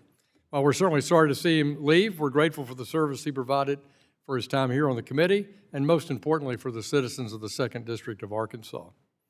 Secondly, I'd like to recognize our chief economist and my fellow monetary policy wonk, Joey. Joey is watching on television, O'Neill. Joey's been a tremendous asset to our task force. Like any good economist. Yeah, he's too shy to be here during a voting session. He's helped lead and drive the work on our task force on monetary policy, treasury market resilience, and economic prosperity that Mr. Lucas and Mr. Vargas have worked on so diligently. He's brought his expertise on these issues and strong commitment to public service and everything that he's done. I want to thank him for his service over the last year and for the steady counsel that he's provided and for his continue to be dedicated to a stronger U.S. economy and a stable financial system. We wish him continued success. Help me congratulate and thank Joey and Dylan, please.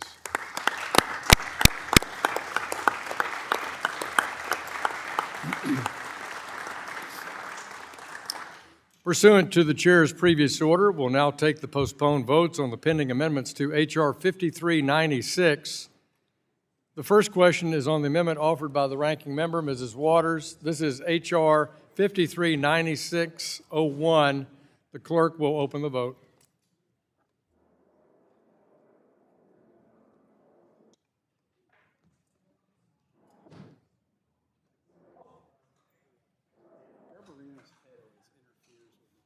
Aim lower down towards the clerk's. It's just like laser bounces, man. I think it has to bounce off your head, hit the ceiling. Yeah, not yet. There you go. You got it. Between Fitz and you, man, it's like El Capitan and the White Cliffs and Dover. Scott, Fitzgerald, can you vote? Is Emmer down there? No. Okay. Himes, Meeks, Mr. Meeks.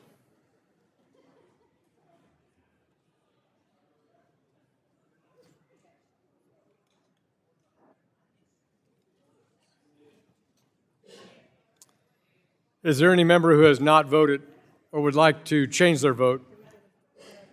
Clerk will close the vote and report. Mr. Chairman, on this vote, the ayes are 22 and the nays are 28. A majority having voted against the amendment is not agreed to. The question now is on the amendment offered by Representative Presley. This is Press MA 076. Clerk will open the vote.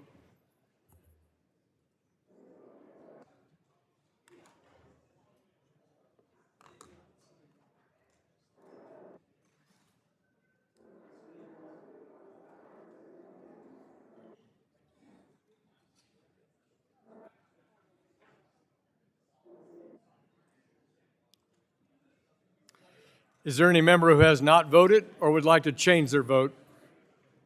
Clerk will close the vote and report. Mr. Chairman, on this vote, the ayes are 22 and the nays are 29. A majority having voted against the amendment is not agreed to. Questions now on the third amendment offered by Representative Presley. This is Press MA 075. Clerk will open the vote.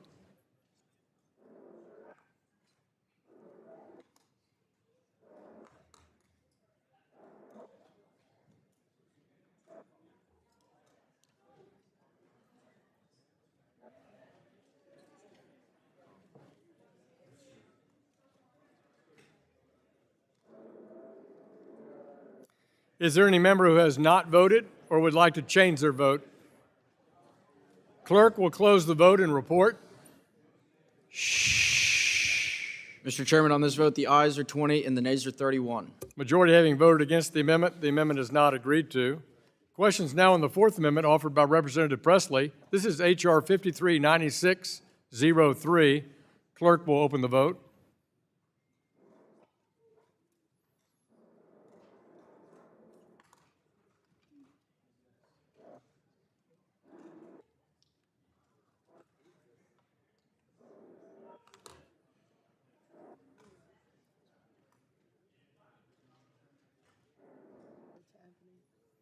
Aim it a little lower, see if right towards this clerk. Yeah, in the middle.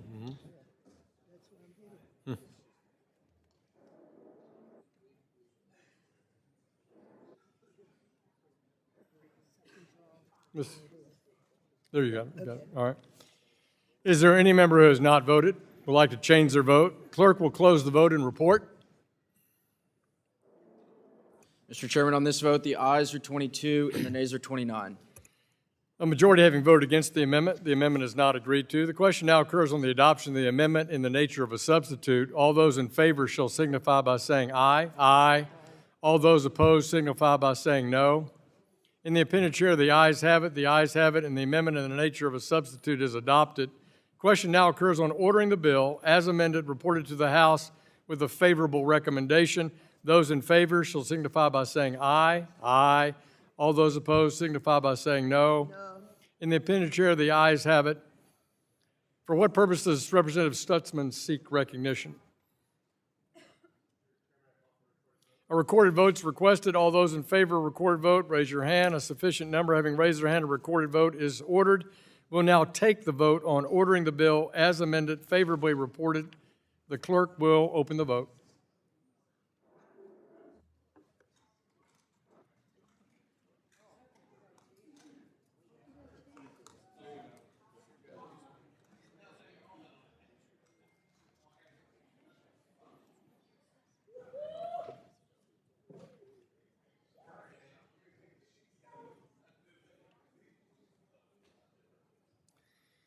Is there any member who has not voted or would like to change their vote?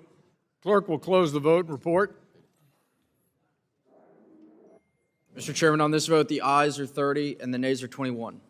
A majority having voted in favor of H.R. 5396 as amended, the bill is ordered favorably reported to the House. Without objection, a motion to reconsider is laid on the table. We'll now take the postponed votes on the pending amendment to H.R. 2978.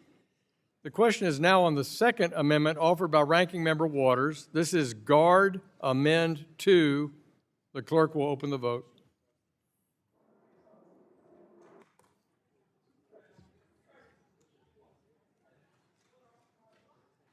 There you go.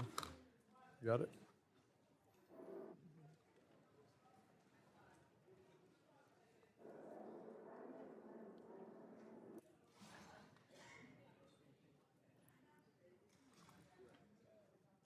Is there any member who has not voted or would like to change their vote? Clerk will close the vote and report. Mr. Chairman, on this vote, the ayes are 22 and the nays are 30. A majority having voted against the amendment is not agreed to. Question now occurs on the adoption of the amendment in the nature of a substitute. All those in favor shall signify by saying aye. Aye. All those opposed signify by saying no. In the opinion of the chair, the ayes have it. The ayes have it, and the amendment in the nature of a substitute is adopted. Question now occurs on ordering the bill as amended, reported to the House with a favorable recommendation. Those in favor shall signify by saying aye. Aye. All those opposed signify by saying no. In the opinion of the chair, the ayes have it. Mr. Nunn? Mr. Nunn requests a recorded vote. All those in favor of a recorded vote, raise your hands. A sufficient number having raised their hand, a recorded vote is ordered. We'll now take that vote on ordering the bill as amended, favorably reported. The clerk will open the vote. Hand me that water. Oh, good.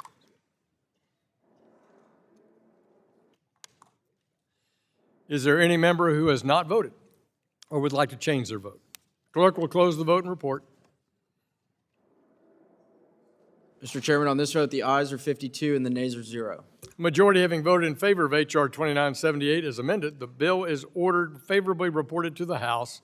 Without objection, a motion to reconsider is laid on the table. We'll now take the postponed vote on the pending amendments to H.R. 2155. The question's on the third amendment offered by Ranking Member Waters. 2152. Questions on the third amendment offered by Ranking Member Waters. This is H.R. 2152-02. Clerk will open the vote.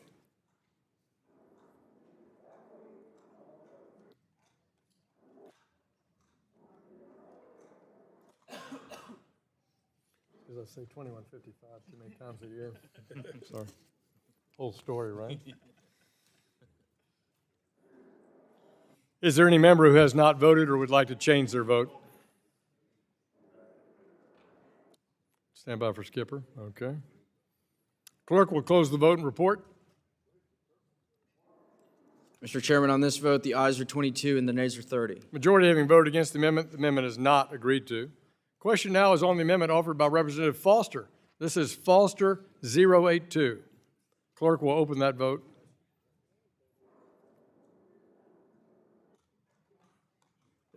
Am I a yes or no? You're a yes.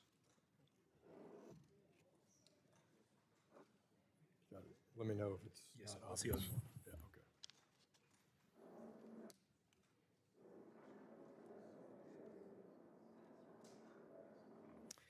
Is there any member who hasn't voted? Mr. Green? Okay, he's got it, good. Is there any member who hasn't voted or would like to change their vote? Clerk will close the vote and report. Mr. Chairman, on this vote, the ayes are 52 and the nays are 0. A majority having voted in favor of the amendment is agreed to. The question now occurs on the adoption of the amendment in the nature of a substitute. All those in favor shall signify by saying aye. Aye. All those opposed signify by saying no. In the opinion of the chair, the ayes have it. The ayes have it, and the amendment in the nature of a substitute is adopted. The question now occurs on ordering the bill as amended, reported to the House with a favorable recommendation. Those in favor shall signify by saying aye. Aye. All those opposed signify by saying no. In the opinion of the chair, the ayes have it. For what purpose does Representative Nunn seek recognition? Mr. Nunn requests a recorded vote. All those in favor of recorded vote, raise your hands. A sufficient number having raised their hand, a recorded vote is ordered. We'll now take that vote on ordering the bill as amended favorably reported. The clerk will open the vote.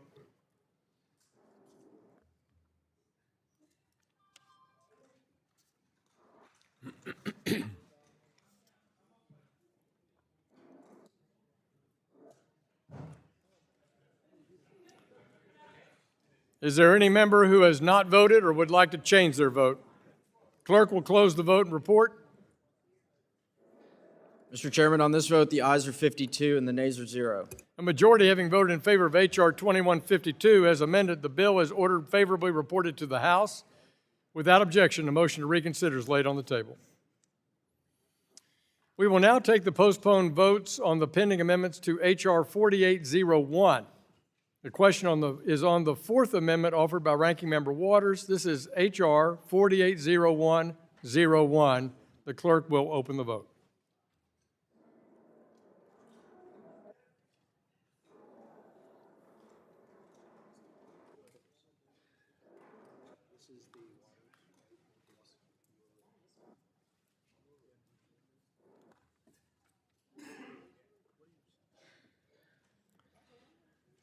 Is there any member who has not voted or would like to change their vote? The clerk will close the vote and report.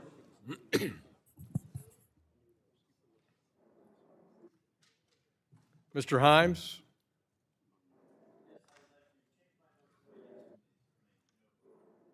Are we still open, clerk? Still open. Still open. Vote away, Jim Himes. Vote early, often, and once.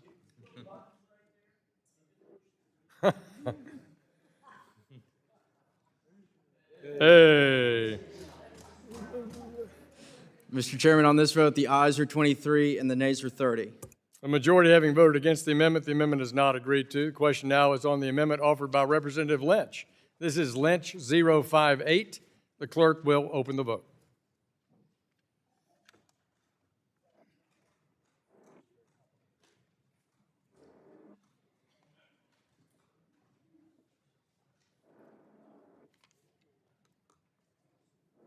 Is there any member who has not voted or would like to change their vote? Clerk will close the vote and report. Mr. Chairman, on this vote, the ayes are 21 and the nays are 32. A majority having voted against the amendment is not agreed to. Question now is on the second amendment offered by Representative Lynch. This is Lynch 060. Clerk will open the vote.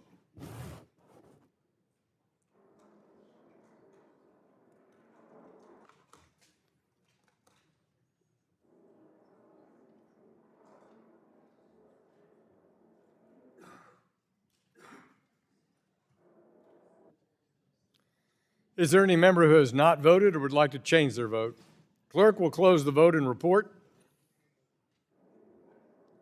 Mr. Chairman, on this vote, the ayes are 22 and the nays are 31. A majority having voted against the amendment is not agreed to. Question now occurs on the third amendment offered by Representative Lynch. This is Lynch 061. Clerk will open the vote.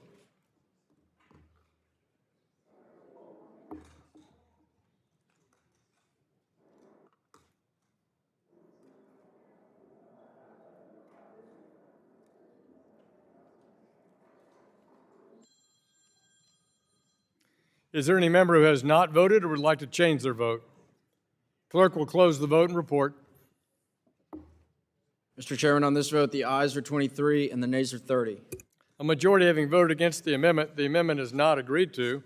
Question now occurs on the adoption of the amendment in the nature of a substitute. All those in favor signify by saying aye. Aye. All those opposed signify by saying no. In the opinion of the chair, the ayes have it. The ayes have it, and the amendment in the nature of a substitute is adopted. Question now occurs on ordering the bill as amended reported to the House with a favorable recommendation.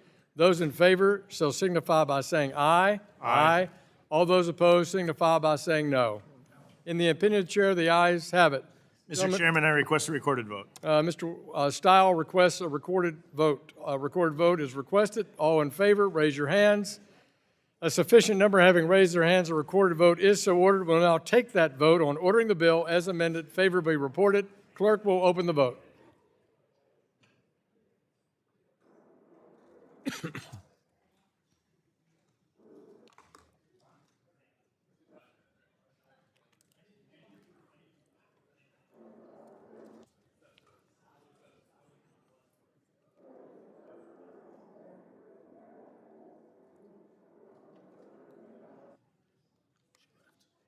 A majority having voted in favor of HR 4801 as amended, the bill is ordered favorably reported to the House. Oh, sorry. Close the vote and report, sorry. Don't distract.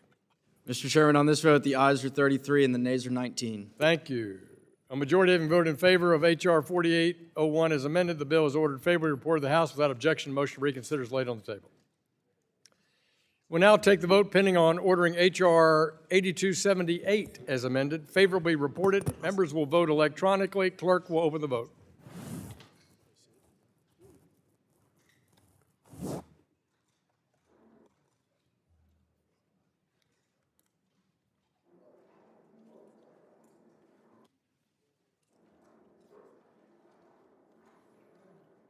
Is there any member who has not voted or would like to change their vote? Clerk will close the vote and report. Mr. Chairman, on this vote, the ayes are 52 and the nays are 0. A majority having voted in favor of HR 8278 as amended, the bill is ordered favorably reported to the House without objection. A motion to reconsider is laid on the table. We'll now take the vote pending on ordering HR 8671 as amended, favorably reported. Members will vote electronically. The clerk will open the vote.